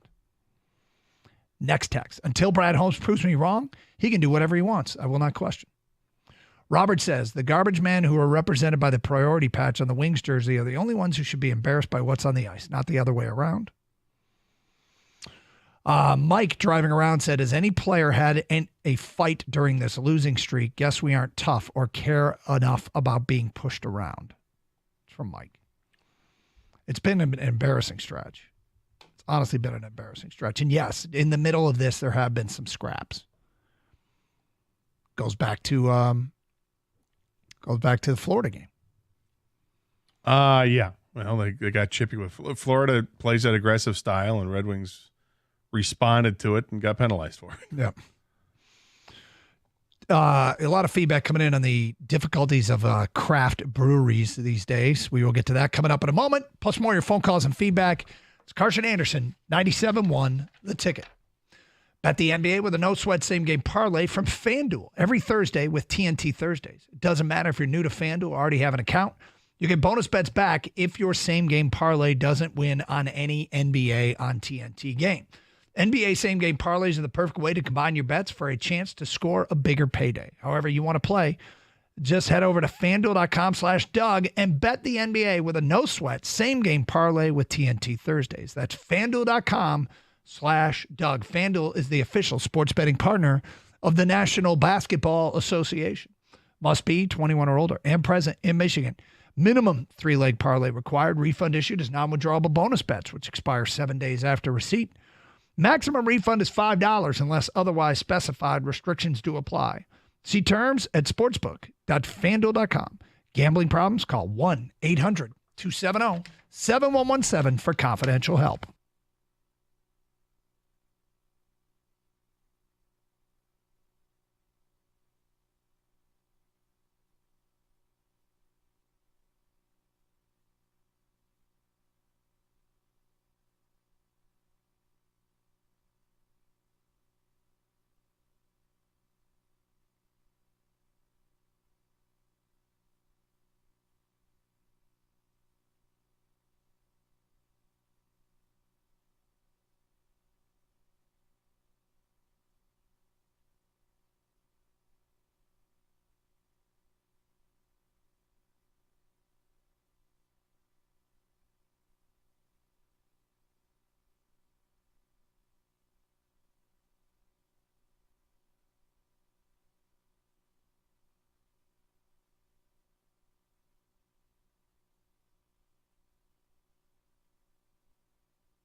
Gina Trotman had a video from Red Wing practice today, a little scrap between Lucas Raymond and Ben Sherratt. There's a little get the F off me kind of punch from Raymond towards Sherratt. And look, I tend to think this is typical hockey practice stuff. But feedback coming in. Detroit K313. Now they want to show some fight. Where is this during the games? From Randy, best news all day. They should be mad. From All Detroit 24, anyone ever play hockey before? LOL, it happens. Tim says maybe they should show that emotion when playing the opposition. You guys get that way when the fish are practicing? Without question. My son's on the roster, and I've punched him many times. No, I mean, we don't practice. I was going to say, you guys don't practice. Ever get heated in the locker room afterwards? No, we've had some scraps with other teams. So it's not been, that's the kind of thing that I will admit when I was younger, I was like, let's go. This is fun. Now I'm like, come on, guys. I got to go to work in the morning. That's a common thing that's said amongst certain age groups. No hitting above the stomach and no hitting below the belt. Yeah. Just keep it right. And even then, you do Let's the just whole, push and shove here a little bit. Let's make it look good. The scene in Friends when Joey and Chandler were going to get in a fight with those two guys. Because they took the couch. Yeah, and then they came up with the rules.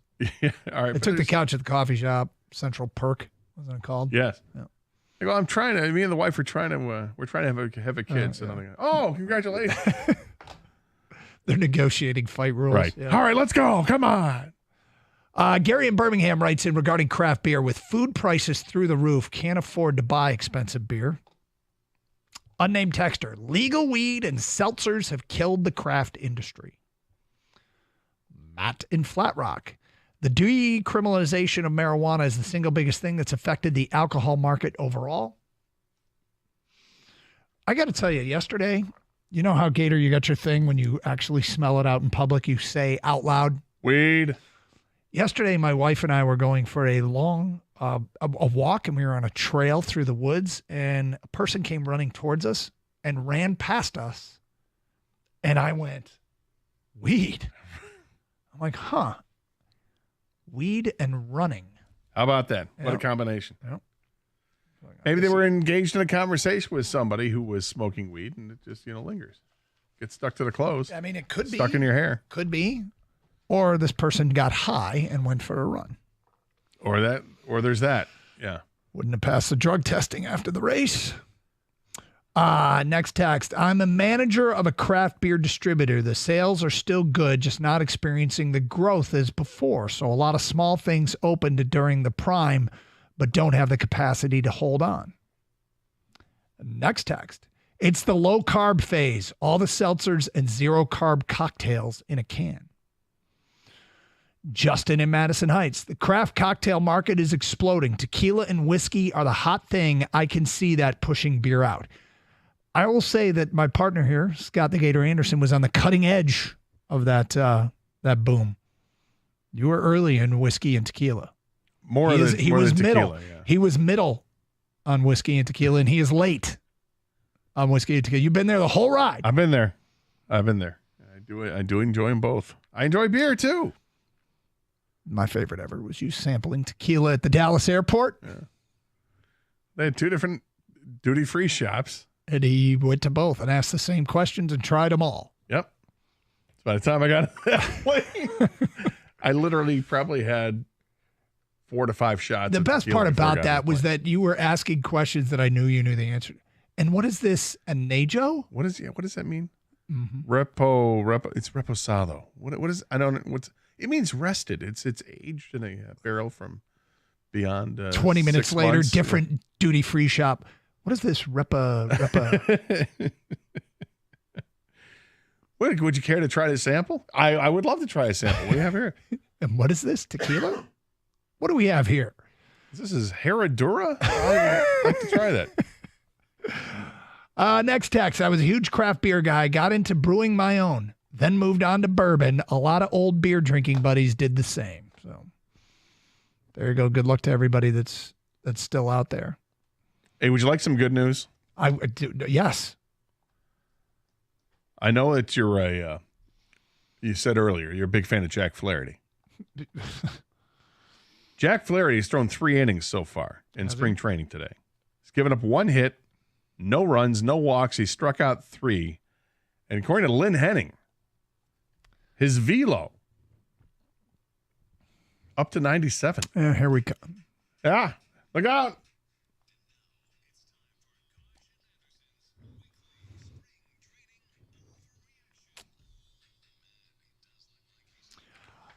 Okay, so there you go. Here we come. Well, I mean, just saying. Yeah, that's better. You know, he started off the first 4 innings he threw with the Tigers in spring training were god awful, and now it's 3 innings in this start, and he's pitched really well. Yep. So that's good for him. Good that the velocity is up where it is. That was a concern earlier, and I think they started in the first inning. The reports were 93, 94, and then Lynn Henning said 96, 97 in the second inning, and here he throws a third straight shutout inning. So good for Jack Flaherty. I'd rather have him do well than bad. He just kind of has come to represent my frustration over he's not Blake Snell. No, and Matt Vierling has gone deep. That's good. Okay. Speaking of the comment in there about the best shape of their life, did you see everybody commenting about Miguel Cabrera? Oh my God, that was funny. Yesterday he shows up, and what happens? He starts taking reps at first base. Yeah, he's feeling some grounders, hanging out, talking to Torque. He's wearing the uniform. Yep. The warm up anyway, and when you see it, they had the still photos of him. I think Evan Petzel from the Free Press has a bunch of these pictures and videos of him just kind of standing and talking. He does look like he's stop slimmed it. down. no! Stop it. Oh, Gator. He looks slimmed down. It's Miguel. Gator. He also made it painfully clear that he has no plans to come back and play baseball. But he's in the best shape of his life. I know.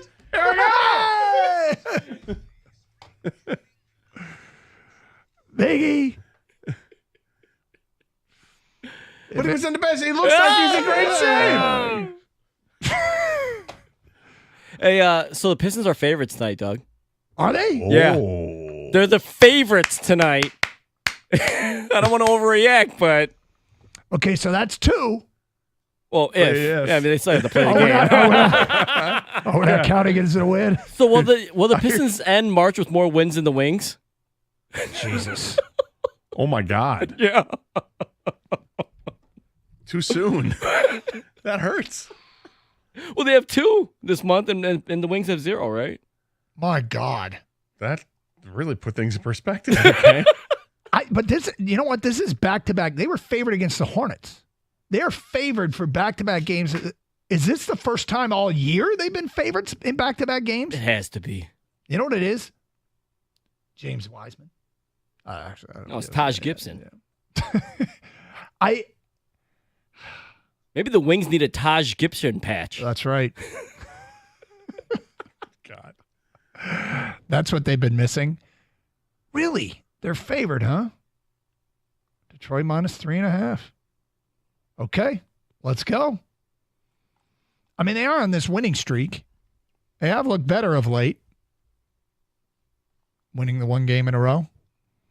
Cade Cunningham's doing special yeah, things. he is doing. I mean, the truth is that when you compare them, strangely, when you compare them to him to a lot of players at his age, he really is.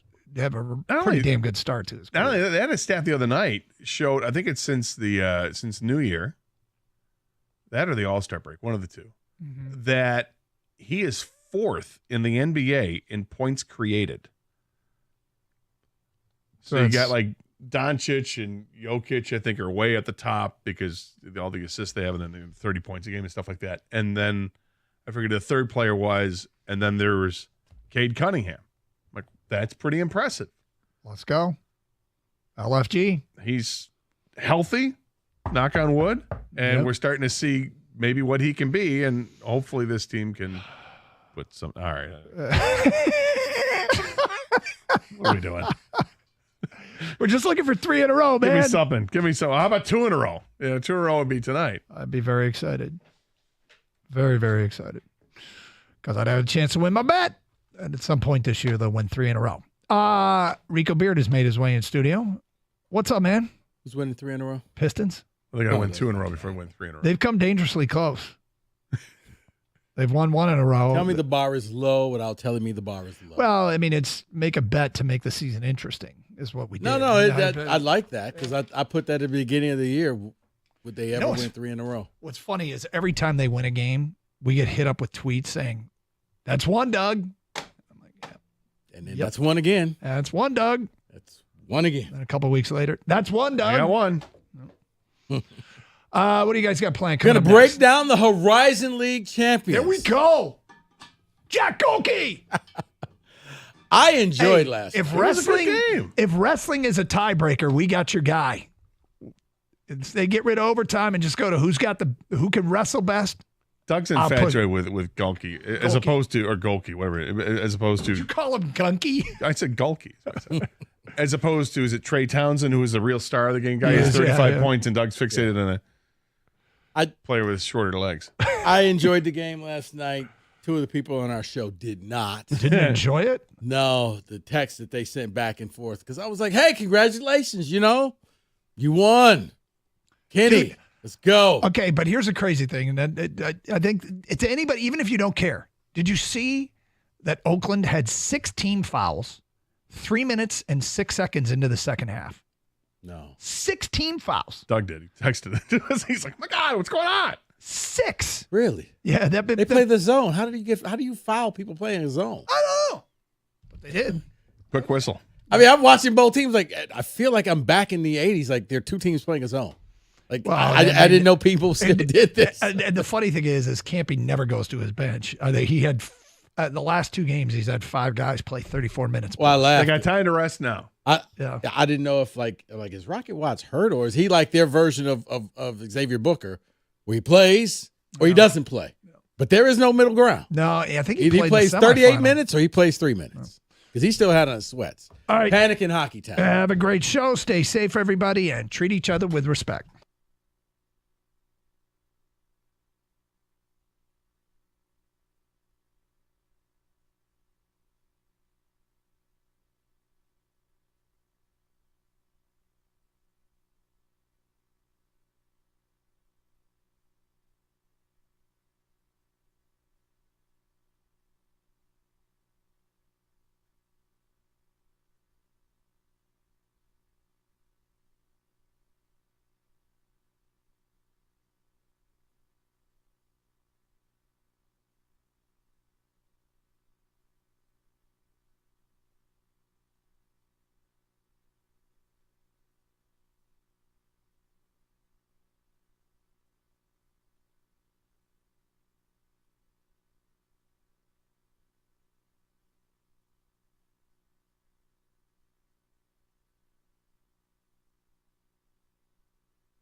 Brought to you by Cars for Kids. Joe Lenardi predicting that Oakland University could be as high as a 14 seed in the upcoming NCAA tournament after their big win against Milwaukee last night. In other mid-major news, Tony Barbie has been named MAC Coach of the Year after turning around the men's basketball team at Central Michigan.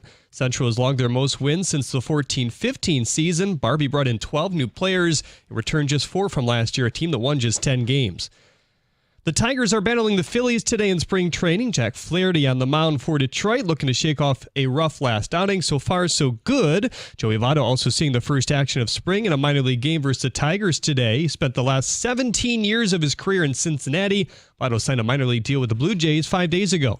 And Eagles kicker Jake Elliott has re-upped with Philly on a 4-year, $24 million deal. He's now tied with Justin Tucker for the highest paid kicker in NFL history. At the Coral Health Update Desk, I'm Jeremy Otto. For more, go to 97.1 The Ticket or Odyssey.com.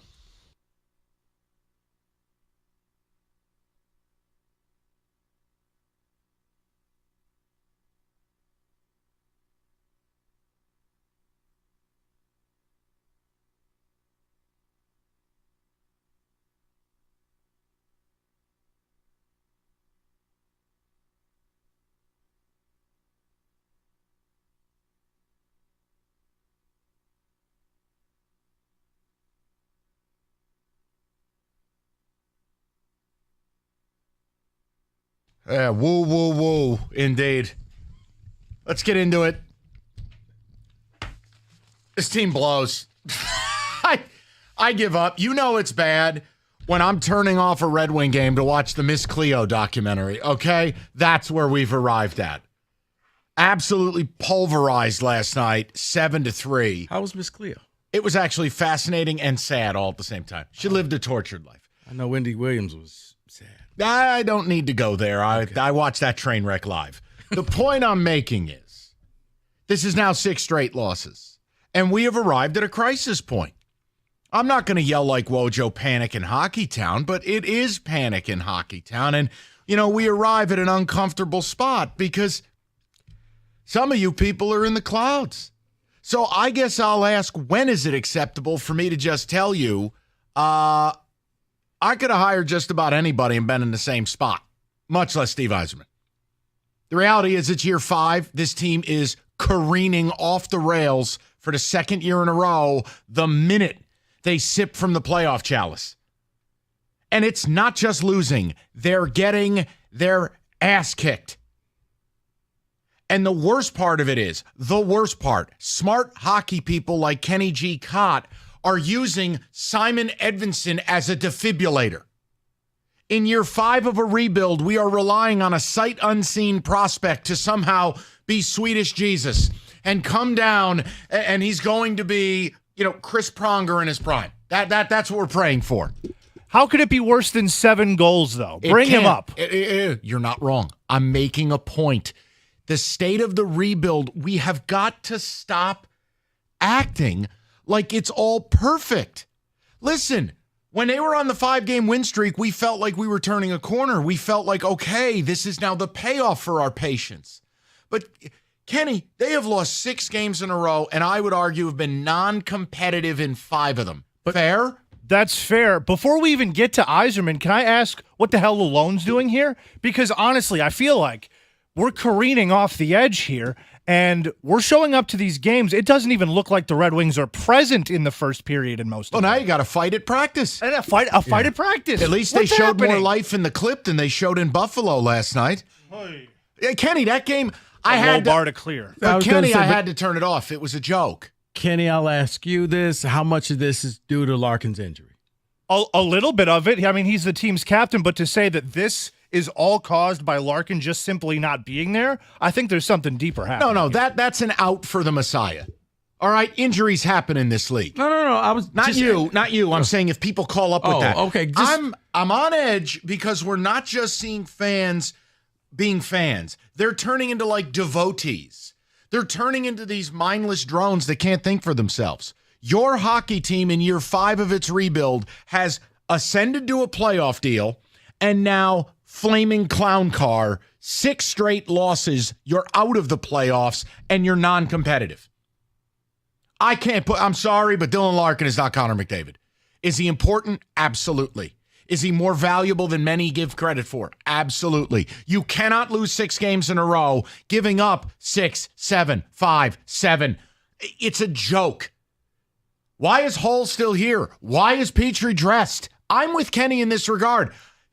Edvinsson could show up to do middays. I wouldn't know who he is, but I'll spin the wheel.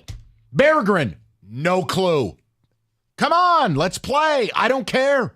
But my whole point is we are in year 5 of a rebuild, and if this doesn't turn around and they don't make the playoffs, what the hell was the point of hiring Yzerman? You know, the idea was by hiring Yzerman, we got a cheat code. That even if it was a 10% bonus, if most GMs travel at 65 miles an hour, Stevie was going to be traveling at 75. 5 years in, and if we don't make the playoffs and it's on a collapse a second straight year, I'm sorry, you don't get to say it's successful.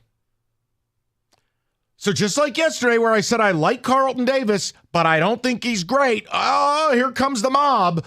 I don't care.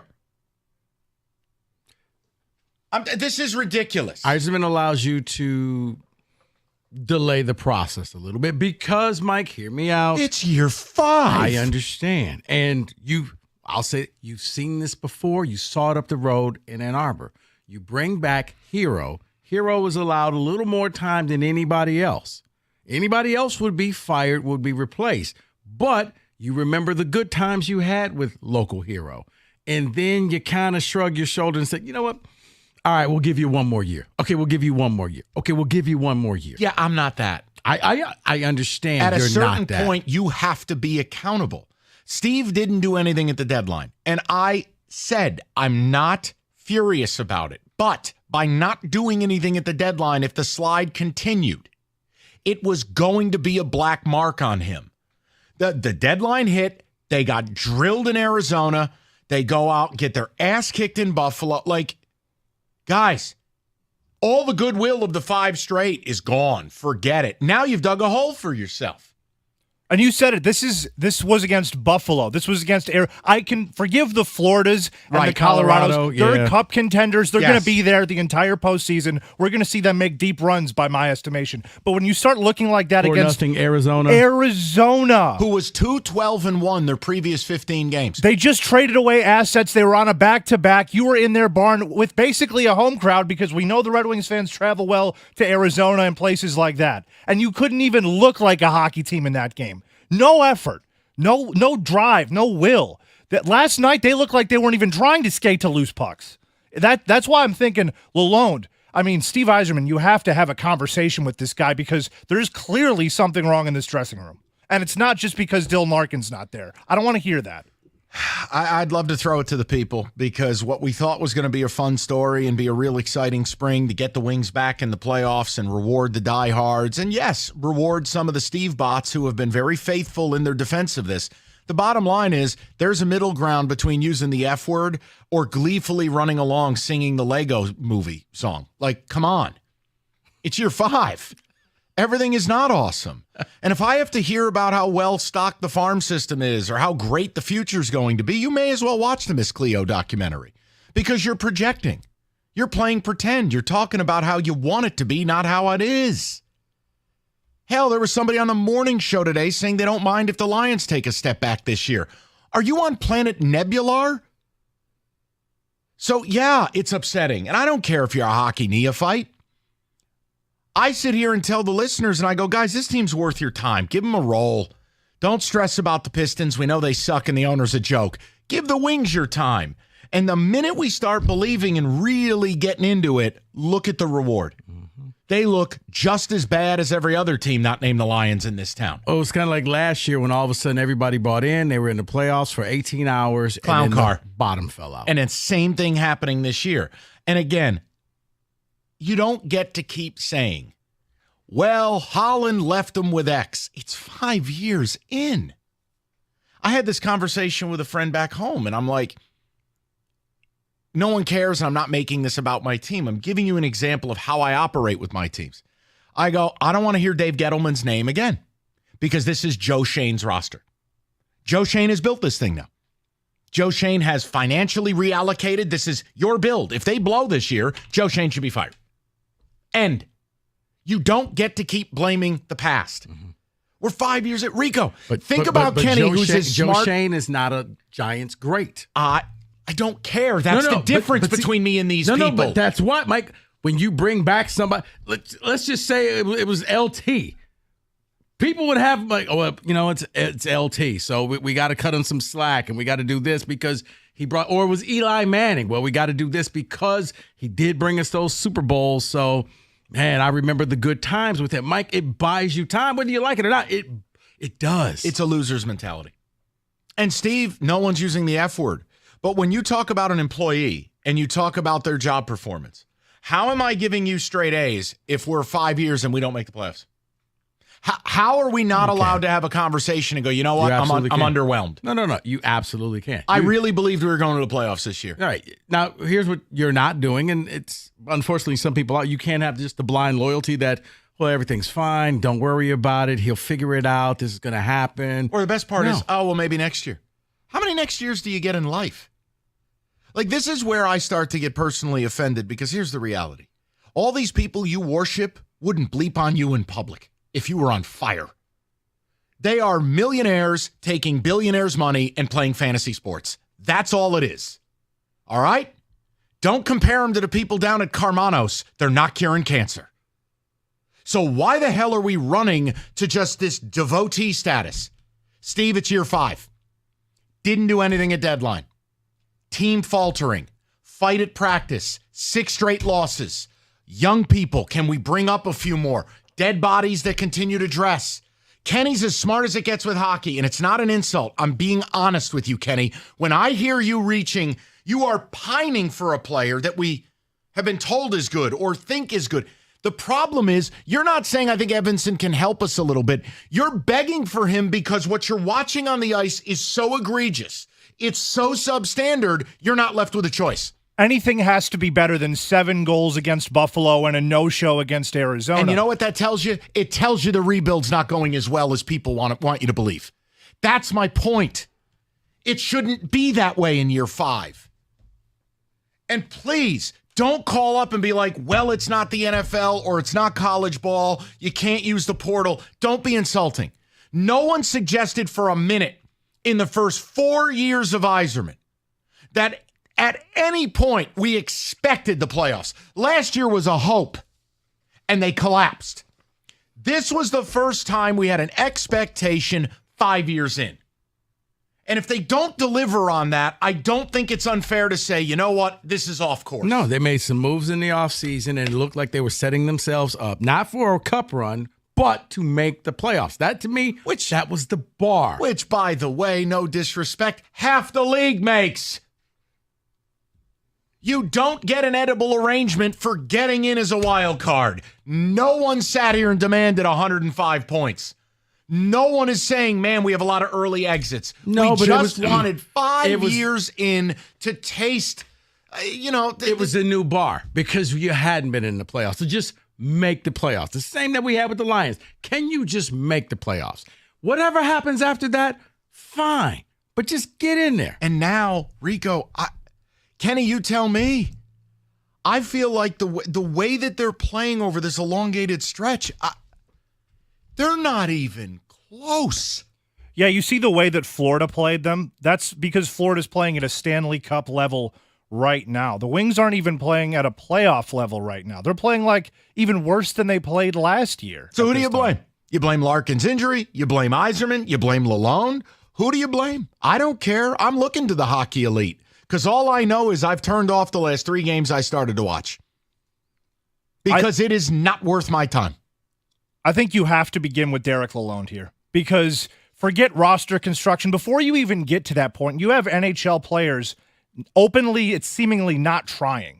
And then you can get to Steve Yzerman. Maybe he should have done something at the deadline. Maybe he should have added more during the offseason. I can listen to all that, and I'm not saying you're wrong for suggesting it. But right now, I'm looking at Derek Lalonde going, what the hell's happening? You're the leader of the hockey elite. I had to ask. And Kenny, I don't know that there's a right and wrong. It's just, it can't look like this. 248-539-9797. Go ahead. I eagerly await your calls. Rico, take him to church. Planet Fitness is the home of the judgment-free zone where anybody, and I mean anybody, can go and work out. So if you're not walking around all cut up, hey, Planet Fitness has helped you to get that look. So don't worry about people watching you or making fun of you, because they don't do that at Planet Fitness, because they know we're all trying to work on ourselves. So you head to Planet Fitness and you can work out in a squeaky clean gym with tons of equipment. Some has brand new equipment, whether it's cardio or strength training. And if you're short on time, don't worry about it. You can get a full body workout in just 30 minutes with the Planet Fitness 30-minute circuit. You get all of this. It's just $10 a month with no commitment. But right now, through March 15th, $1 down, and $24.99 a month gets you a black card. And trust me, you want the black card, because not only do you get the full benefits that you get with a regular membership, plus you get the hydro massage chairs, total body enhancements, and you got access to over 2,500 locations worldwide with unlimited guest privileges. So head into Planet Fitness right now through March 15th, $1 down, $24.99 a month, and get your black card. This offer ends March 15th. Head over to Planet Fitness now or go to planetfitness.com.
All right, crazy weather. It's 70 today. It could be snowing tomorrow. Whatever it is, you need service on that furnace or AC. You need it. Mastercraft. Call them. Heating, cooling, plumbing, electrical. They got you covered 24/7. Locally owned for over 40 years. They're going to back their work with a 5-year warranty. Mastercraft, your one-stop shop for heating, AC, plumbing, electrical. They got you covered, man. And if they can't get to you same day, they'll take 25% off that next day service call. Just go to mastercraftheating.com.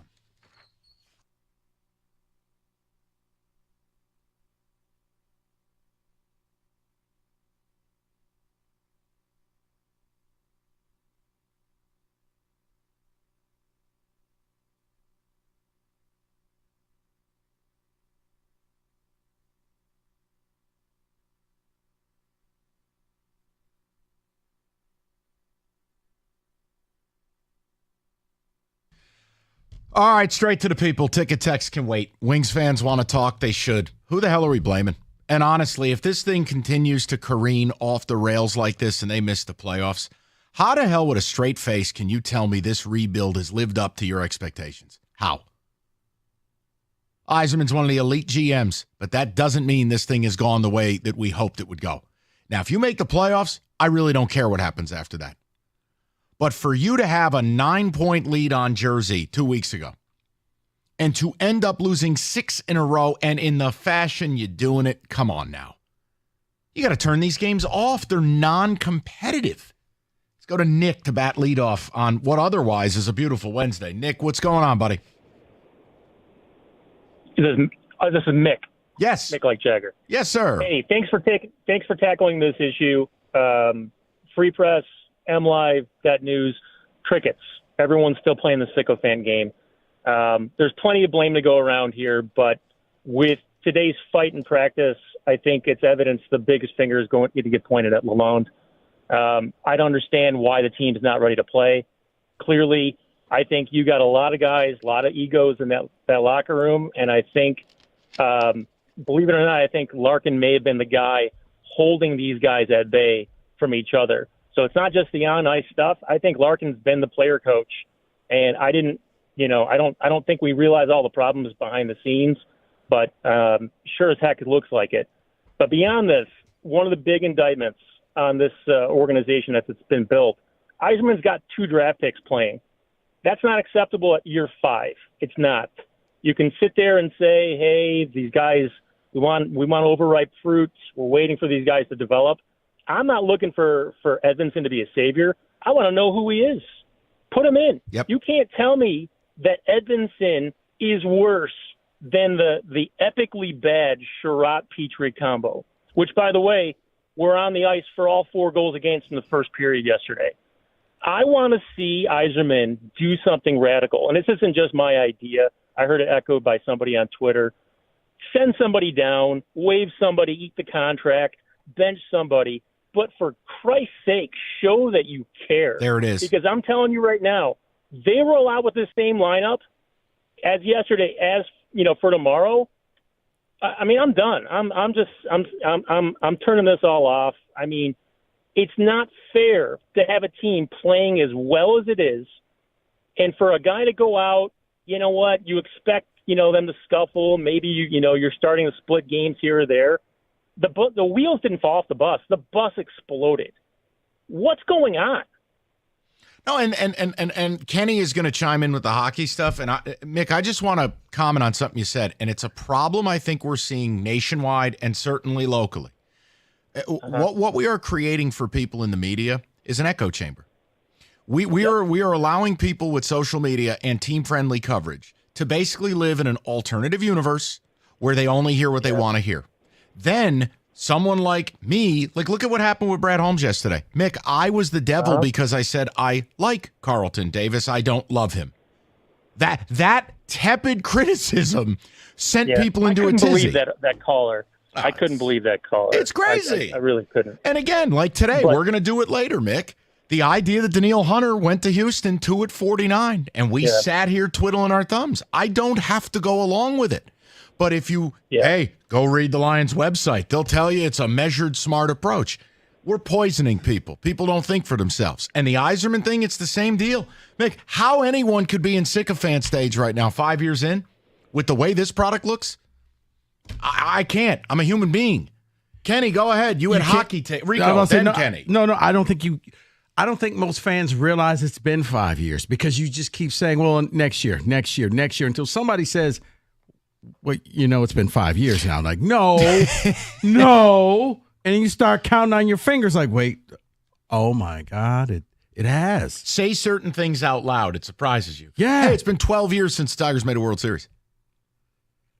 Hey, it's been 40 since they won it. Yeah. Hey, Campy took 4 years to make the tournament. He's been coaching for 40. Yeah. Listen. Yeah, 24 years since the Big Ten team won the NCAA tournament. Kenny, you got to let it go. They made it. Congratulations. Mike, if you had 4 good shows in 40 years, do you think you'd still be employed? Man, I I could don't say think you something, but it's too early in the week to get in trouble. Kenny, I'll let that to the imagination. Yeah, They cut down the congratulations. They'll nets. get bounced real quick. What I was going to say about the Wings, though. Right, get the ladder out. We're cutting down the nets, baby. Doesn't deserve We're dancing. any more of this show's time. Respond to Mick's call, though, with the hockey portion of it. So to his first point, he said he wanted the lines mixed up. Oh, they're getting shaken up. I've seen what they're doing in practice right now. It's far different than what they tried out. But even beyond that, what he said about do something, make a move. All you have to do is waive Hall, bench Petrie, bring up Edvinsson. Tell me that somehow isn't better than 7 goals against Buffalo or no showing against Arizona. I don't it even would be think, much better. I don't even think you need to know hockey to agree with it. It make an equivalent to another sport. Why would I keep trotting Javi Baez out there when no one could be worse? Right? Same principle. It's the Wiseman principle. Why would I ever play James Wiseman? Anything's better. So yeah, you don't need to be Don Cherry to agree with that take. Let's go to Dan, 97.1. Danny, what's going on, buddy? I'm glad you brought this up because I'm going to go back 2 years. Okay, first of all, we don't have a superstar on this team. We were looking for a second-line center. What do? They go out and they overpay for a third-line center in Kopp, who has been a complete disaster with his production. They get Sherratt, who was another huge payday. That's a total waste. So now we go to this year. He signs Costin and Wall. That's $5.5 million of wasted cap space because one's gone and one doesn't play. And you know what gets me? I'd rather see guys like Johansson and Edvinsson. They got a kid, McIsaac, who's been decent in Grand Rapids for 3 years. He's going to be 24 years old, and they got him on loan over in Switzerland. They never even give the kid a chance to play. And they got these dinosaurs. They trade for Petrie, and they bring up they got Sherratt, Petrie, and Hall never plays. And I'll tell you what they're doing. They're ruining Seider because Seider has no one worth of crap that he's paired with. And this is the problem. And this is all on Yzerman. It's all on Yzerman. Yzerman brought in Lalonde as a coach. You know, he didn't go after a top center. He went after wingers that he's putting at center, like Comfer. Comfer's a winger, and they want to try to play him at center. You know, they bring in a Kopp, who's basically a winger. They put him as a second-line center. They need a top-line second center or superstar, and they're afraid to do this. I don't know if it's Chris Ilitch doesn't want to spend any money or what the hell is going on, but they had money.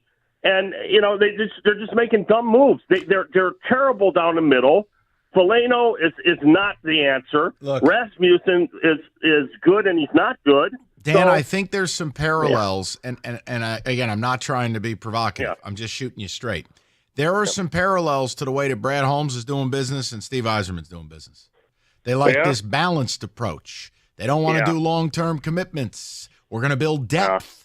And I'm like you, Dan. I just feel like if you're going to make exponential moves, yes, the depth helps. And, hey, they got more guys with 10 goals than anybody else. But you win with stars. Yeah, and Mike, I didn't even bring up the goalie situation. Beginning of the year, they had a chance to go out and possibly trade for a top-line goalie. And they didn't do it. And that's another disaster. He signs 2 basically lame-ass goalies in Lyon and Reimer. And somehow Lyon caught fire for a little bit. He did. But he's not now. No. You know? No, and part now, of that is exacerbated by, let me be fair to the gentlemen who line up between the pipes. This defensive core, I mean, when you're giving, I swear they gave up 60 shots against Colorado. I agree with that. The defense is the main issue, and he's done nothing but bring, and I just can't understand, you know, my theory, Mike, is this. If you're going to do a rebuild, and you're in year 4 or whatever, I'd rather see Johansson, McIsaac, and Edvinsson up here playing every day, making mistakes as rookies, than watching 10-year veterans doing the dumbest crap you can do playing defense on the ice. It's fair. I'm up against it, Dan. Appreciate it. We'll get more of your calls. I don't think he's wrong, guys. Victor's Home Solutions. Do you have a problem with the roof? Do you even know? Is it a maybe? This is where Victor's really takes care of things. A free 21-point roof inspection. A lot of people aren't even sure if they need a new roof. They'll put it on video. They'll go through the results. And always a quick, cheap fix can often save you a lot of money in the long run. Bottom line, whatever needs to be done, it'll be done right. They offer you a 50-year leak-free guarantee with every job. Victor's best in the game. You'll find cheaper. You won't find better. Schedule the 21-point video inspection today, 734-773-1100. That's 734-773-1100. Or book that appointment today at victors.com.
All right, David, ticket text. We'll get to the callers, get a football today in the mix. I do have a Lions question for you at the top of the hour because I don't know. I wonder if there's a line where some of you will be like, huh. All right, I didn't want the previous 7 guys, but what about this one? David, go ahead with the ticket text. Maybe one day we will get defensemen. I don't know. I wanted that one day to be at the deadline, and he did nothing. Okay. Steve practically told his team he's not willing to invest in it. I think the team has kind of given up. Doesn't send a great message to the locker room. I want to be careful with that. Look, we always do this. Like whether it's us or anybody out there, fans, we act like there was a deal to be made. We don't know that. All I said was by not doing it, you would open up this Pandora's box. I don't know that there was a player available that was a needle mover. But to Kenny's point, Do I believe in my heart of hearts they could have found someone who's better than Hull or Petrie? Do I believe they could have found someone to be a second pairing defenseman that would just not be completely awful? Yeah, I'm sorry, I do. So, yeah, I think people have a little bit of a right, but you have to be careful about, well, he told his team he won't invest.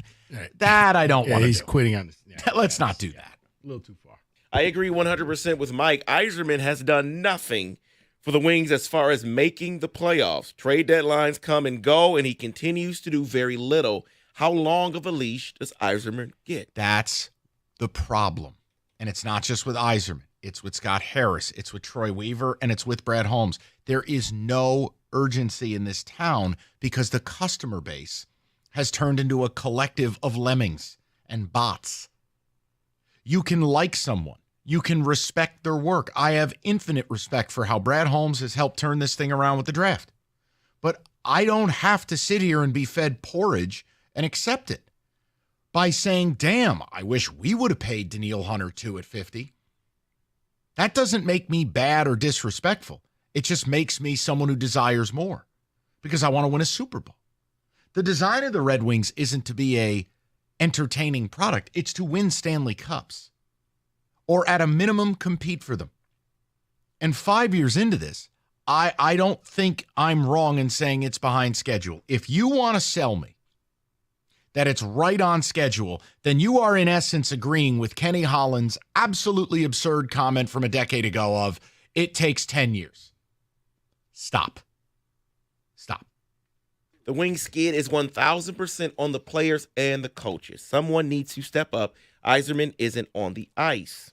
Stevie couldn't get his team over the hump in Tampa. So far hasn't been able to do it here. We need to stop acting like he's the greatest GM in history. My question is this. Pick, for instance, on an NBA level, like the best team executive you could hire. Is it a Sam Presti? Well, I mean, the Thunder have the number 1 seed and 2 lottery picks this year. I'd say things are going pretty well in OKC. Is it Bob Myers? Is it Masai Ujiri? Is it Brad Steve? Pick who you like. Pick who you like in football. If it's Brad Holmes, if it is just pick a GM, John Lynch. Guys, there is no scenario 5 years into any tenure in any sport you would accept not making the playoffs and turning into a clown car in the last month of the season. No one's asking for it to turn around in 2 or 3 years. Maybe not even 4. But in year 5, and you hired the best, you didn't hire someone unproven, you didn't hire a bad retread, you didn't go cheap, you landed the Death Star. That's supposed to expedite the process. Right. Otherwise, what value was there in hiring them? Is that, I just feel like I'm I don't know, pick a comic book villain. I feel like I'm somehow getting gaslit like I'm the bad guy because I just want more. You're not getting gaslit, Mike. You're not. And I understand where you're coming from. I think it goes to the point, as I said, with Yzerman, it buys you a little bit of time because you forget how long it's taking because you start thinking about all the good things that he did, the cups that he won. And, you know, I would love another cup. Look at the success in Tampa. And, you know, he was the architect of that. I want to ask a question. You keep bringing this up, and you're not wrong. But I think there's a question here. Why does that stuff matter to you people? That was his old job. That's as if I went from being a radio host and put in 20 years of being one of the best shows in the country, and then I go to run a station. And the station I produce is ass. It doesn't matter what I did. It matters what I'm doing. Right. Why does that matter to you people? Because you're trying to take, because when you're losing, you just want a formula to success. It's why we put up with Quinn Trisha, because the Patriot way. You put up with it. I didn't. No, I'm just saying. Mariucci, we're going to do it the way the Niners do it. We're going to run the West Coast. We're going to run that Midwest offense. And we're going to do it this way. It's what happens. When you don't have anything, you just kind of gravitate to the success that somebody had elsewhere, and you hope that they bring it here. I think it just shows credibility. It was on his resume. He did that before, so he might be capable of doing it again, is the simple answer to your question. Oh, I think he is. And there's no discussion to getting rid of him. No. But this is, it gets to a point where it's like, why do we have expectations or job duties and then you just get to not fulfill any of them? Like if you're driving right now and you're doing the best you can in this life and you're trying to feed your 2 kids and pay your mortgage and do the things you do you get to just miss your quarterly? Do you get to not hit your budget years on end? Do you get to not hit your sales goals? Do you get to not do the training? Do you get to just ace out at work and go, well, maybe I'll go get them next quarter? No, you're busting your ass out there. And then you're the same people who turn around and take all the realities of real life and you never apply them to guys who play fantasy sports. That's all this is, guys. Sports isn't real. It's an entertainment product. Millionaires take billionaires' money and they buy flesh. And you don't apply any of the rules that you live by every day. How is it that you're more accountable to your husband and wife at home than Steve Yzerman is to the community? Because it's different. Because we always say you can't compare, like, oh, well, if I were out there making $1 million, I would show up and do all that. Because it's 2 different entities in life. But this is business. This isn't the player. This is business. The business of designing it doesn't require you even played the sport. We've seen it 1,000,000 times. Rico, it's the business of building a business. That's all team building is. I don't care if you wanted to go out and sell your dog treats that you always bring home from your trips, which are fabulous. You'd have to build the business. You don't have to be a dog to make dog treats. You don't have to be a hockey player to build a hockey team. You know what? You win. I just find it amazing. Mike, just go home. All right. You know what? Okay. Just go home because I don't think you will ever top. You don't have to be a dog to make dog treats. It's so simplistic, but it's true. Man, I know the accountability. David, am I right? He should just go home at this point. I'm happy to.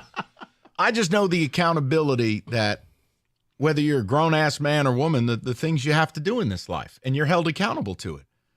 And us giving Steve Yzerman 5 years, I think it's okay to talk about this thing is falling apart and go, are we on track? That's not talking about letting someone go. Yeah, because now you're going to ask, okay, what's different between year 5 and year 6? Where are you going to get better? What's that thing that I can look forward to? Because, yeah, if you had somebody in Grand Rapids, you're like, okay, well, next year when this guy gets here, it's going to be totally different. I don't know if you have that. The funny thing is, and I'm a jaded baseball fan in that regard, when you're a baseball fan, you can always sell the prospects. Oh, well, next year. I mean, my whole life is a Yankee fan because the Yankees have the most overrated system in the game. But it's always, well, wait till you get a look at Max Clark in 26. Oh, wait till you get a look at Jackson Jobe. Yeah, wait till you get a look at Tommy John. The whole point I'm making is I've seen a zillion of these guys, and 90% of them fail. But you can always sell hope. Right, and that's all they're selling because right now, what's going to be the big difference between this year and next year? Casper. I have no idea. 248-539-9797. We'll get more of your calls. Talk to big dog treats. We're going to get to your calls momentarily. Northville Lumber. We talk about them all the time. Oldest company in the state. Largest Trex decking outlet in the country. Nobody stocks more. Nobody sells more than Northville Lumber. They moved enough product to cover 26 football fields. How do they do it? They do it because it's all in stock. So it's like when you order something, from Amazon, it's there like overnight. It's the same principle with Northville. They don't have some warehouse in Thailand they got to go to get your product. It's just there. It's down the street. So beat the spring rush, take advantage of days like today, and get that deck built. They'll even introduce you to a Trex Certified Pro. So call Northville Lumber today or simply go to northvillelumber.com. That's northvillelumber.com.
All right, we will get right back to your phone calls. But as a solemn promise we keep to you, the people, there will always be football wafting in the air. So with that, David music.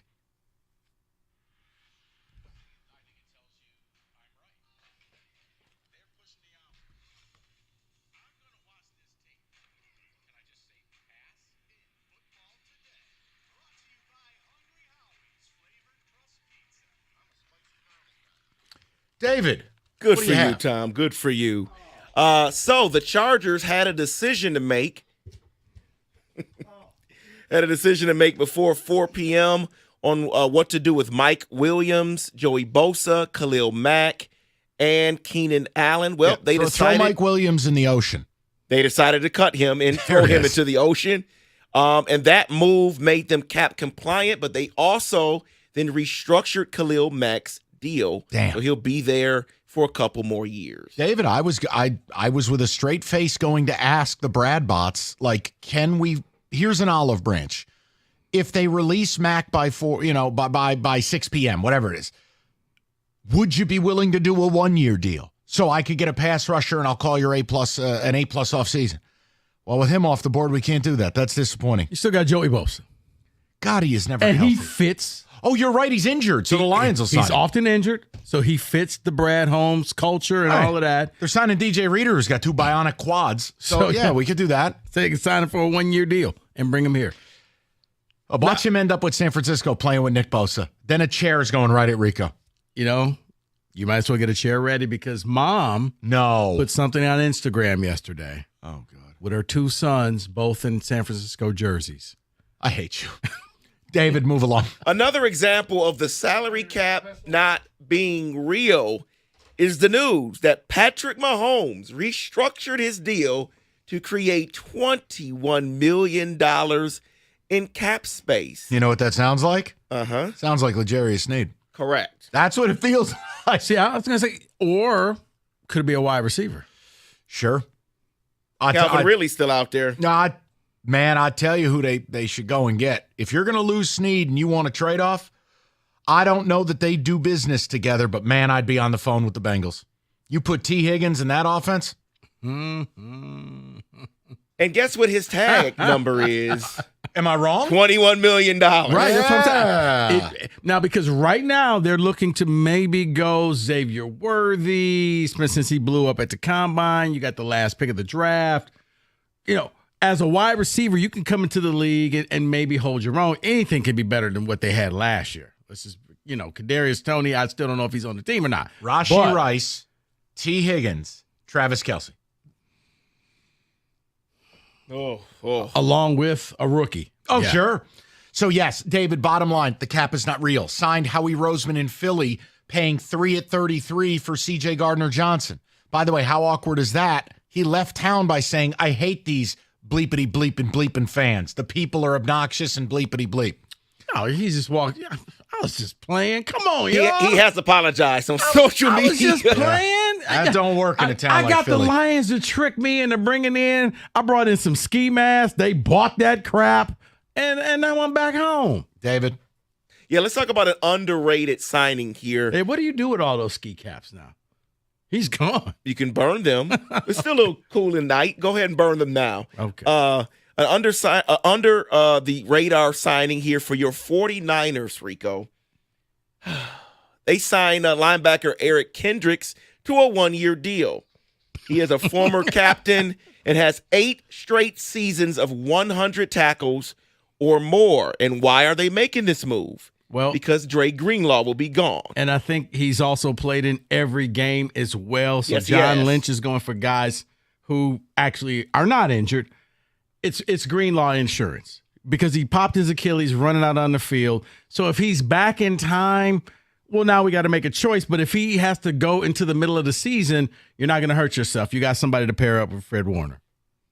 So let me ask you. Go ahead and hit the chair. I'm good. Okay.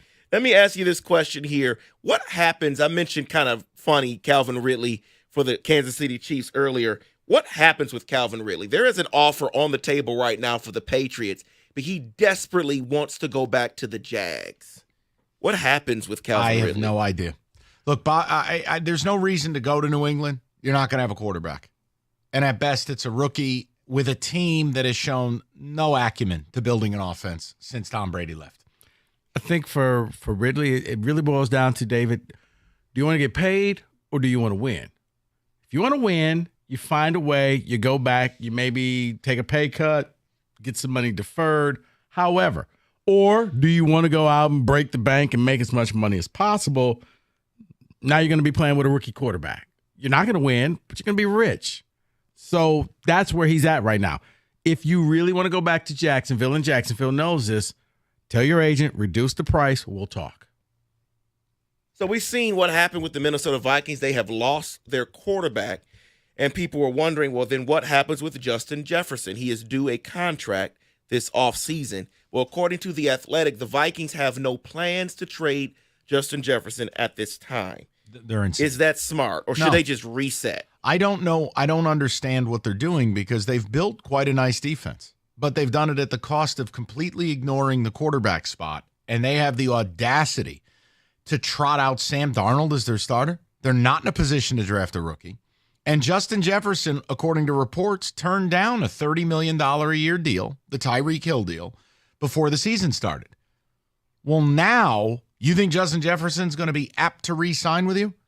I really don't understand it, David, because if you dealt Jefferson, do we all agree he is one of the few players in this league that would net you at least 2 first-round picks? Yep. Yeah? Yeah, he would. So then what are you doing? I don't know. I mean, unless if you're Minnesota, maybe could this be a draft day type of thing where you move up, go get your quarterback, but it comes at the cost of Jefferson? Reminder, if you want to move to 3 from where the Vikings are, it will take, according to the draft chart, a minimum of 3 first-round picks. 3.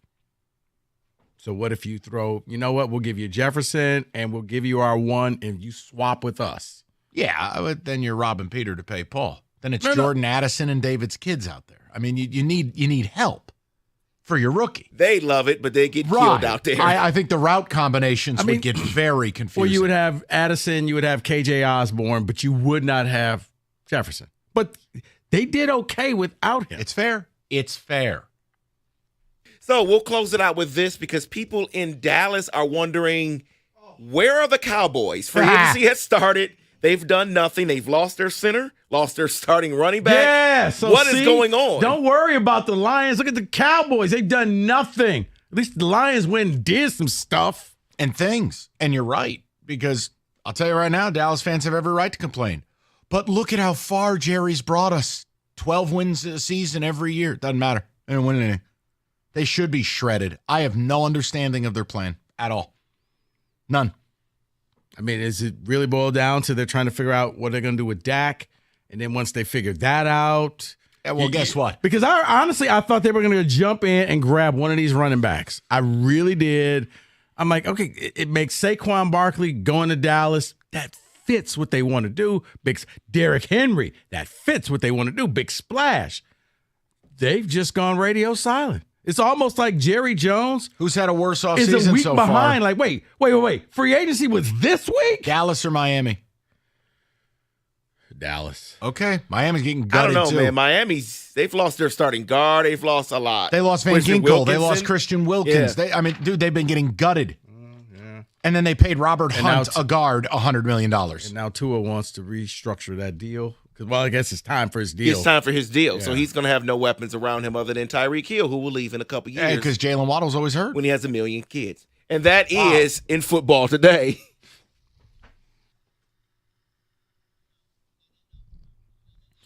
Basketball, no sweat, same game parlay from FanDuel every Thursday with TNT Thursdays. Doesn't matter if you're new to FanDuel or if you already have an account, you're going to get bonus bets with the same game parlay if it doesn't win on any NBA on TNT game. So, again, same game parlays, easiest way to bet the NBA. And have a little fun, bet a little, try to win a lot. FanDuel.com/ticket. Make every moment more with FanDuel, the official sports betting partner of the NBA. 22 and up. Present 21 and up. Why did I say 22? 21 and up. Present Michigan. Minimum 3-leg parlay required. Refund issued is not withdrawable bonus bets that expire 7 days after receipt. Max refund $5 unless otherwise specified. Restrictions apply. See terms. Sportsbook.fanduel.com. You got a gambling problem? Call 1-800-270-7117.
Brought to you by Lady Jane's. The Tigers battling the Phillies today in spring training, whose lineup includes the likes of Bryce Harper, Trey Turner, and Nick Castellanos. Jack Flaherty's impressive day is done as he logged 4 innings with just 1 hit, no walks, and 5 strikeouts. His fastball averaged 94. The Tigers tied with the Phillies right now, 1-1 in the 7th. Oakland University is the first team in Michigan to clinch an NCAA tournament berth. Greg Campion, which seed they might land in.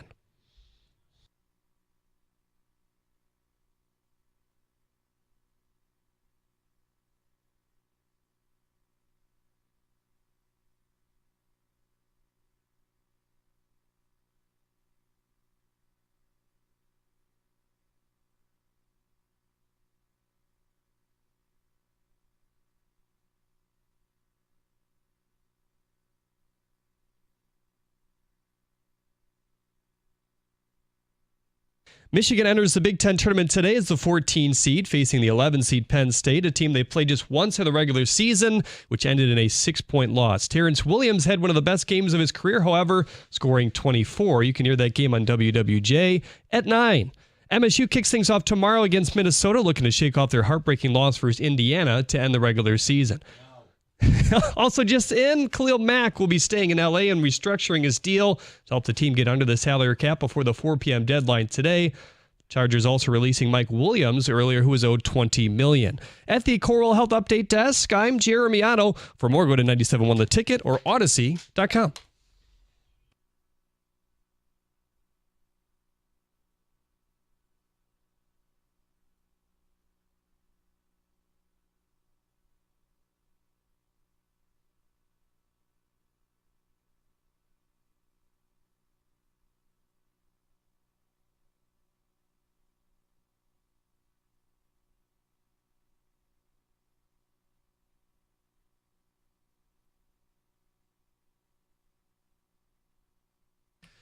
Three o'clock. Great to have you.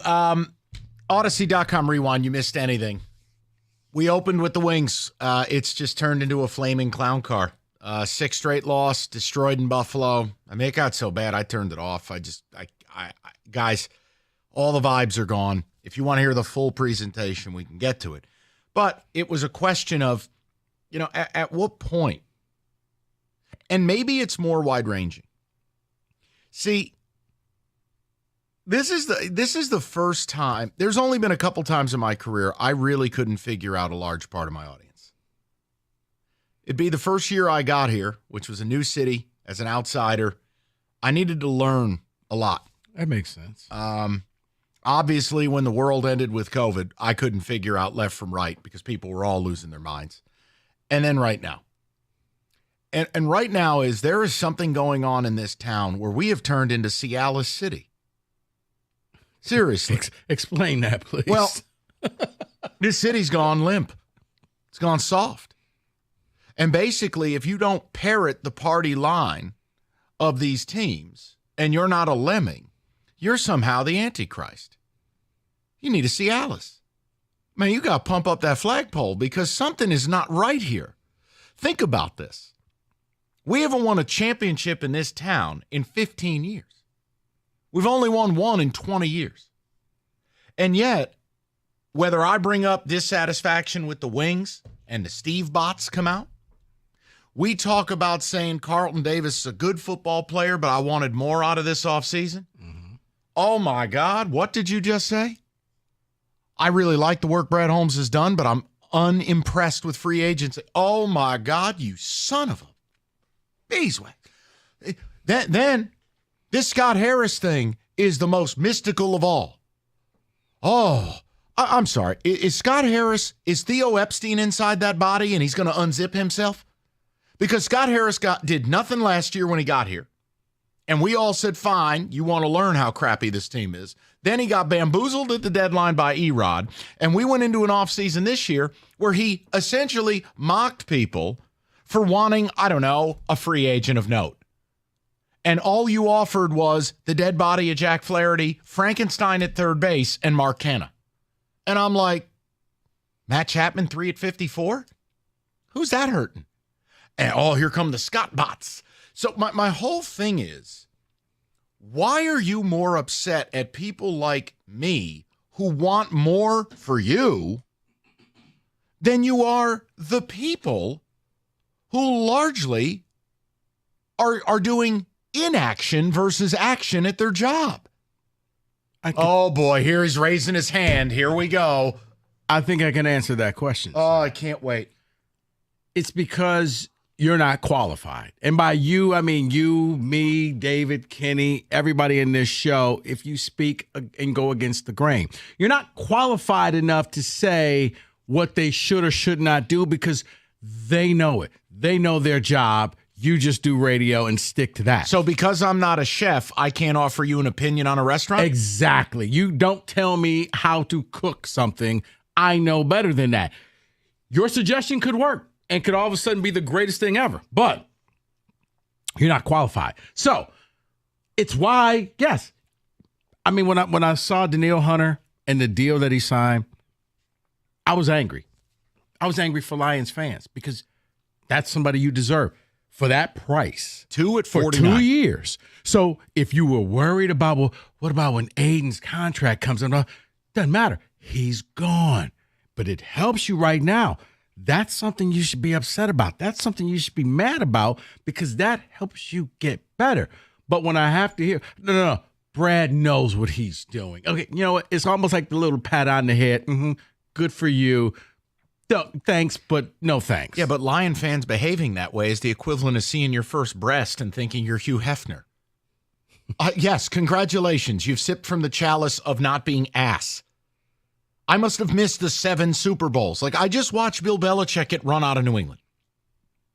Brad Holmes is really good at what he does, right. But that doesn't mean I can't want more and be desperate to want that parade. But it's an arrogance of, this is what I do. It's not what you do. That's fine. Thanks. Oh, okay. But no thanks. So I guess no one's qualified to critique a radio show, a movie, or a TV show because they don't have one. No, that's not how the world works. Bro, Grow up. I'm with you. Heck, I mean, I've told you the story of certain people back in the day when I was begging them, hey, there's this kid named Sauce Gardner. He's really good, MSU. He's dying to come here. Thank you. Thank you. We got this. Yeah, and look, I just take an approach, and look, the Wings is how we opened, and we'll get to those phone calls, but I don't think it's wrong to be critical of the people in these positions. I don't understand how many of you, not all of you, many of you have given up your right to think for yourself. And I don't get that. What is sports for? Sports is entertainment. That's like watching a movie from a director you like, but you don't like this particular movie and you go, it was great because his prior work's great. What? No, you talk about it. I don't think Rico's wrong for saying, wow, Danielle Hunter, 2 at 49. Where were we? I mean, because you have the money. He fits a need. You don't have to rely on some rookies. Okay, so you know what? You make that deal, and we look ridiculous for saying, well, you're not trying hard enough. You know what? We had this in place. So here you go, Detroit. You got to pay. Aiden now has a playmate. We're going to bring in 2 guys off the edge. This thing's going to work. You don't have to blitz constantly because you could just rush 4. Nah, we know what we're doing. And you're being told by everybody, like you said, the echo chamber, Brad knows what he's doing. Brad knows what he's doing. It's this weird phenomenon. Scott knows what he's doing. Steve knows what he's doing. Yeah, the problem is I don't see a title in any of their cases. Look, the reality is sports. Nobody sticks up for Troy. Honestly, a real 7 and 220 or 70 and 220. I mean, come on. I don't. My God. But yeah, I mean, you get my point. Yeah. Like it even trickles down into Juwan Howard and Tom Izzo. This is free pass city, blue pill city. It is.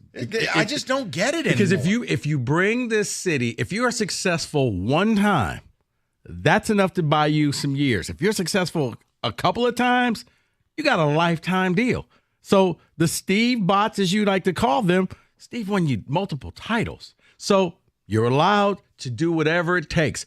Harbaugh, he was the captain. That was Bo's captain. Think about this. So he was allowed to get the time, and then it worked out. So that way you can say one of the biggest cheating scandals. I in understand, history. but it worked out. So see, you don't rush to just fire people. I'm not firing it. See, that's the other thing. And again, this is really society more than anything else. computers and social media and this ability to tailor your experiences in life where you only get the things you agree with has really ripped away the latest generation's ability to think for themselves.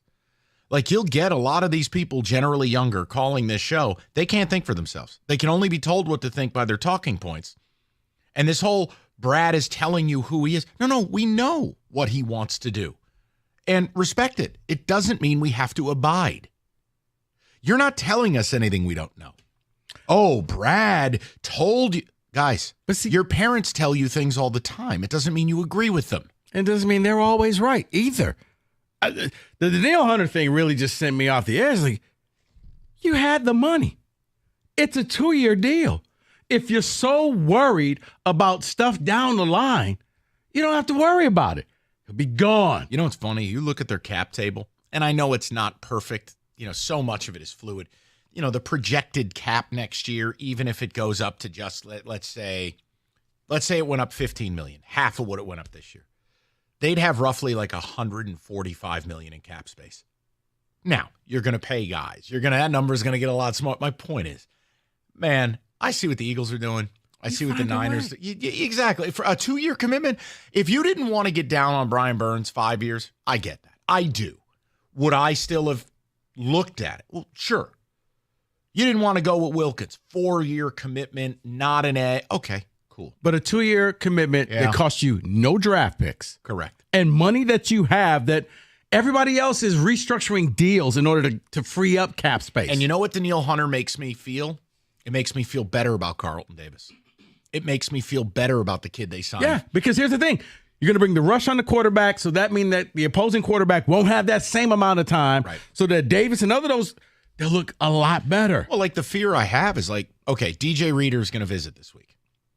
And on surface, DJ Reader is a really good football player. The problem is DJ Reader is either 29 or 30, and he is now torn both quads. Both. And if you talk to anyone in physical therapy, like, how hard of a rehab is that? It is one of the 2 or 3 most brutal. He's now done it in both legs. He'll be 30 by the beginning of the season. Okay. And that's the guy the Lions are after. So if you look at the offseason and I go, Carlton Davis, always hurt. DJ Reader off 2 catastrophic injuries in, I believe, 4 years. I think 20 he blew the left quad, and then last year he blew the right. The point is, injured. Mosley back, off 2 ACLs. That scares me, and I have a right to be scared based on last year you lit $20 million on fire signing Mosley, Sutton, CJ Gardner-Johnson, and 2 of the 3 were hurt all year. And you signed Mosley knowing he wasn't going to be back right away. Now, him playing 2 snaps and then dying again, bad luck. I'm just making a point. I can't be mad at Rico. I don't know why some of you are more angry at Rico for saying the Danielle Hunter thing than you are your team not pursuing it. That doesn't make sense to me. Well, you're a Lions fan. But I know winning. I know winning formula. Why do you have to be a fan to say I'd really like a guy who could produce 17 sacks next year? I don't. Why? Because, well, you don't have the Lions' best interest at heart. Actually, I do, because I work in Detroit and can't help you. Watching you guys and the joy that you had last year was fun to watch. I know you don't believe me, but it was. I was like genuinely happy. And now I'm trying to help you and say the teams that you're going to be competing against got better. You need to do the same. You had that opportunity. I'd like to know from the people, what was your reaction to Danielle Hunter when you only saw 2 years, 49, not 5 at 150, not 4 at 110, 2 at 49. Was there any part of you that is willing to call a radio show and go, yeah, I kind of wish we did that?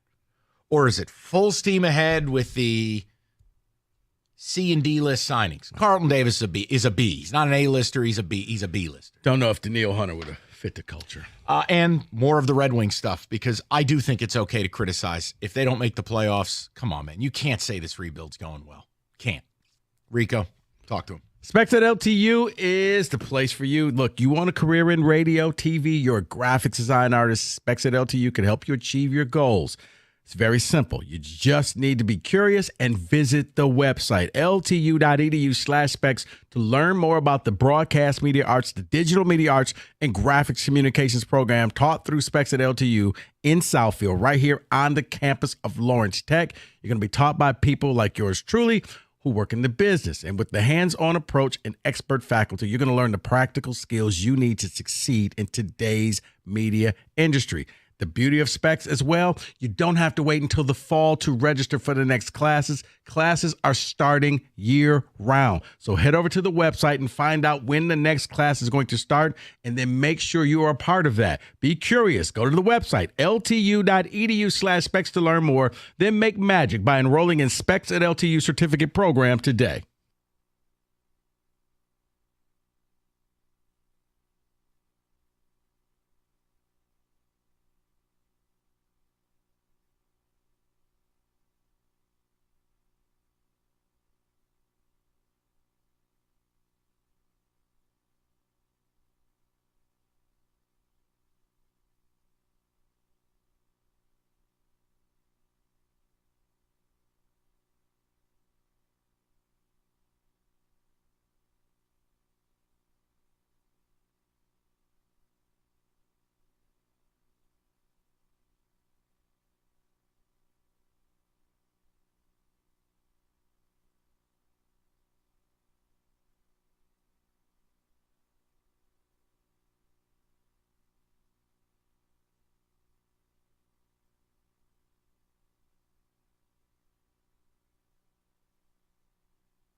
Hi there.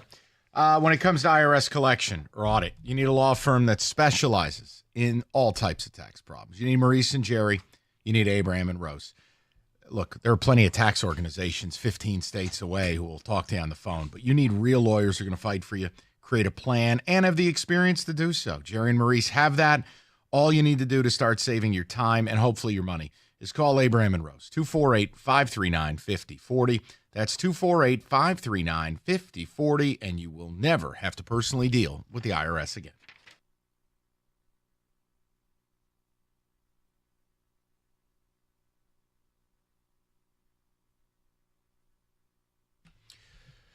Straight to the people.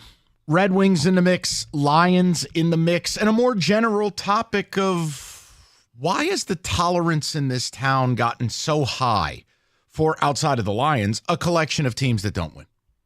It's very bizarre to me. And I think 2 decades in this town gives me enough credibility to comment on that. Let's go to Lenny, 97.1. Len, how you doing, brother? I'm doing great, guys. Thank you for taking my call. I was blessed to be at the Phoenix game and drove up to Las Vegas the next day and was at the Golden Knights game also. I coached hockey for a long time, and I don't think this is much on Lalone. The message is the same message as it's been since October. They were having success. I put this directly on the players. For some reason, there's disharmony, and they just don't want to work too hard. And I wrote down a couple ways to know that you're not playing harder than the other team. Here's what I want to do, Lenny. I want to bring Kenny on, and I want him to grade these. Let's have some fun. We got a hockey elite and a hockey elite on the phone. Let's hear it. I just wanted to ask a question is, how is it not, in your experience as a coach, how is it not coaching when the players aren't trying hard enough? It seems like there's a specific lack of effort. Yes. No, on Kenny, on that, you're absolutely right. Where I'm going with this is the collars are getting tight on the jerseys. Because you're right. When the game starts at 7 o'clock and the other team scores 2 goals before you even get a shot on goal, maybe the coach told them the game started at 7:30, but it didn't. I'm talking about Phoenix. So, yes, I'll say a third of the problem goes to Lalone, but Lalone isn't losing 50-50s. Lalone is not getting second and third pops at the goal. We're not getting very many power plays right now because to get a power play, you actually have to play harder than the other guy and make him follow you. And last, I looked at the 6-game losing streak stats. We have been outscored 10-1 in the second periods. And I look at the second periods because you get trapped in your own zone. You cannot change. The other team changes one guy at a time. They wear you down, goal gets scored. We're outscored 10-1. And last, Bowman used to say your best players have to be your best players in the best games. And the other teams have found out that if you play a little harder and make Kane and DeBrincat, Raymond, you make them play defense, you're going to score goals because these guys don't play defense. They're not supposed to play it well. So for those reasons, I put it much more on the players. And why the players now? I think the collars are getting tight because expectations have gone up. What do you think, Kenny? Kenny, grade it. I don't. I thought he was initially going to absolve Lalone of any kind of a blame. But now that he's said, all right, Lalone is a third of the pie chart, then that's fine with me. A part of this, too, is I think the players haven't experienced what it's like to play in these high-stress situations because they haven't played in the playoffs. Not all of them, but a lot of them haven't, specifically the young core. I don't hate the take. I think he's right about basically everything he said. Now, can I add just one more change, please? Sure, go ahead. Waive Perron. He's not going to be here next year anyway. You bring up Marco Casper to help you at center.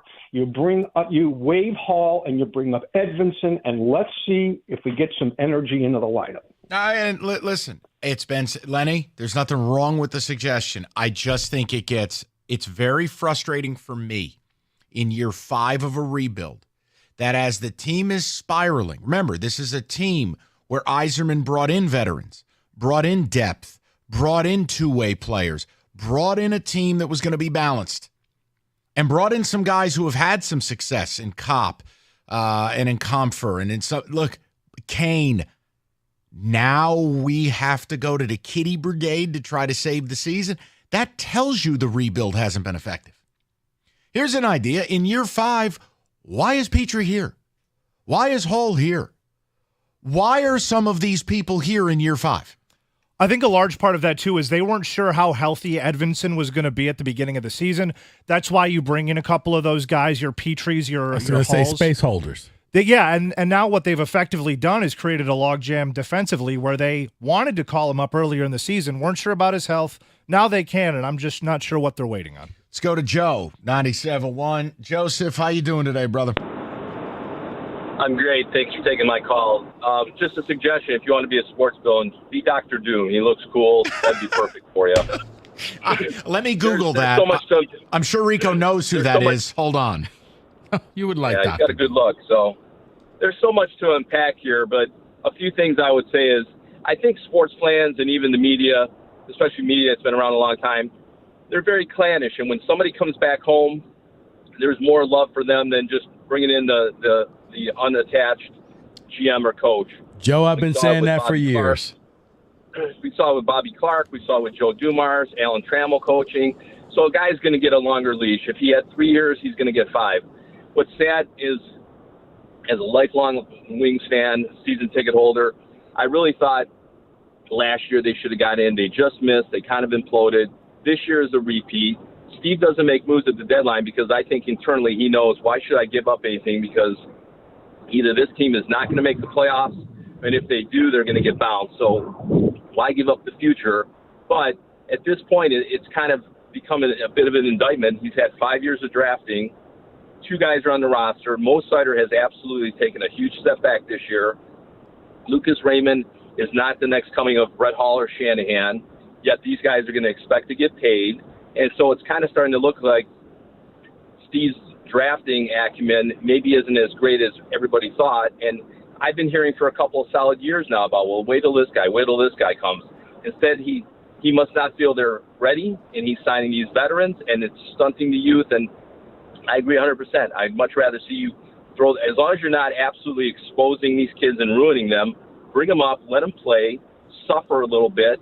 But I'd rather have that happen than have the best AHL team in the Grand Rapids Griffins at the expense of having the best NHL team. And I do think that the cracks are starting to show, and Steve is going to start feeling more heat, even from those in the media that just always want to carry the water. Thanks for taking my call, fellas. Joe, no problem. We appreciate the call, but I think the last part, that'll never happen. This town has lost its teeth. Seriously, this town has turned into an old woman who can't find her dentures. I mean, if for me to go out yesterday and go, Carlton Davis, he's a good player. Is he better than Sutton? Yes, but I don't think he's elite. Here's why. I provide all the data, and I'm the devil. I bemoan the fact that the Tigers never picked up the phone to call J.D. Martinez or never got engaged with Matt Chapman. Why? Because I think you can win the division, and I don't think those are huge expenditures. No. Scott Botts. The town's lost his teeth. It is. You're just gumming your food. You're not even chewing anymore. Like Steve Yzerman's in year 5, it's okay to say, you know what? This isn't what I signed up for. Yeah, but it's like the caller said, Mike. I mean, when you bring somebody back home, they're given a couple of extra years. Think about when the Tigers were god awful. What did they parade out there? The old '84 team as our coaches. Why? We'll talk about. Remember that World Series and how great it was. And you remember Gibby and you have established the game plan that these teams use. That's not what I'm asking. Why do people fall for it? What is the human condition? Because nostalgia. You like to remember and feel good about the good times. You know my nostalgia? When the Lions were playing the Rams on a Saturday night. That's my nostalgia. And you know what I want? I want to win a Super Bowl. When you were beating your former quarterback. None of these other teams have been close enough, recent enough for me to have any nostalgia. None. And then it's the benefit of the doubt. Because you bring home, like especially for Yzerman, you brought him back. You don't want to criticize because you feel like it's going to taint the things that he did here. It won't. No. And you know the fear. Costa said something on the morning show today I liked. Because he was talking about the Danielle Hunter thing. And he goes, guys, you're not going to be ostracized from the flock if you say I want a Danielle Hunter. It doesn't mean you don't like Brett Holmes. There's almost like a fear where fans think like, I can't say this. It's zero sum. Either you're all in or you're all out. All right, you want to talk madness outside of fan reaction to inaction? How about some deals from Moran Buick GMC right now? A 24 Sierra 1500 Elevation, $329. A 24 Encore GX, $189. A 24 Terrain, $225 a month. All 24 months. All $19.99 down, 0.9 APR. You're good to go. You need something on that current vehicle? You just go to MoranExpress.com. You get certified service, and you get the loaner. You don't sit there staring at a vending machine. Moran Buick GMC, where you always get the best price, period. It's on Telegraph, just north of Eureka and Taylor, or at MoranExpress.com. It's Moran Buick GMC. We are professional grade.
Brought to you by Twin Peaks. Frustration mounting in Hockeytown as the Red Wings have now lost 6 in a row. Yeah, after last night's blowout in Buffalo, the team skating at LCA earlier, and a tussle broke out in practice between Ben Sherrod and Lucas Raymond. They had to be separated. Here's Raymond on why the team has been having so many slow starts.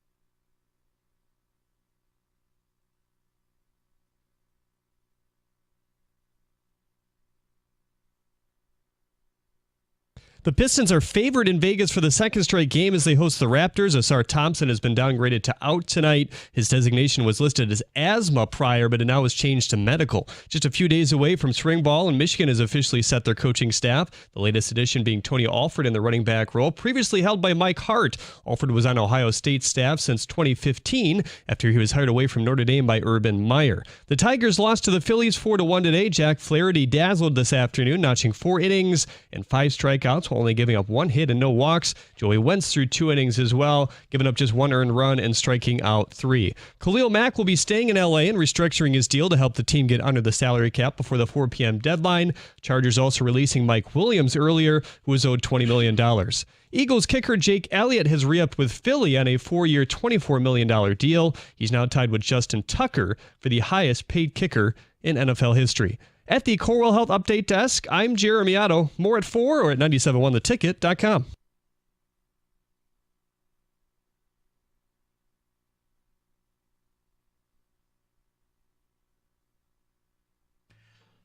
Can I just say one thing before we get to ticket text and a loaded rack of calls? Anyone want to do a wellness check on Javi Baez? Have you seen these spring numbers? No. Is it 1 for 20? Is that what it is? I've seen some of the at-bats. 1 for 20, 10 strikeouts. A robust .05 OBP. No. Mike. I'm a bad guy because I find it absolutely ridiculous this guy is still playing. Cat Williams, please. Here you go, buddy. But he's in the best shape of his life. Thank you. Maybe it's a tradition like none other. Death, taxes, the Masters, and the Tigers running a corpse out on the field every year. Next year it'll be Vincent Price in left field. David, ticket text, then we get the calls. Sorry. Amazing. Javi's really turning it around, man. Oh, my God. There's only one professional team in Detroit. That's the Lions, because the other team owners, GMs, and coaches are soft, and winning is a requirement from the top down, and I'm upset about it. I respect the way the Lions are built. I respect the way they play. I think Sheila has done everything in her power. Bottom line, you can't take my dissatisfaction about free agency and in any way relate it to not buying into Holmes or buying into the team. You guys got to stop doing that. That's that political behavior. Right. Cut it out. Because what I will say is the frustration from free agency is you can be better. You can do better. You can bring in better people to compete with the best. Because I'm going to say this over and over again. Lions fans, you're no longer just competing with the North. That means nothing to you. You're now competing for a 1 seed. And everything that you do, you have to ask yourself, is this going to help us become the number 1 seed in the NFC? And if the answer is, well, then that's a no. Okay? That's a real good way of putting it. I'm like-minded with you on that. Now, again, I'm not asking them to go into financial peril. No, but this is going to help us win the North. You've done that. You saw what playing at home meant.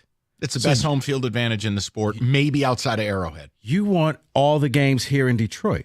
So, your fans travel. But how about you help them out? You know the other interesting thing, and I'm not mad about this, but it's this is the mantra that comes out of that building. We develop, draft, and sign our own, close quote. All right, no reason to get all chesty about it, but here's my point. And why didn't you keep Jonah Jackson? You haven't done much anything else. You're going to restructure Carlton Davis, otherwise you're never trading a third for a rental. Then why didn't you just keep Jonah? Now, I don't want to pay a guard $15 million. Let me be clear. But if we're following the that's the going rate. Yeah, like if we're following the daily prayer of design, develop, and sign on my own. And we saw why how didn't you keep him? We saw how valuable Jonah was to this team. When he played, you won. When he didn't, you lost. Now, were there other factors? Yeah, but one of the common denominators was when he was in there, you rushed the ball for 50 more yards per game. Like, you dominated teams. And I'm not doing hindsight. I'm not mad about it. I said from the beginning of the offseason, sign Glasgow, cheaper, more flexible, can play center, let Jonah go. I'm not playing both sides. I'm saying that if you call up and you're using that mantra against me, then how do you explain that? Fair. 248-539-9797. David, go ahead, buddy. Detroit has lost its teeth. The Pistons' mantra was Detroit's going to work. Now, because of the success we had 20 years ago, the only people that afford tickets to these games go to work in a dress shirt, and the people don't care anymore. It's Okay. It's Cialis City. Yeah, someone else says, to your point, Mike, Jeff in Rochester Hill says, I want more. That's why I'm disgusted with MSU. Mark took us to the mountaintop and then what? Yep. I want that feeling again. And that's the thing. I have that exact opinion with Michigan State. I've said it all year. I mean, Tom Izzo's going to get a statue. Again, I was there during some of the greatest days. None of it matters to me. This product blows. 4 years they haven't been ranked after Valentine's Day. 4 years they haven't had a first-team All-Big Ten player. Oh, I was going to surprise you with that. There ain't no surprises. My whole point is Tom needs a come-to-Jesus meeting. And the problem is when you get a bunch of people paying fealty to you, they are failing you. Well, that tells you, your recruiting, everything is off when you haven't had one player make all Big Ten first Right, team. and again, I don't want to hear about recruiting rankings. You're not finding players. You're not. All right, there ain't no R.J. Davis here. There ain't no Kyle Williams here. Stop. And everybody up there, no one's going to tell Tom he's wrong because he's the big chief. Well, that's how people fail you. Yeah. And that's what's happening here where it's like. It's the equity that you build, Mike. When you bring success, you're allowed to, as you would say, erode. You're allowed to erode your program.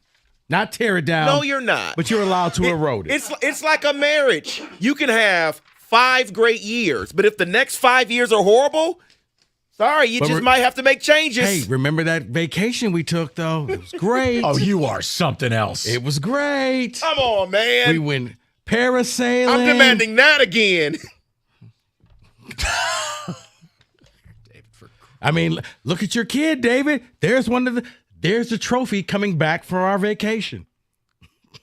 I'm not hitting the button again. You're baiting me. It's not happening. 248-539-9797. When you look at Junior, think Caribbean. You know what? Hell with it. But David, remember happy hour. That's enough. All right.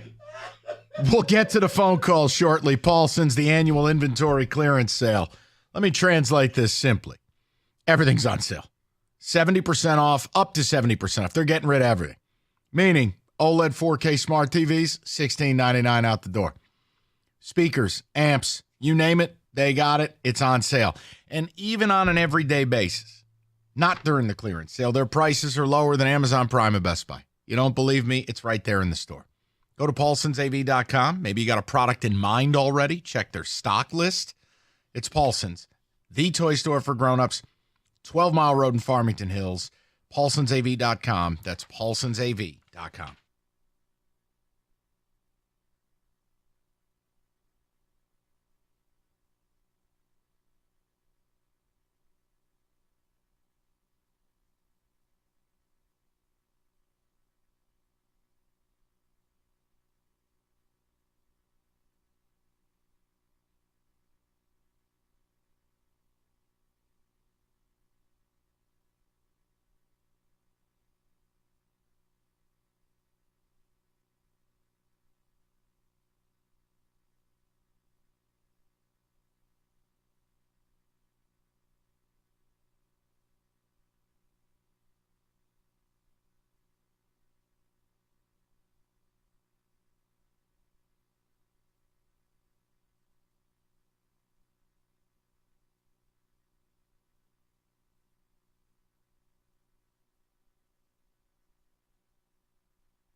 All right, David, music. By the way, I've looked up Dr. Doom. I don't considering that a flattering comparison. Oh, it is. It's not terrible.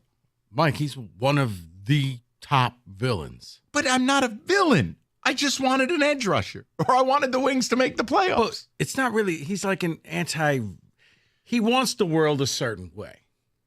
That's Doom. I'm all in. All right, I'm getting a green cape and the whole thing. Oh, and the mask? Sure, Oh. sure. Wait till MSU loses to Minnesota tomorrow. I'll wear it on the air. I'll tell you even more about the Dr. Doom later. Okay, thank you. David, music.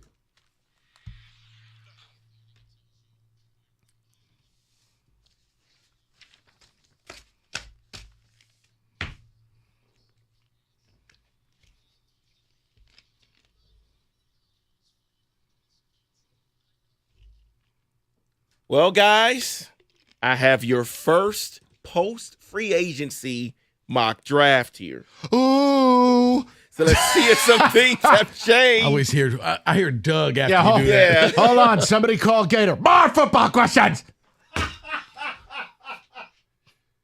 So the top three never changed. I've got an itch on my ass, and the only answer is football. 1, 2, 3, Caleb Williams, Jaden Daniels, Football! Drake May. That doesn't change. They haven't had pro days yet, so maybe we'll see after pro days. Maybe it changes. I don't football. know. So number 4, that doesn't change either. That is Marvin Harrison Jr. Arizona? He's locked in there. It makes the most sense. They need a number 1. They've reinvested in Kyler. It adds up. And he's ready day 1, man.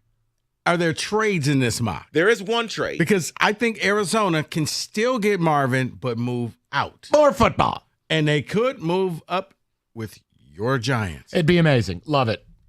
Don't care. The Giants at 6 do take J.J. McCarthy. I don't think they have to move up, though, to get him. Hold on. Now, let me ask a question. And I've already said it. I'll say it again. I have no qualms about taking J.J. because my quarterback room, there are high schools with more talent in it. Daniel Jones, and they signed Drew Lock. They still take a QB at 6? Because I'll tell you. As of right now, yeah. How about Roma Dunze at 6? No, because I don't think that they think either one of those are long-term solution. I'm aware. They're both Band-Aids. It's what we talked about for the Lions. You're only going to be you hope to be at this high in the 3 draft. years. And then after that, you're not going to get anybody at pick 28. So since we're here at 6, all right, I could easily see them swapping with the Cardinals, taking their quarterback because the Raiders just got rid of, the Broncos going to need a quarterback. More football questions. Yes. I'll give you this, Mike. Vikings are going to need a QB. And there aren't enough to go around. So JJ becomes a hot commodity. I'm sorry, David. JJ is becoming a hotter and hotter commodity as the days go along. Now, is he going to be great in the NFL? I don't know. But right now, he's the it guy. So a lot of people are going to do some dumb things to move up to get him. No, you mentioned Roma Dunze, Mike, and let me tell you this here, because I'm grabbing this from CBS. CBS has dueling post-free agency mock drafts. 2 different guys have done them. In the other one, they do have Roma Dunze going to the Giants. See, this is something Rico's trying to sell Big G, that they're going to take a Dunze at 6 and then Penix later in the draft. I don't know if you guys deserve a Dunze. Okay. So let's go back He's to a nice the original. Kid, you New Yorkers. There's truth in it. Atlanta, they do not have to take a quarterback now, so they get Dallas Turner at number 8. They have been trying to get a pass rush in Atlanta for what seems like a decade, going all the way back to the day the kid brought the dead photo of grandma up on stage. Who was that? Remember when he brought like the 5x6 photo? It was like the Mona Lisa size at the Louvre, and it was his dead grandmother. I remember that. What was that? Tack McKinstry? That sounds about right. That was the best thing I've ever seen at the draft. I went, wait, grandma, is that a picture? Is that an oil painting of an old lady? Yep, she's dead. See, here's the thing. Oil painting. That helps Atlanta because you get the best edge rusher. Because everybody else is going quarterback and wide receiver. You just got edge rusher 1. I don't hate it. I don't. I'm glad you said that, Rico, because cornerback 1 goes 11, but it's a trade up. The Jags trade up to get Quinyon Mitchell. Toledo. At 11. So they want CB1. Yeah, and they just got Rodarius Williams Yes. is leaving in free agency, so it would make sense. Look, if I'm here's my issue with the Jags. and I know I'm the representative of Jacksonville football. When are you going to fix this offensive line? I seriously. I'm just wondering when you're actually going to do something. But we can start with the offensive line. Just fix the O-line. I've been waiting for Trevor Lawrence. Rico Holt, now be fair, that O-line was a disgrace last year. It was. Come on. I know you don't like him. I get it. It's not that I don't like him. I didn't know. I just waiting. I mean, I was told he was going to be the next great QB. I think it's there. Well, you talk about QBs being coveted. Yes. This is way too high. Oh, don't tell me Bo Nix to Denver. Yes. Stop. Oh, I think that is starting to trend. Because they know J.J. McSizzle's going to Times Square. Well, no, but they need quarterbacks. So you know what? Rather than trade up, let's start looking at Bo Nix. But it was funny, though, because no one showed up at his pro day. Well, you know what? That's Oregon's fault. Don't hold pro day during the middle of free agency. We got better things to do. But he's like Bo Callahan. No one came to his birthday party. No one showed up. How about you have your pro day next week? Yeah. Like, why would you do that? He's going to have a lot of private throwing sessions. Yes. Yeah, that was the dumbest thing in the world. Like, no one thought about this. So, yeah, I think they had some Bears were there, but I don't know why, because you're not taking him one. But, yeah, Bo Nix, and I think Penix will eventually move up to later in the draft as well. Brock Byers goes number 16 to Seattle. Bowers falls to 16? You don't need tight ends this year. Yes. That's why. If he's falling that low, if I'm the coach, I'm jumping on board and I'm taking Brock Bowers. See, he's awesome.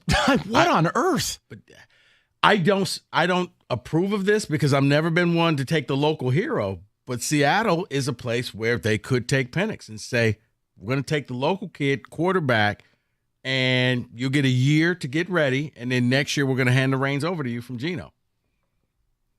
The Steelers take the cornerback Nate Wiggins. But my question for you with them is now that they've traded Deontay Johnson, is wide receiver now on the board for them? Can I ask, where did Malik Neighbors go? I didn't hear you mention his Neighbors, yes, he did go in the top 10. He went number 7 to the Titans. Got it. David, listen, the Deontay thing had to end that way after he openly and brazenly quit on his teammates in a game. Like that, it had to happen. You have Pickens, who I think you desperately want and need to be wide receiver 1. Your Steelers have been so good over the years in the second and third round finding great receivers. I don't know that I would take one in the first round there. I trust you guys taking receivers big time. Go look at the history of Steeler receivers. They're all in the later rounds. Yeah. While they're Steelers, they're good. Once they leave the Steelers, they're crazy. Very true. Let me give you the water in the Three Rivers. What the Lions get at 29, Darius Robinson. Mizzou? He's been mocked to them a lot. That would be a plus for the Lions. Local kid. I think it would help him with the edge rush. I'm viewing it differently. I really want to see an offensive lineman at 29. But you eventually got to address this defensive line. Because they have. Marcus Davenport, bruh. Stop. What? Just, you know, DJ Reader. Stop. No. And then John Kaminsky restructured. How dare you? I'll close it out. Hey, I trust Brad Holmes. Detroit, I hate you. Did you like playing games in the playoffs at home? More football. Then go out and address the defensive line. David, that's what that did. Because after everything Brad Holmes has done for you, how dare you? Let me close it out with what your 49ers. My level of hate for you right now with what it's off the charts. And the only thing that'll fix it, more football. So your 49ers at 31, they take a trade. They give the pick to Minnesota. Minnesota takes Michael Penix Jr. Okay. I'm here for that. Penix indoors on the fast track with Justin Jefferson and Mario Addison and Numbnuts. Yeah, Jetta may stay. KJ Osborne. He may stay for that because Penix can throw the ball 70 of them. So, all right. I'm good for that. Excellent job by How you. did the Chiefs finish? Who cares? Donnie Mitchell. Okay. I can't with y'all. AD. All right. That tremendous. In football today. Football!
Brought to you by CGC Water Treatment. The Pistons are 3.5-point favorites tonight against the Raptors. They'll be without Asar Thompson, whose status is listed as just medical. You can hear the game on 97.1 The Ticket, beginning with the pregame at 6:35. Greg Kampe expects his Golden Grizzlies to be a higher seed than maybe some expected.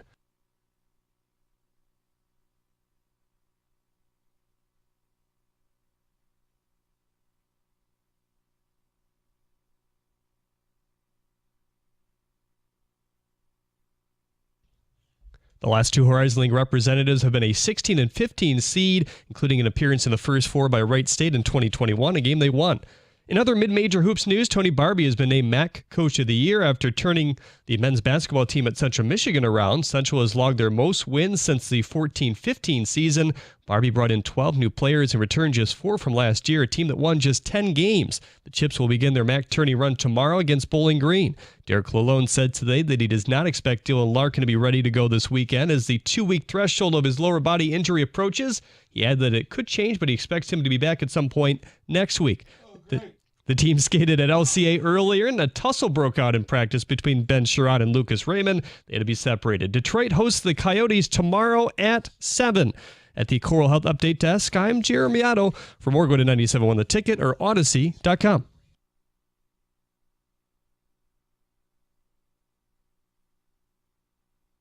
All right, straight to the people. Odyssey.com rewind if you missed anything. We opened up, huge presentation on the Wings, which is a flaming dumpster floating down a river. Yes. And just so you know, had a conversation with a well-respected man. We're going to try to make the Giants great again. Are you talking to my dad again? Yes. Oh, God. We're going to go get Penix. I'm fine with it. I did any quarterback but what I have. You tell my dad. You tell him. You tell him, stop rooting for that blank-faced idiot Daniel Jones, and we can get along. But when he drops the dimes. I don't want to hear it. Now, Wings are in play. Lions, it's a lighter deal where it's like, okay, you had no interest in the Brian Burns thing. Brad's doing it his way. We don't want to do 5 years. Respect. I don't have a problem.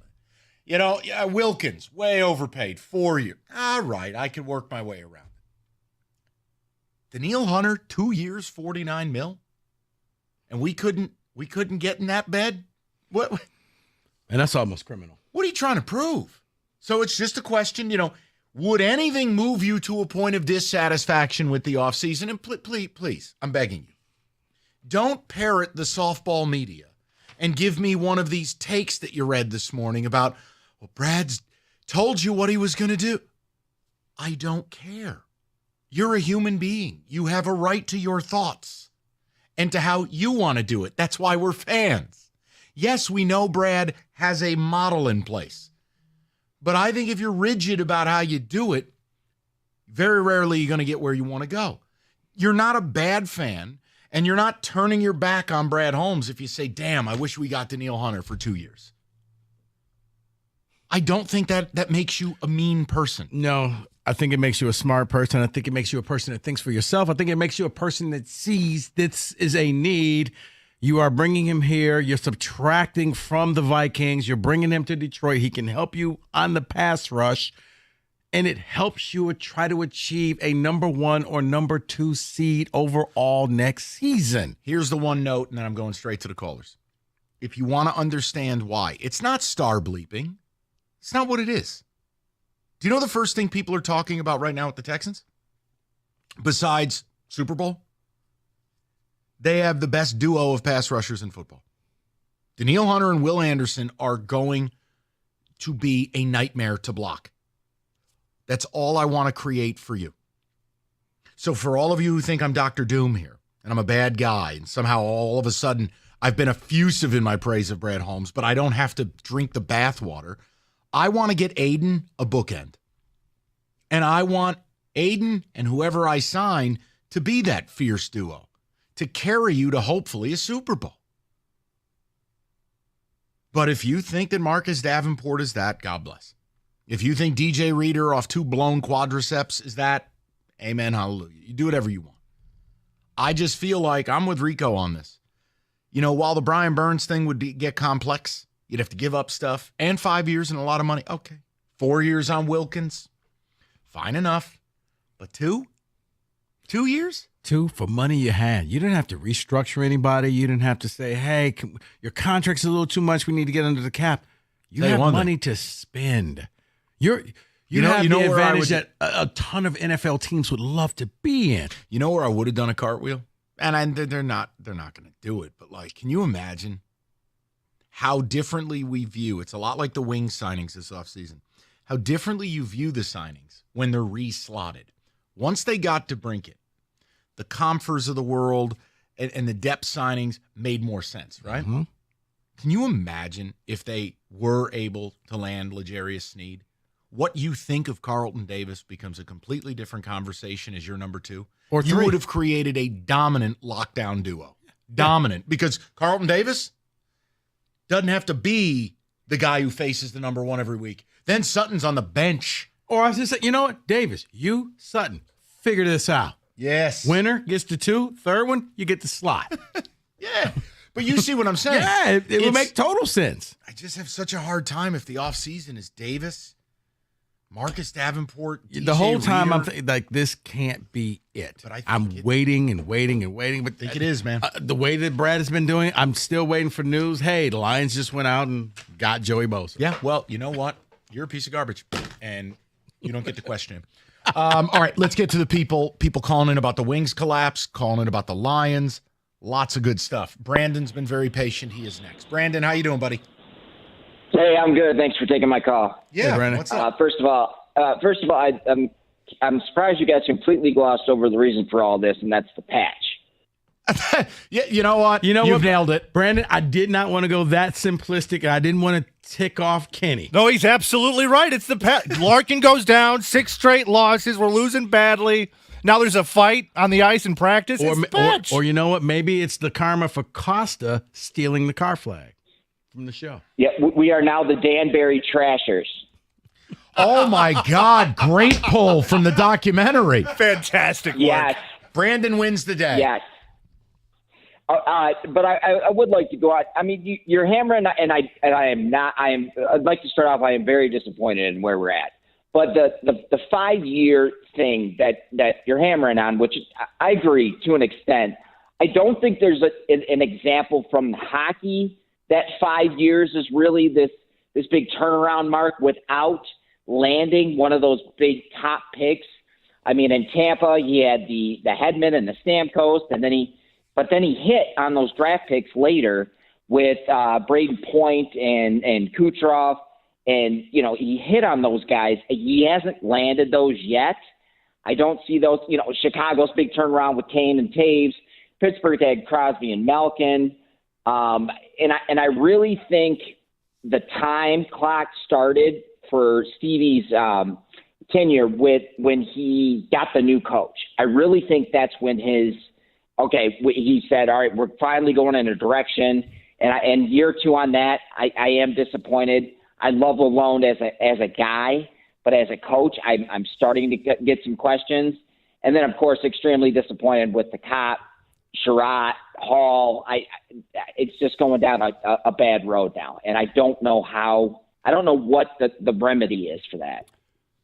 Brandon, we're not looking for like a deep playoff run right here. We were just looking to make the playoffs. And when you make those kinds of signings that don't work out, and when you don't call up guys like Simon Edvinsson and you're in that spot, we're not asking for the sun and the moon here. We're asking to be in the playoffs. And I think 5 years is a reasonable window to accomplish that, especially considering with the foundation he's built, though.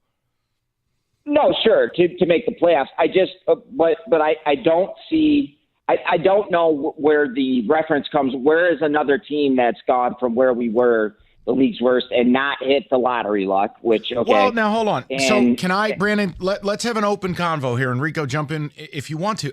Brandon, what I'm hearing is, well, if you don't land a Connor McDavid or a Sidney Crosby, then you have no hope. Then why was Yzerman ever considered special? He's special because he doesn't need that. Because, as you said, he was able at 16 or 18 in the draft to find Vasilevsky, to go and get Braden Point later. Like, Brandon, there's got to be a middle ground where you go, look, you're special. Be special. Oh, and I don't disagree with that. then we're good. But I think what Brandon is saying, it takes a little more than 5 years. Look, in all the of us are NHL. bummed out that they didn't win the lottery. Now, I don't know how bummed out I am about Lafreniere, but like my point is like the Jack Hughes sweepstakes, whatever it is. We understand it. But he got Mo Sider, all right, which in a lot of other years, I think Mo Sider goes number 1 based on what he's been. But Rico, this is my point with Kenny. If you're only good when you get the number 1 pick in the draft, then you're not good. Imagine being an NBA general manager and saying, well, I didn't get LeBron, therefore I'm this. That's not... What are we doing? He is right about you need a star, a superstar to win. The draft lottery is not the only way to acquire them. That's been my disappointment. And again, I think there's... I don't want to go way too over time. You know what? I'll tell you more about my blathering next. Rico. Wow, he teased himself. Leave me alone.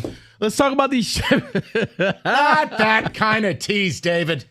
Let's talk about the Chevy dealer in the area leading the way. Hamilton Chevrolet in Warren, Andrew, and his sales staff. They want to be your Chevy dealer. They'll guarantee you the lowest payment on your next Chevy, period.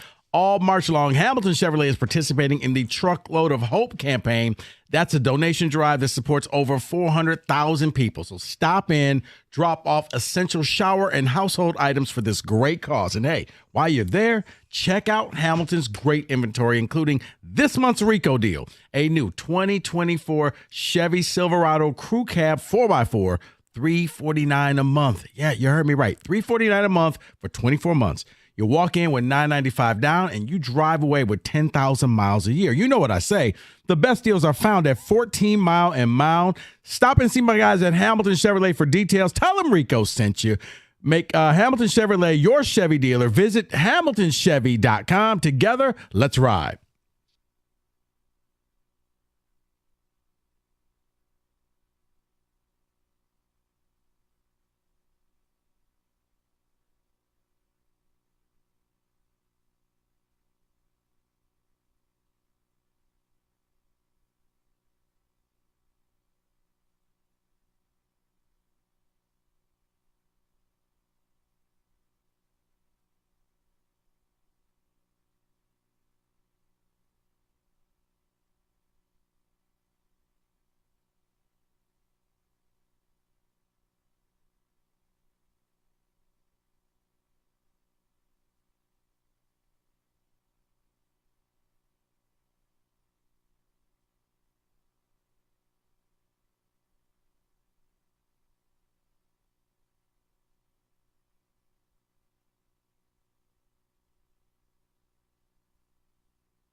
Perfect temperature to sleep, 68 degrees. But what's not up for debate, the best mattress on the marketplace. It is the iComfort Eco. Supportive, designed to keep you cool, comfortable, feeling restored, or Serta's Perfect Sleeper for pressure-relieving comfort and support while you maintain that balanced sleep temperature. Serta, made in Michigan, have been for 110 years. Just go to Serta.com. Find a retailer near you.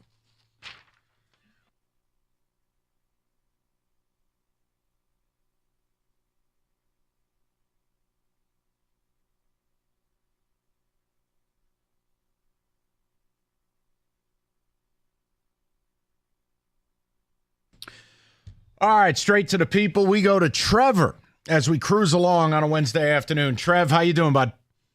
Good. How are you guys? Good. What's going on? I'm very disappointed with this Wings team. They've showed no heart. They're just not playing well. You know, over the past 5 games I've watched, they've been struggling in the defensive zone. They're nowhere to be found. I don't know how Ben Sherratt was not waived last night at midnight.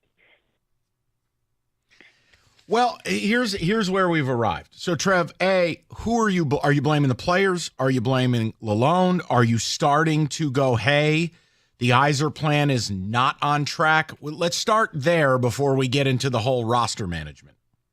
You know, I'm really starting to think that it's a mixture of all three, but it's more towards the players for sure, 100%. Now, look, Kenny's foolproof plan has been the following, Trevor.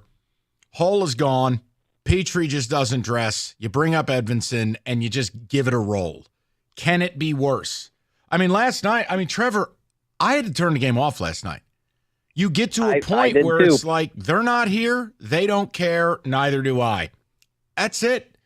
Trev, they've lost 6 in a row, and it's like if they roll out the same team tomorrow night, I just don't know what we're doing here. It's been embarrassing. I think Edvinson should be called up. Petrie, Hall, or Sherratt should be gone. I mean, no one's going to take them. No one's going to claim them off waivers.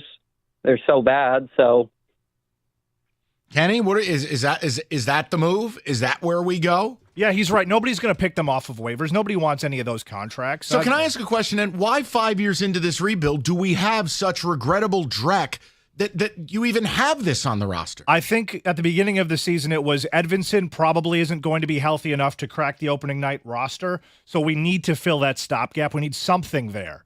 So that was the idea, bringing those guys in. Now that he's been healthy and been NHL ready, again, waiting on you, Steve. Yeah, I completely agree. I just want to say that only 2 of Steve's draft picks have played more than 10 games in the NHL. So I mean, I understand it takes time, but how much time? Yeah, that's where I'm at. And believe me, if you find the right players, look, baseball's another one of these sports that executives want to tell you it'll take a decade to rebuild a ball club. It doesn't. And again, I understand. Well, because most of the time, if you're lucky, if you're good, you draft somebody and they may be ready in 2.5 years.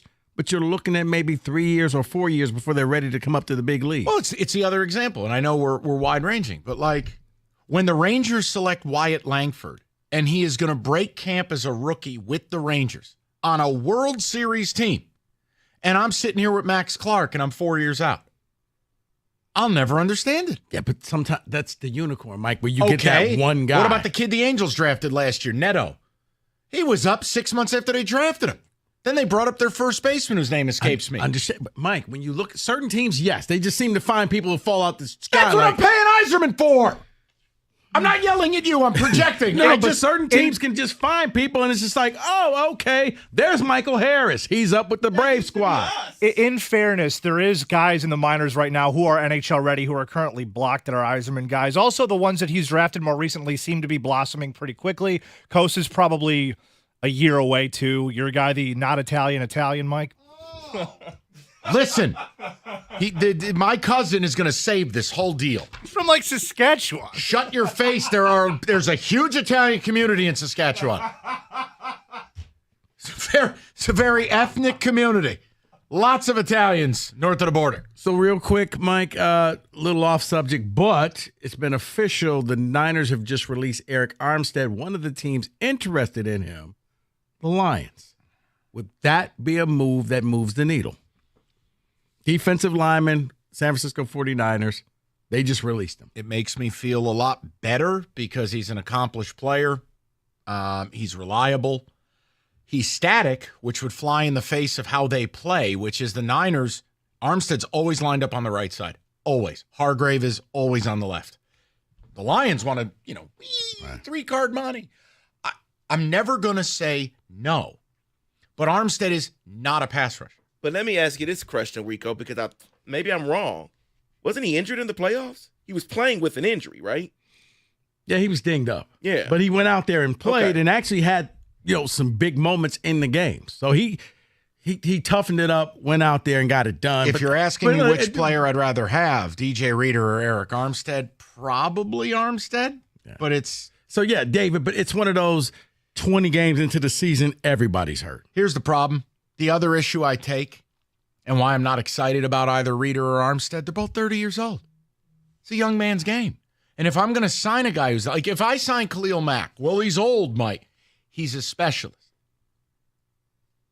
Go get the quarterback. Yeah. Like Danielle Hunter. I know he's in his upper 20s. The production's there. I need you to kill the quarterback. But no, I like players with pedigree. I like players that have played for winning teams. I like from the culture aspect. Yeah, I'd be, again, I would imagine it would be a short deal. I'm just letting you know, they released him, and I guess the Lions were one of the teams that are showing some interest in him. All right. I'm not going to, I wouldn't be mad. Go to Brian, 97.1. What's up, Brian?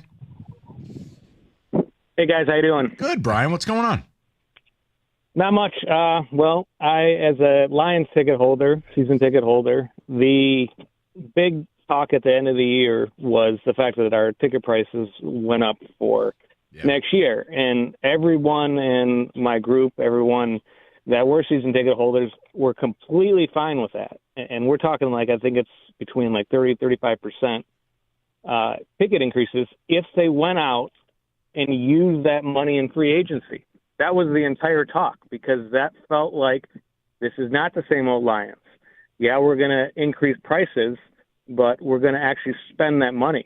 And all we've done to date is retread basically players that have been injured, have history injuries.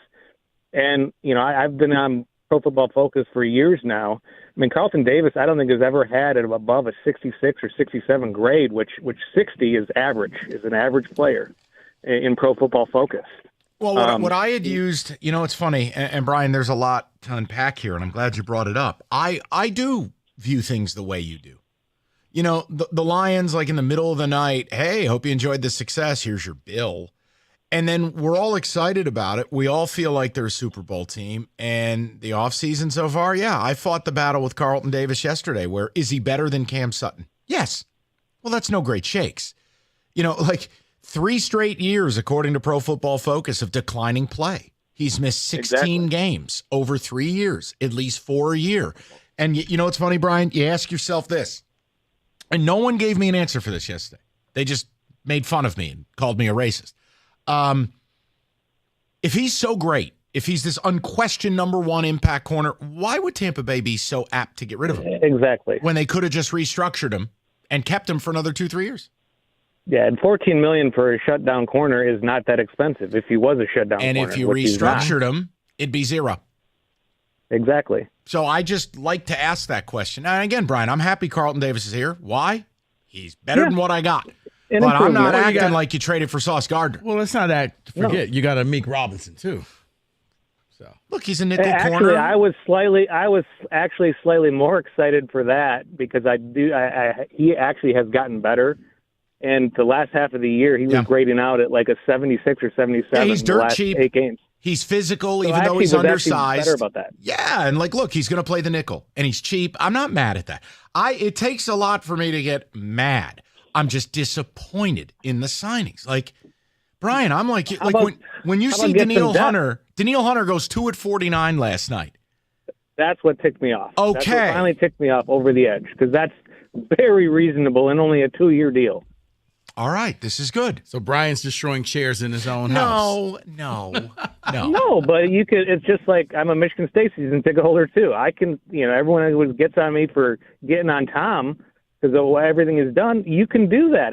You're a fan. You can't just sit there and say, "Oh, well, they know more than me." No, I can't have an opinion. No, Brian, it's like going to your favorite restaurant and your meal sucks. But what? You're not qualified because you didn't cook it? Stop. Yeah. Stop. Now, I wouldn't make a habit of telling your doctor they don't know what they're doing or going to a cancer specialist and going, "You're a liar." Little different than sports. I mean, it depends on what you read on Facebook. All right, then. Hungry Howie's knows nothing better than a pepperoni pizza. He's out of control. Tell you that right now. Leave the studio. Get out. You're out of your mind. All right. What's better than a pepperoni pizza? More pepperoni. The Pepperoni Duo, classic cupped, plus the savory original. They put them both on there. 100% real Mott's, fresh dough made in-house, and your choice of flavored crust. The best part, it's all for under $10. The offer won't last forever, so head on over to Hungry Howie's. Get that large pepperoni duo for $9.99 only at Hungry Howie's.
All right, we get a little football today coming up in about 10 minutes. David will check in on Ticket Text for the first time this hour. Wings are in play. Lions off season. Interesting note on Eric Armstead. Cut from the Niners. Lions mentioned as one of the interested parties. I think Armstead's biggest asset, he is just so, God blessed, huge. The guy's 6'8". He just looks like a transformer out there. But again, he's 30. Would it fit the Holmes, short-term contract stuff only? Yeah. I'd wonder what would help he would you stop get. the run. The problem is he wasn't very good at it this year. And you guys weren't good at it as a unit. They were, but then, no, here's what you found out. It was a little bit of fool's gold because what would happen is the Niners would score early and force you into a one-dimensional team. Well, okay. Yes, I'll buy it because the same thing holds true of Brian Burns. Yeah. I had one of my buddies dogging me. He goes, well, they only had 8.5 sacks this year. I go, did you watch the Panthers? They're down 30-0 every week. Yeah. How many chances you get to rush the passer when your team is getting destroyed? So what you saw, Green Bay and the Lions showed you, oh, wait, if they don't jump ahead of you, you can run the ball on them, but nobody ever ran. Armstead or Reader. Factor everything in, including cost. I still lean Armstead. I was going to go Armstead just for the fact that he's healthier. I do worry about a guy who's torn both quads. He's 30. I'm going to go Reader. I'm going to believe in Holmes. After all he's done for you, you should, David. You ungrateful heathen. He brought this city. It's 313 day. It is. He brought this city 313 to heights they've never been to. As caller DJ would say, what up, though? I'm not sure DJ's even alive anymore. He is. He called the shit. David, go ahead. I think the blame goes on the players. It's regarding the Wings. You have former Cup winners in Kane, Perron, and I'm going to mess this name up, Comfier. Comfer. Okay. Jesus, David. And multiple other players that have made it to the Cup. Oh, Matt and East Lansing. Lions is getting peppered. That's why I wanted a move at the deadline to help the defense. Okay. Who is the superstar on Vegas or the Canes or even the Islanders? That's a loser mentality to say we haven't gotten one because we don't have a top pick. You watch your mouth. Matthew Barzell's listening. No, it's not exclusively that. But I think if you change the verbiage slightly and you go, all right, take superstar out of the mix and call it high-level players. How many high-level guys do you have? Not pros, not depth, not solid NHL guys. No, high-level guys. Well, you have it with the Cat. You have it with Larkin. You have it with Kane. You want to put Raymond in there because he's ascending. My point is, you don't have more than a handful. And the problem is the team has a fatal flaw, which is they've doubled down on having a bad collection of defensemen not named Mo Sider and no goalie I care about. That's a bad combo. Kenny's rubbing his eyes. What? I just think if you, I take goalie out of it for the most part right now, because if you play the way that they've played in the last 5-6 games in front of these goalies, it wouldn't matter. You could put Nikolai Hobby-Bulin in his prime in that net, and he's going to allow 5 goals a game. Nice. It's not fair. Nice old school shout out. Thanks, there. man. I appreciate that. What about Bobrovsky? No, it just who was the Tiger you brought up earlier in the show and during the break? You were like, there was a picture like, oh, wait till this guy shows up. Oh, I was mocking the prospect boners. Like, oh, wait till you get a look at Nate Cornejo. Yeah, I'm like, wow. Wait till you get a look at Kyle Sleeth. Like, I get soured on it. Like, I love playing the young players. I'm excited for Colt Keith. I hope it works. But I am not robbing today at this promise of tomorrow. So, yeah, if I could have got Matt Chapman 3 at 54, you know what I don't need to worry about? Frankenstein at third base. Mm-hmm. I get sick of it. Let's win. Let's get after it a little bit. You guys may as well win. My season's already over. Garrett Cole's dead. Yankee pride, man. You'll be fine. Man, F that pride. I've made it to the World Series since 2009. There ain't no pride. You'll be back this year. Collection of losers. Got a feeling. Let's go to Glenn, 97.1. Stripes forever. Go to hell. Glenn, how you doing? So I just want to say on, can you guys hear me? Yeah, loud and clear. I'm sorry, Glenn. Go ahead.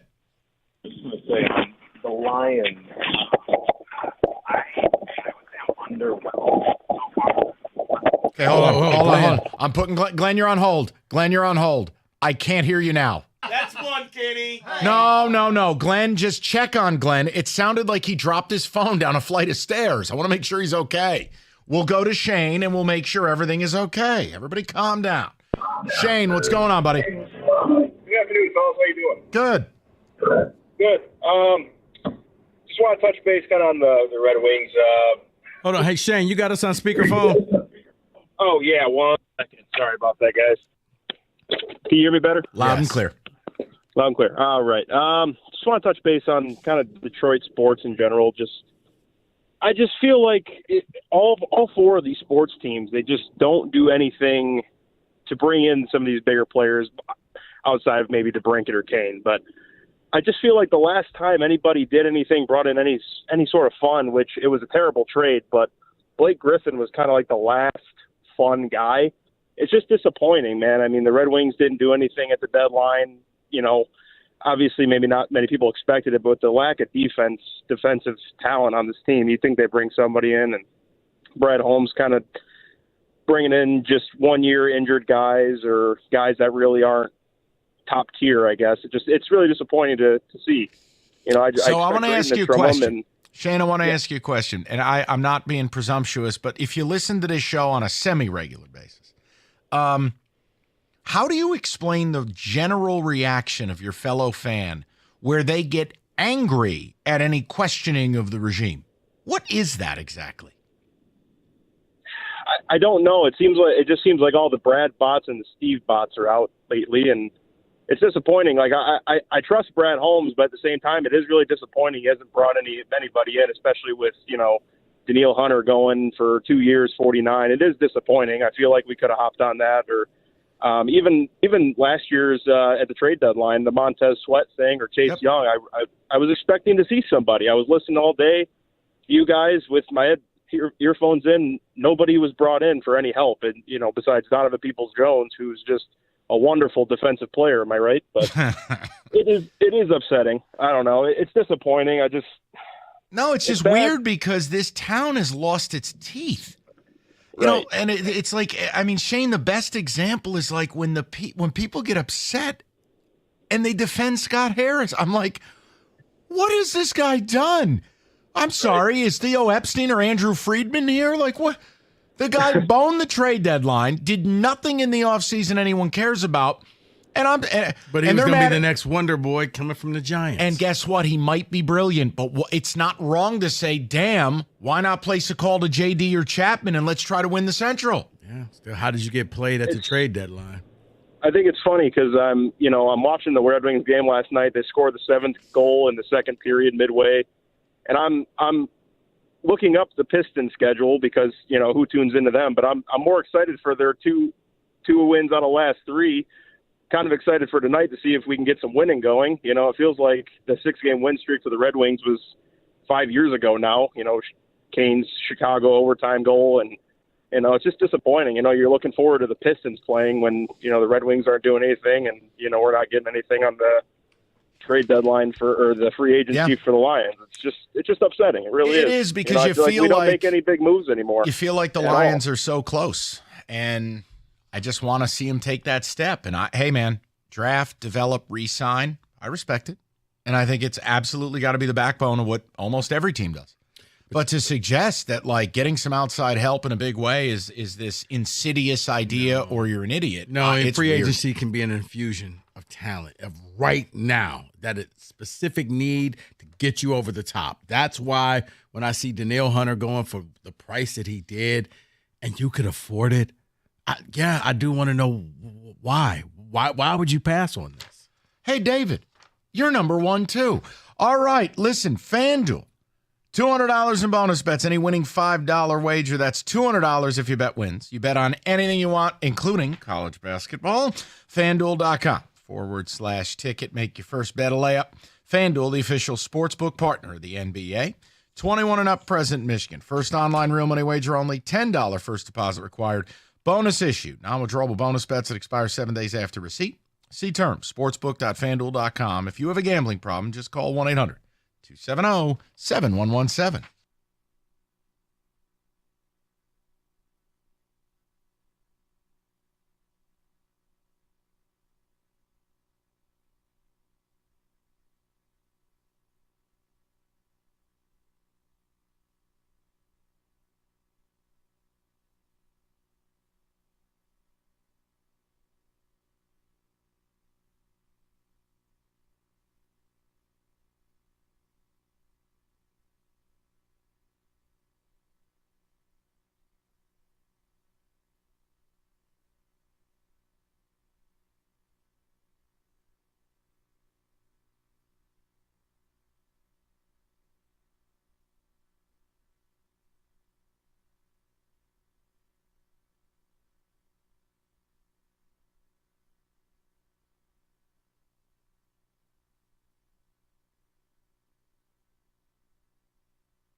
All right, David, music. By the way, I've looked up Dr. Doom. I don't considering that a flattering comparison. Oh, it is. It's not terrible.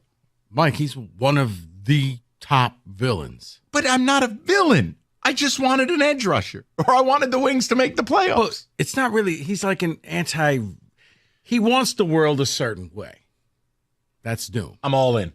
All right, I'm getting a green cape and the whole thing. Oh, and the mask? Sure, Oh. sure. Wait till MSU loses to Minnesota tomorrow. I'll wear it on the air. I'll tell you even more about the Dr. Doom later. Okay, thank you. David, music.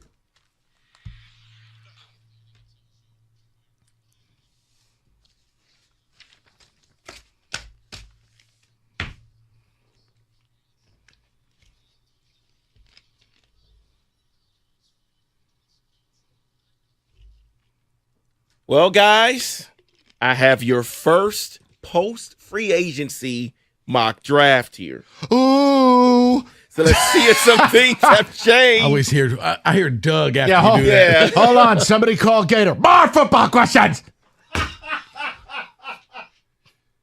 So the top three never changed. I've got an itch on my ass, and the only answer is football. 1, 2, 3, Caleb Williams, Jaden Daniels, Football! Drake May. That doesn't change. They haven't had pro days yet, so maybe we'll see after pro days. Maybe it changes. I don't football. know. So number 4, that doesn't change either. That is Marvin Harrison Jr. Arizona? He's locked in there. It makes the most sense. They need a number 1. They've reinvested in Kyler. It adds up. And he's ready day 1, man. Are there trades in this mock? There is one trade. Because I think Arizona can still get Marvin, but move out. More football. And they could move up with your Giants. It'd be amazing. Love it. Don't care. The Giants at 6 do take J.J. McCarthy. I don't think they have to move up, though, to get him. Hold on. Now, let me ask a question. And I've already said it. I'll say it again. I have no qualms about taking J.J. because my quarterback room, there are high schools with more talent in it. Daniel Jones, and they signed Drew Lock. They still take a QB at 6? Because I'll tell As you. of right now, yeah. How about Roma Dunze at 6? No, because I don't think that they think either one of those are long-term solution. I'm aware. They're both Band-Aids. It's what we talked about for the Lions. You're only going to be you hope to be at this high in the 3 draft. years. And then after that, you're not going to get anybody at pick 28. So since we're here at 6, all right, I could easily see them swapping with the Cardinals, taking their quarterback because the Raiders just got rid of, the Broncos going to need a quarterback. More football questions. Yes. I'll give you this, Mike. Vikings are going to need a QB. And there aren't enough to go around. So JJ becomes a hot commodity. I'm sorry, David. JJ is becoming a hotter and hotter commodity as the days go along. Now, is he going to be great in the NFL? I don't know. But right now, He's the it guy. So a lot of people are going to do some dumb things to move up to get him. No, you mentioned Rome Odunze, Mike, and let me tell you this here, because I'm grabbing this from CBS. CBS has dueling post-free agency mock drafts. 2 different guys have done them.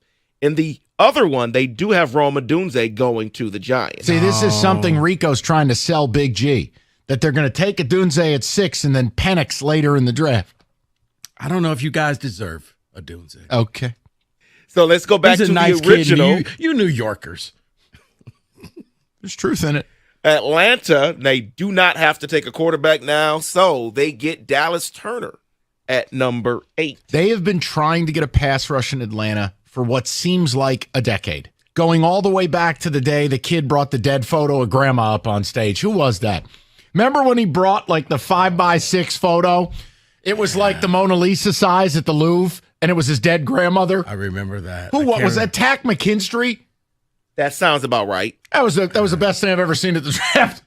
Wait, grandma, is that a picture? Is that an oil painting of an old lady? Yep, she's dead. See, here's the thing. An oil painting. That helps Atlanta because you get the best edge rusher. Because everybody else is going quarterback and wide receiver. You just got edge rusher 1. I don't hate it. I don't. I'm glad you said that, Rico, because cornerback 1 goes 11, but it's a trade up. The Jags trade up to get Quinyon Mitchell. Toledo. At 11. So they want CB1. Yeah, and they just got Rodarius Williams is leaving in free agency, so it would make sense. Look, if I'm here's my issue with the Jags, and I know I'm the representative of Jacksonville football. When are you going to fix this offensive line? I seriously. I'm just wondering when you're actually going to do something, but we can start with the offensive line. Just fix the O-line. I mean, I've been waiting for Trevor Lawrence. Rico Holt, now be fair, that O-line was a disgrace last year.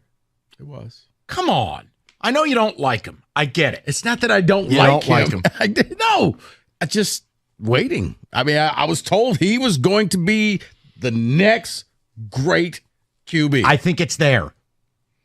Well, you talk about QBs being coveted. Yes. This is way too high. Oh, don't tell me Bo Nix to Denver. Yes. Stop. Oh, I think that is starting to trend. Because they know J.J. McSizzle's going to Times Square. Well, no, but they need quarterbacks. So you know what? Rather than trade up, let's start looking at Bo Nix. But it was funny, though, because no one showed up at his pro day. Well, you know what? That's Oregon's fault. Don't hold pro day during the middle of free agency. We got better things to do. But he's like Bo Callahan. No one came to his birthday party. No one showed up. How about you have your pro day next week? Yeah. Like, why would you do that? He's going to have a lot of private throwing sessions. Yes. Yeah, that was the dumbest thing in the world. Like, no one thought about this. So, yeah, I think they had some Bears were there, but I don't know why, because you're not taking him one. But, yeah, Bo Nix, and I think Penix will eventually move up to later in the draft as well. Brock Byers goes number 16 to Seattle. Bowers falls to 16? You don't need tight ends this year. Yes. That's why. If he's falling that low, if I'm in the Colts, I'm jumping on board and I'm taking Brock Bowers. See, he's awesome. What on earth? But I don't approve of this because I've never been one to take the local hero. But Seattle is a place where they could take Penix and say, we're going to take the local kid quarterback and you'll get a year to get ready. And then next year, we're going to hand the reins over to you from Geno. The Steelers take the cornerback Nate Wiggins. But my question for you with them is now that they've traded Deontay Johnson, is wide receiver now on the board for them? Can I ask, where did Malik Neighbors go? I didn't hear you mention his Neighbors, yes, he did go in the top 10. He went number 7 to the Titans. Got it. David, listen, the Deontay thing had to end that way after he openly and brazenly quit on his teammates in a game. Like that, it had to happen. You have Pickens, who I think you desperately want and need to be wide receiver 1. Your Steelers have been so good over the years in the second and third round finding great receivers. I don't know that I would take one in the first round there. I trust you guys taking receivers big time. Go look at the history of Steeler receivers. They're all in the later rounds. Yeah. While they're Steelers, they're good. Once they leave the Steelers, they're crazy. Very true. Let me Something give in you the water in the Three Rivers. what the Lions get at 29. Darius Robinson. Mizzou? He's been mocked to them a lot. That would be a plus for the Lions. Local kid. I think it would help him with the edge rush. I'm viewing it differently. I really want to see an offensive lineman at 29. But you eventually got to address this defensive line. Because they have. Marcus Davenport, bruh. Stop. What? Just, you know, DJ Reader. Stop. No. And then John Kaminsky restructured. How dare you? I'll close it out. Hey, I trust Brad Holmes. Detroit, I hate you. Did you like playing games in the playoffs at home? More football. Then go out and address the defensive line. David, that's what that did. Because after everything Brad Holmes has done for you, how dare you? Let me close it out with what your 49ers. My level of hate for you right now with what it's off the charts. And the only thing that'll fix it, more football. So your 49ers at 31, they take a trade. They give the pick to Minnesota. Minnesota takes Michael Penix Jr. Okay. I'm here for that. Penix indoors on the fast track with Justin Jefferson and Mario Addison and Numbnuts. Yeah, Jetta may stay. KJ Osborne. He may stay for that because Penix can throw the ball 70 of them. So, all right. I'm good for that. Excellent job by How you. did the Chiefs finish? Who cares? Donnie Mitchell. Okay. I can't with y'all. AD. All right. That tremendous. In football today. Football! All right, David, music. By the way, I've looked up Dr. Doom. I don't considering that a flattering comparison. Oh, it is. It's not terrible. Mike, he's one of the top villains. But I'm not a villain. I just wanted an edge rusher. Or I wanted the Wings to make the playoffs. Well, it's not really, he's like an he wants the world a certain way. That's Doom. I'm all in. All right, I'm getting a green cape and the whole thing. Oh, and the mask? Sure. Oh. Sure. Wait till MSU loses to Minnesota tomorrow. I'll wear it on the air. I'll tell you even more about the Dr. Doom later. Okay, thank you. David, music.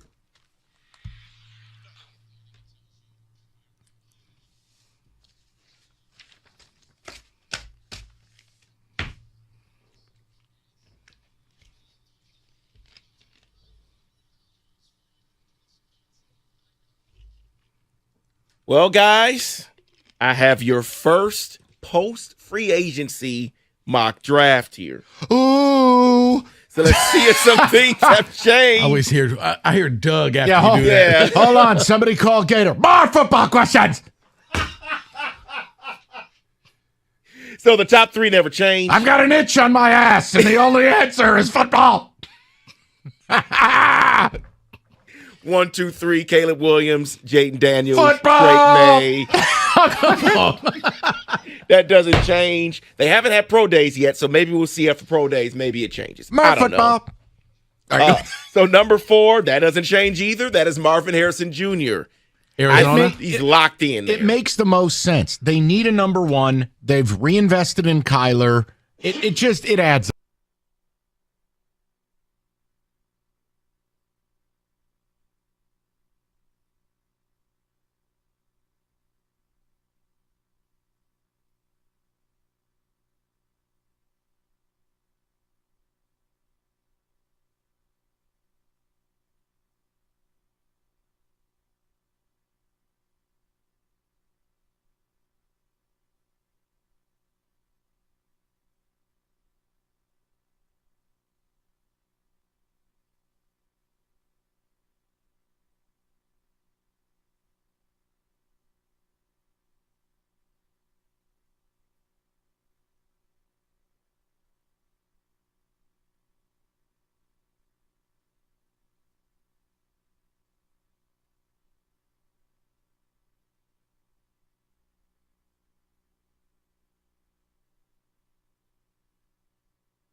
Brought to you by Lady Jane's, newest Lion Carlton Davis at the podium as we speak. He was impressed by last year's team in Detroit.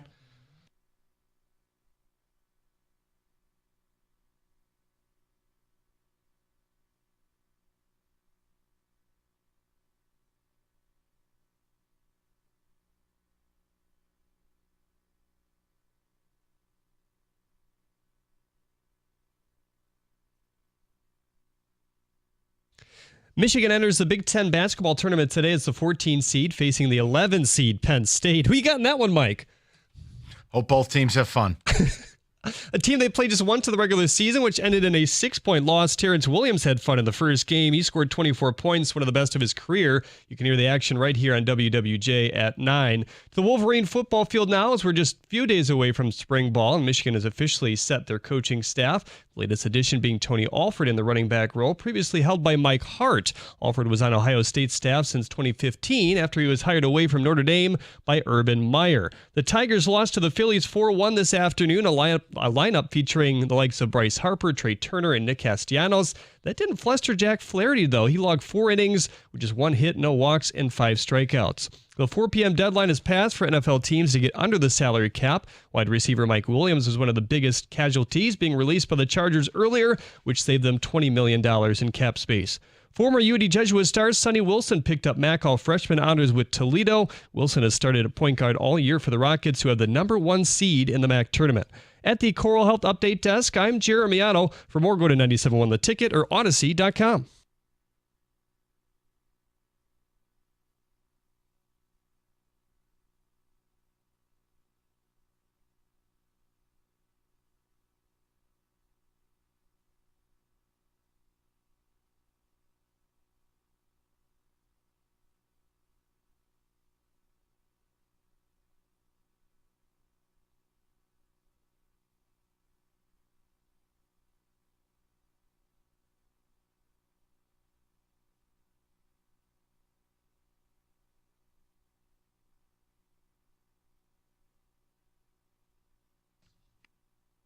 It has in many ways. Welcome in. 5 in the afternoon. Nice to have you with us. Beautiful night.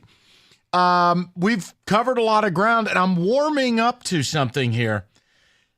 Look, if you want the sizzle of the day, let me just give you Arik Armstead's been let go by the Niners. Mm-hmm.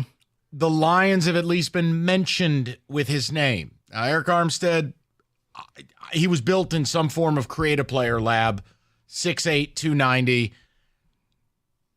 He's not a run stopper. He's more of a disruptor. And it was interesting. I got a chance, Rico, during the break to kind of break down snaps. Mm-hmm. How many snaps you play a week, but how many are passing and how many are rushing. Fascinating that Arik Armstead primarily plays on passing downs. Now, why is it worthwhile? Well, I'll tell you why. From a defensive tackle to get 45 pressures.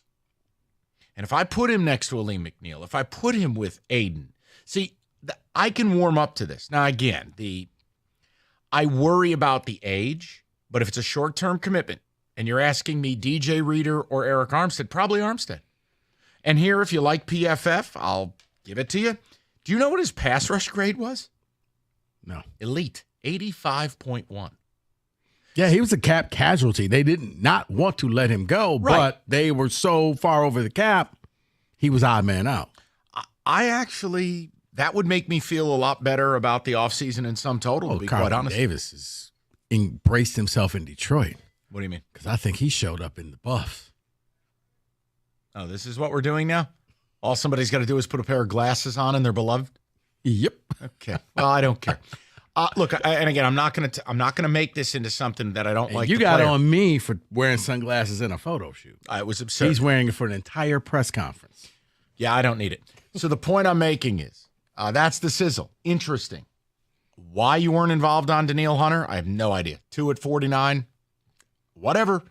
If your offseason ends up being Carlton Davis, Arik Armstead, a slot corner, like I can work my way around it. I'll never be thrilled, but I'll find it a lot more palatable if you bring in somebody like Armstead.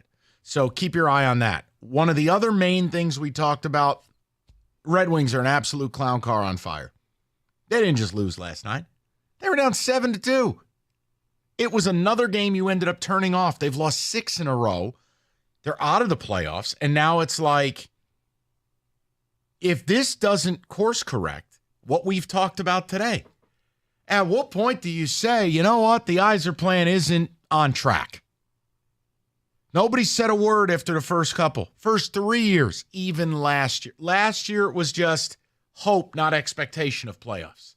Remember, they got in for like 10 minutes? 18 hours. Then they lost 12-1 to Ottawa the next 2 nights. The point is, they had a 5-game win streak. They were cooking. Now, they are playing, Kenny, can I say this without you hurling things at the glass? They are playing non-competitive hockey. It's awful. Oh, and they had a fight at practice today. So I just wanted to know, with your permission here in Cialis City, would it be okay to begin criticizing Steve Yzerman? Yeah, I would like a permission slip. Like, if they don't make the playoffs in the 5th year of the Yzer plan, can we just agree it's underwhelming? Like, there is a middle ground between launch out of cannon and everything's fine. I don't think everything's fine. Half the teams in the NHL make the playoffs. It's not that big of an ask. Yes, the East is tougher than the West. But this team's falling apart. So we've rapped about that. And yes, the Lions, where, Rico, you brought it up. When I saw Daniil Hunter only signed a 2-year deal with Houston, I went, all right. Brian Burns was going to be 5. People weren't comfortable. It's not what we do here. Okay. Christian Wilkins, grossly overpaid. 4 years. Not a pass for, okay. Not mad. I get it. Daniil Hunter was 2. 2 years has nothing to do with Aiden Hutchinson, nothing to do with Penei Sewell, nothing to do with anything. Mm-hmm. And you were nowhere. I wondered if that actually got some of the Brad bots to go, all right, maybe we missed out on one there. And look, Carlton Davis is going to start. He's a good player. He's clearly better than Cam Sutton. I'm just not turning him into Sauce Gardner. I've given you the data.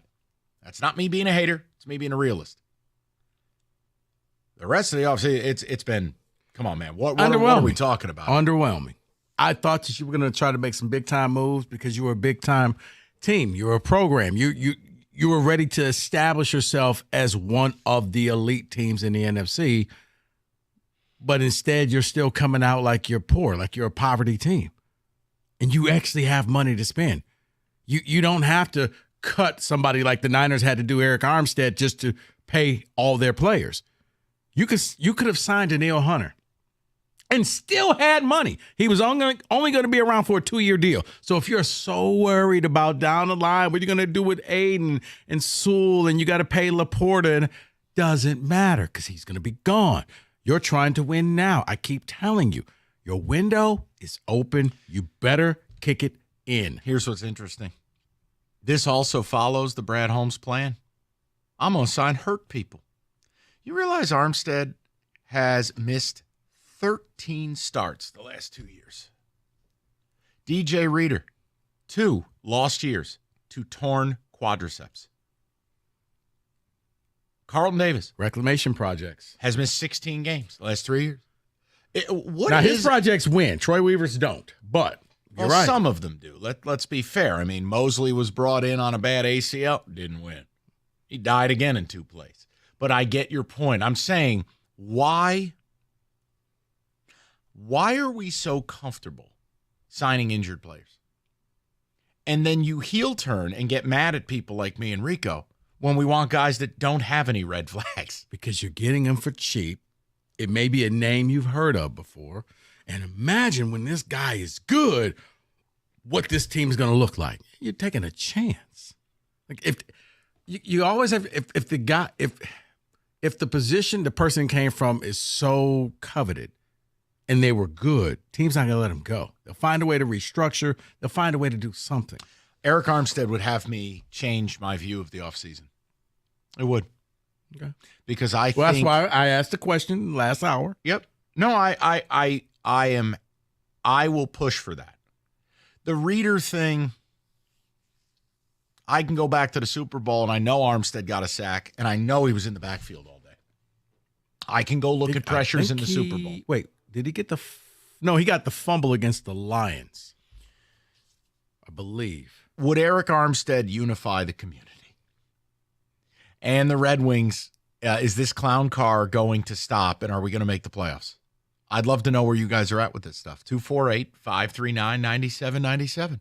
David, your thoughts or ticket text. I know I've been lax checking those. I'm sorry.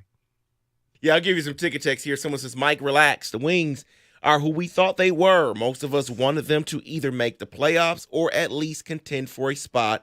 There's still time. Hold on. Are you seriously hitting me with an RELAX? They have lost 6 in a row, and they are getting bombed every night. You can't be okay with that. You want to say, well, Florida's awesome. Cool. Strike the 4-0 game out of here. Hey, I'm pretty sure Colorado just put another shot on net. You lost 7-2 to a terrible Sabres team. And, oh, by the way, Phoenix, Arizona, Sedona, whatever they're called, they were 2-12-1 in the previous 15. I mean, the Coyotes are looking for a home. Move them up to Sedona. I'm just making a point. Like, you can't be okay with this stuff. Sedona hippies. 248-539-9797. Would love to know where you're at with the Lions. What are your thoughts on Eric Armstead? Are you a little bitter about Daniil Hunter? Red Wings, Steve Botts. If they miss the playoffs, is it fair to say the Yzer plan is not on schedule? All of it is available. Rico, Church, now. For those who are unaware, T-Mobile calls himself the Un-carrier network, which is fitting considered they just unexpectedly unintended their price lock guarantee for new customers. So wouldn't you be unhappy with a company who undoes their entire premise unchecked? If you ask me, that sounds pretty uncool. If you're unimpressed with the Un-carrier and uncomfortable with a company who says one thing and then unapologetically does another, it's time to unlike and unfollow and then switch to Xfinity. The whole home Wi-Fi wired internet service, speed, reliability, they're all unparalleled. Unjoin the Un-carrier. Switch to Xfinity today. Now through June 21st, new customers can get started with a 150 megabit per second Xfinity internet for less than what you pay for T-Mobile's home internet. That's all for just $20 a month for 12 months with no annual contract. Switch today. Go to Xfinity.com/TMOFax. Call 1-800-XFINITY or visit a store today. Requires paperless billing and auto pay with a store bank account. Restrictions apply. Equipment, taxes, and fees extra after promo. Regular internet rates apply. Actual speeds vary. Effective for new customers after 1/17/2004. T-Mobile's price lock is only reimburse your last bill if you terminate service due to a price increase.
In an instant, an auto accident can put you in the worst financial position of your life. You got to hire the right lawyer that'll make sure the insurance companies pay you what they owe you.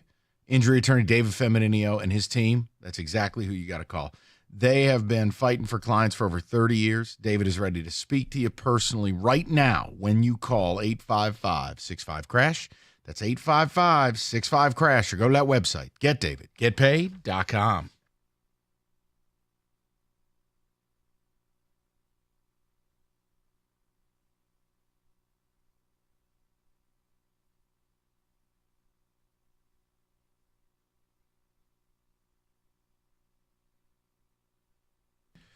Right to the phones. Ian has been very patient. He leads off the 5 o'clock hour. Ian, how you doing? Doing all right, guys. How are you? Excellent. What's on your mind? So I wanted to talk about the Lions free agency. Really, so far, look, guys, we are not looking sexy out here. All right? That's really the best way to say it. Oh, it's great. Donovan Edwards Before reset. free agents.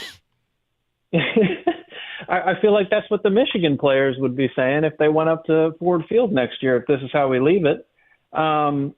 Before free agency, we had $45 million to spend. We get Glasgow back and Skipper back. Sure, you want to, re-solidify the line. I got no problem with it. But Davenport has been injured before and has a lot of injury concerns going forward. Carlton Davis has been dealing with injuries. We get Amik Robertson, but he's only been a starter for about a year. Zonovan Knight, we decided to re-sign because for some reason we're more worried about our fourth-string running back than bolstering our defensive line. And now the possibilities are Arik Armstead and DJ Reader.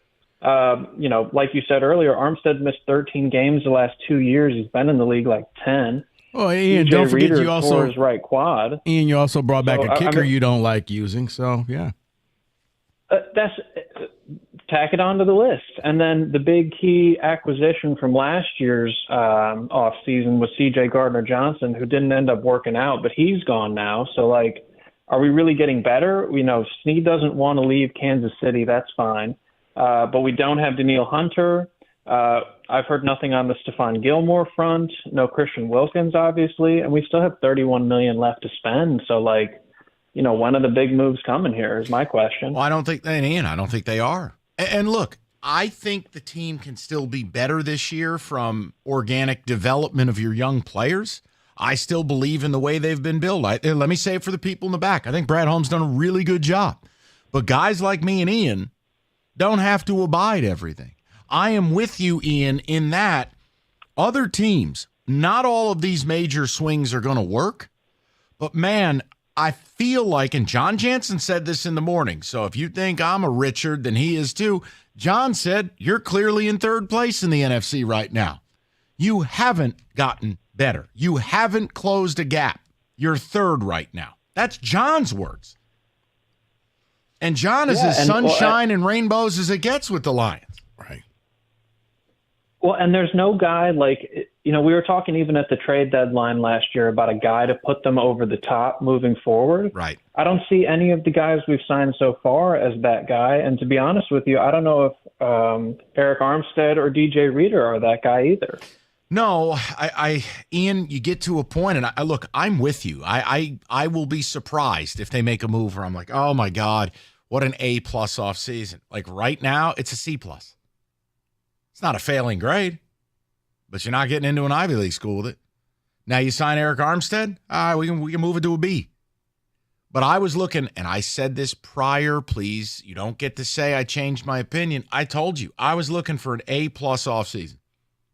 We can win a Super Bowl here. Let's do this. It has been underwhelming. Underwhelming doesn't mean terrible. It's just you expected more. You could have done more. And the Hunter thing is where I think the believers and the devotees lose some steam because Hunter was a 2-year deal. You can't play the Christian Wilkins 4 years or Burns 5-year angle. Yeah, for everybody worried, well, we got to pay our young core. He'll be gone.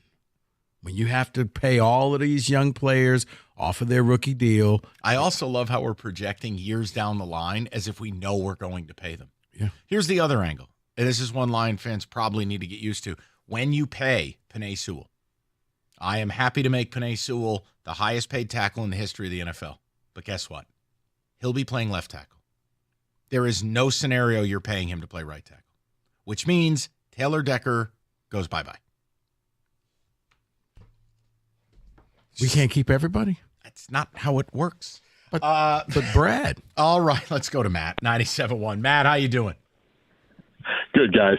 You know, it's funny because yesterday I felt like you were more wrong than right. Not that you're ever wrong. You know what I'm trying to say? Like I was okay with no Burns, not trading for Snead, because I think the fastest way to close your window is to commit 20% of your cap to a bust, right? Okay. When you're going out to the free agent market, there's a potential for a poison pill, and that's a really fast way to lose ground.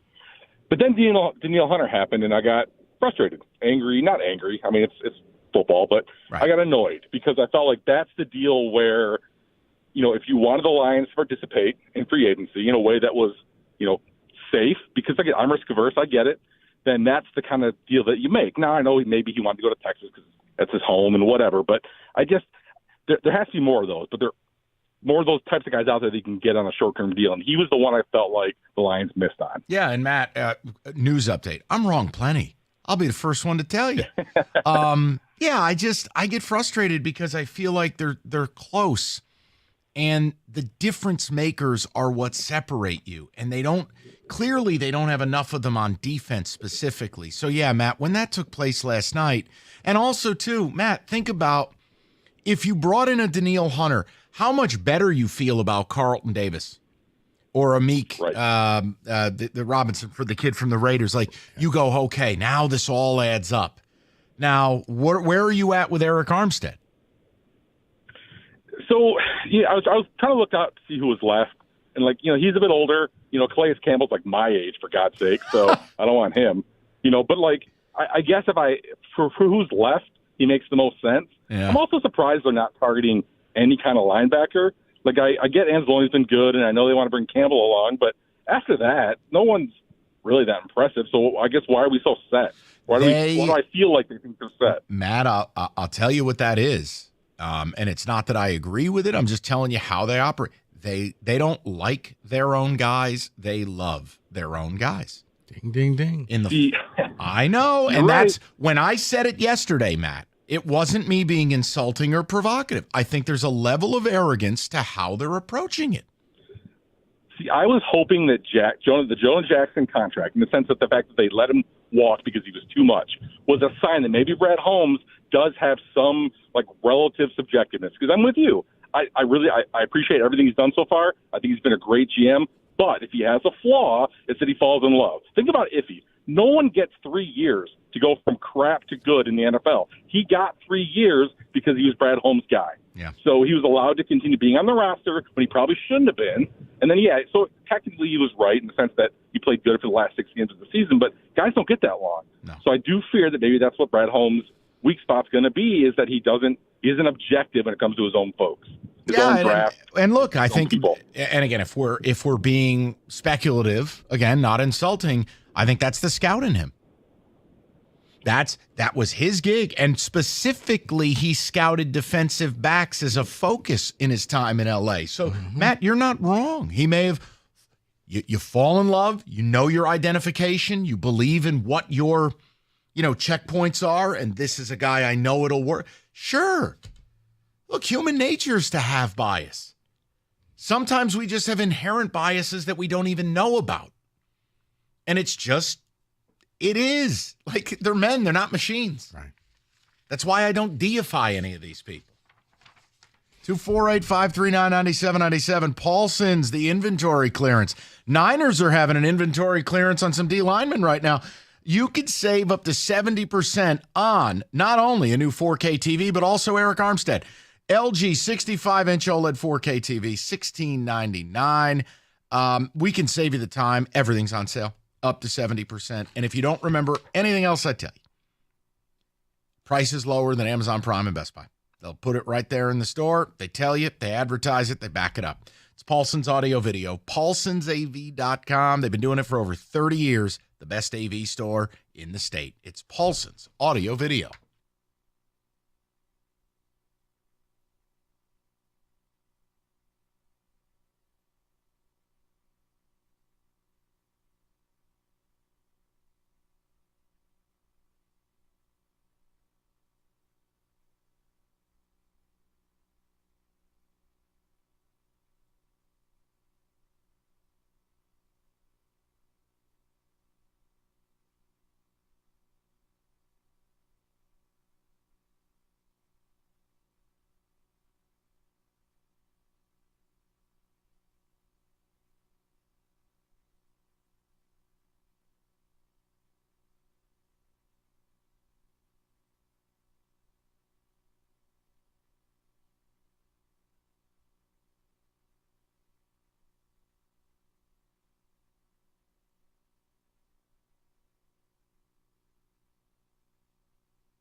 All right, championship week, FanDuel. New customers get $200 in bonus bets with any winning $5 wager. That's $200 if your bet wins. You bet on the NBA, college, whatever you like, quick bets, live SGPs, player props. You visit FanDuel.com/ticket and make your first bet a winning one. It's FanDuel, the official sportsbook partner of the NBA. 21 and up, present Michigan. First online real money wager only. $10 first deposit required. Bonus issued. Non-withdrawable bonus bets that expire 7 days after receipt. See terms. Sportsbook.fanduel.com. Gambling problem? Call 1-800-270-7117.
You missed anything? Odyssey.com rewind. Red Wings were in play today. Lions on multiple levels.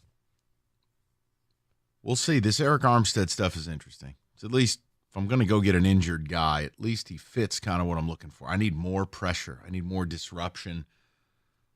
Yeah, I'll play along. We'll see.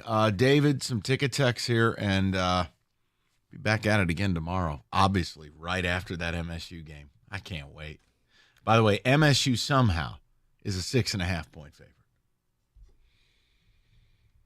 They've been favored in all their games, Mike. So, yeah, that's why I don't understand it. Because Vegas likes them. Because either they blow a team out or they lose a close game. I don't understand. You're the Vegas guy. Who have they blown out exactly?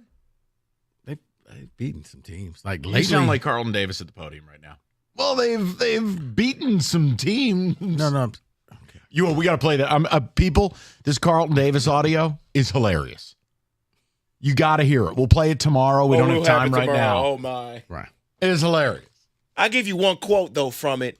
He says, "You about to get a lockdown corner. You about to have one side of the field unavailable. That's what I do. I'm here to take the number one receiver on any team. I'm here to deny the ball and take the ball away." He was then asked, how can you prove that? That's and the response was electric. It was great. It was awesome. What's wrong with creating depth and competition amongst position players without exhausting all your resources on one or two high-priced players? Nothing. Brad is Christ. Nothing. Go about your day. You just didn't listen to the rest of the show, and I'm not doing it with you people. So you're nothing. It's perfection. It's awesome, and I've already got a luxury suite booked for the parade down Woodward. Next. Not doing it with you people. Drew in Detroit says, Iser plan has not come to fruition. Maybe don't fire the guy, but things have gone poorly. Yeah, no, there's no firing. It's just not on. It's not on schedule. I'm sorry. If you, it seems like yesterday you had built a 9-point cushion. You have lost 6 straight games. You've been getting murdered. It can't just be about Dylan Larkin being hurt. It can't. Giving up 7 goals isn't really on Dylan Larkin. And getting outshot 65-20. It's like, come on. It's year 5, man. Someone's regarding the mock draft is texting and saying, I think the Lions should move up to draft Joe Alt.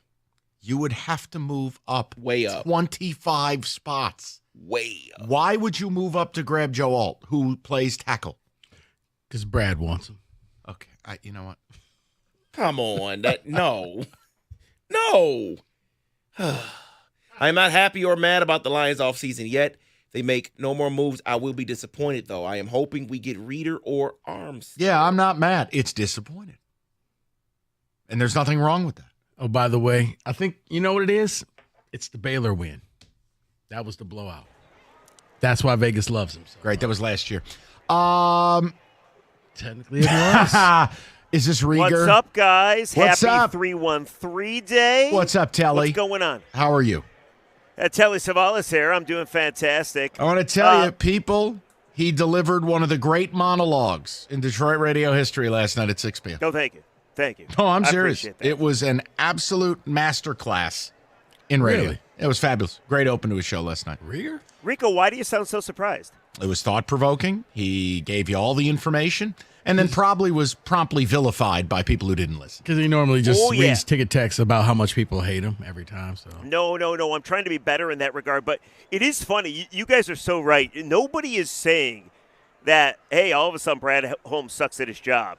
Like, it's almost like you're not allowed to say anything unless it's like, oh, what a great free agency, which it was weird because yesterday on the show, Mike, after maybe you stopped listening, we had a lot of callers and ticket texts that actually kind of agreed with you guys and me that, like, hey, it wouldn't hurt to see a little more here. It's reassuring, but it's just a weird thing in this town. It's why I've called it Cialis City. This town's lost its teeth, Rieger. You got the Scott bots, the Steve bots, the Brad bots. Now, there ain't no Troy bots, but no one cares. It's just this idea of, like, why do we have to pay fealty to people who haven't brought us a title? Why can't we just have an open discourse? I mean, good God almighty, I just watched Bill Belichick get run out of New England. Like, come on. Yeah, no, people only want to hear what they want to hear, obviously, because the moment you say something a little, I'm underwhelmed by free agency, which, by the way, isn't the most insulting thing in the world. Oh, how dare you. You forgot what Brad Holmes and Dan Campbell brought you? You're so ungrateful. What did they bring you? 2 playoff wins. Okay. Well, Last time I checked, that's your been the job. barometer here, though. That's been the barometer, so that was a big deal, no question about it, but it's very weird, very bizarre. I agree with you guys. It is, and look, we'll see. The Danielle Hunter let me ask you thing this. bummed me out. And yes, we were on the air yesterday. I am the move maker, by the way. When I'm on the air, moves happen. So no doubt in my mind that in the next 35 minutes, Yes. Lions will make another move. Eric Armstead at 6:02. Okay, so my question to you, though, let's just say this is it. Then what do you call this? A C. Okay. A C plus. I mean, it's not a failing grade. It's just. No, my word then at that point would be yawn. Right, but that's why I asked the people yesterday, why do you like it? Explain to me, like I'm a 5-year-old, why you like it so much. And I'm not sure people have the answer. Anyway. I think the answer you will get is, Brad's perfect. And it bores me. I don't know. We're sports fans. Best GM we've had, no question about it. He's done fantastic. But the reality is now the hard part really begins. I mean, getting to a Super Bowl and winning a Super Bowl, ask John Lynch how hard it is. He's had the team on the precipice for 5 years. It's really hard to do, and I think if you're going to limit your player pool by saying we want to draft, develop, and just re-sign our guy, I think that's dangerous. I think there's an arrogance to it. Can it work? Of course it can. Do I hope it works? Yes. But I don't think I'm the devil because I'm like, man, I want to help Aiden out in a big way. Danielle Hunter, 2 at 50. It does it. Or get involved with some of these players. I don't. That would have been nice. Yeah, and it helps you save money for the future that you're so worried about. Very true. Very true. Well, fellas, I got 35 minutes of hard-hitting radio. I'm going to talk about the Red Wings and who you blame. I have some shocking stats.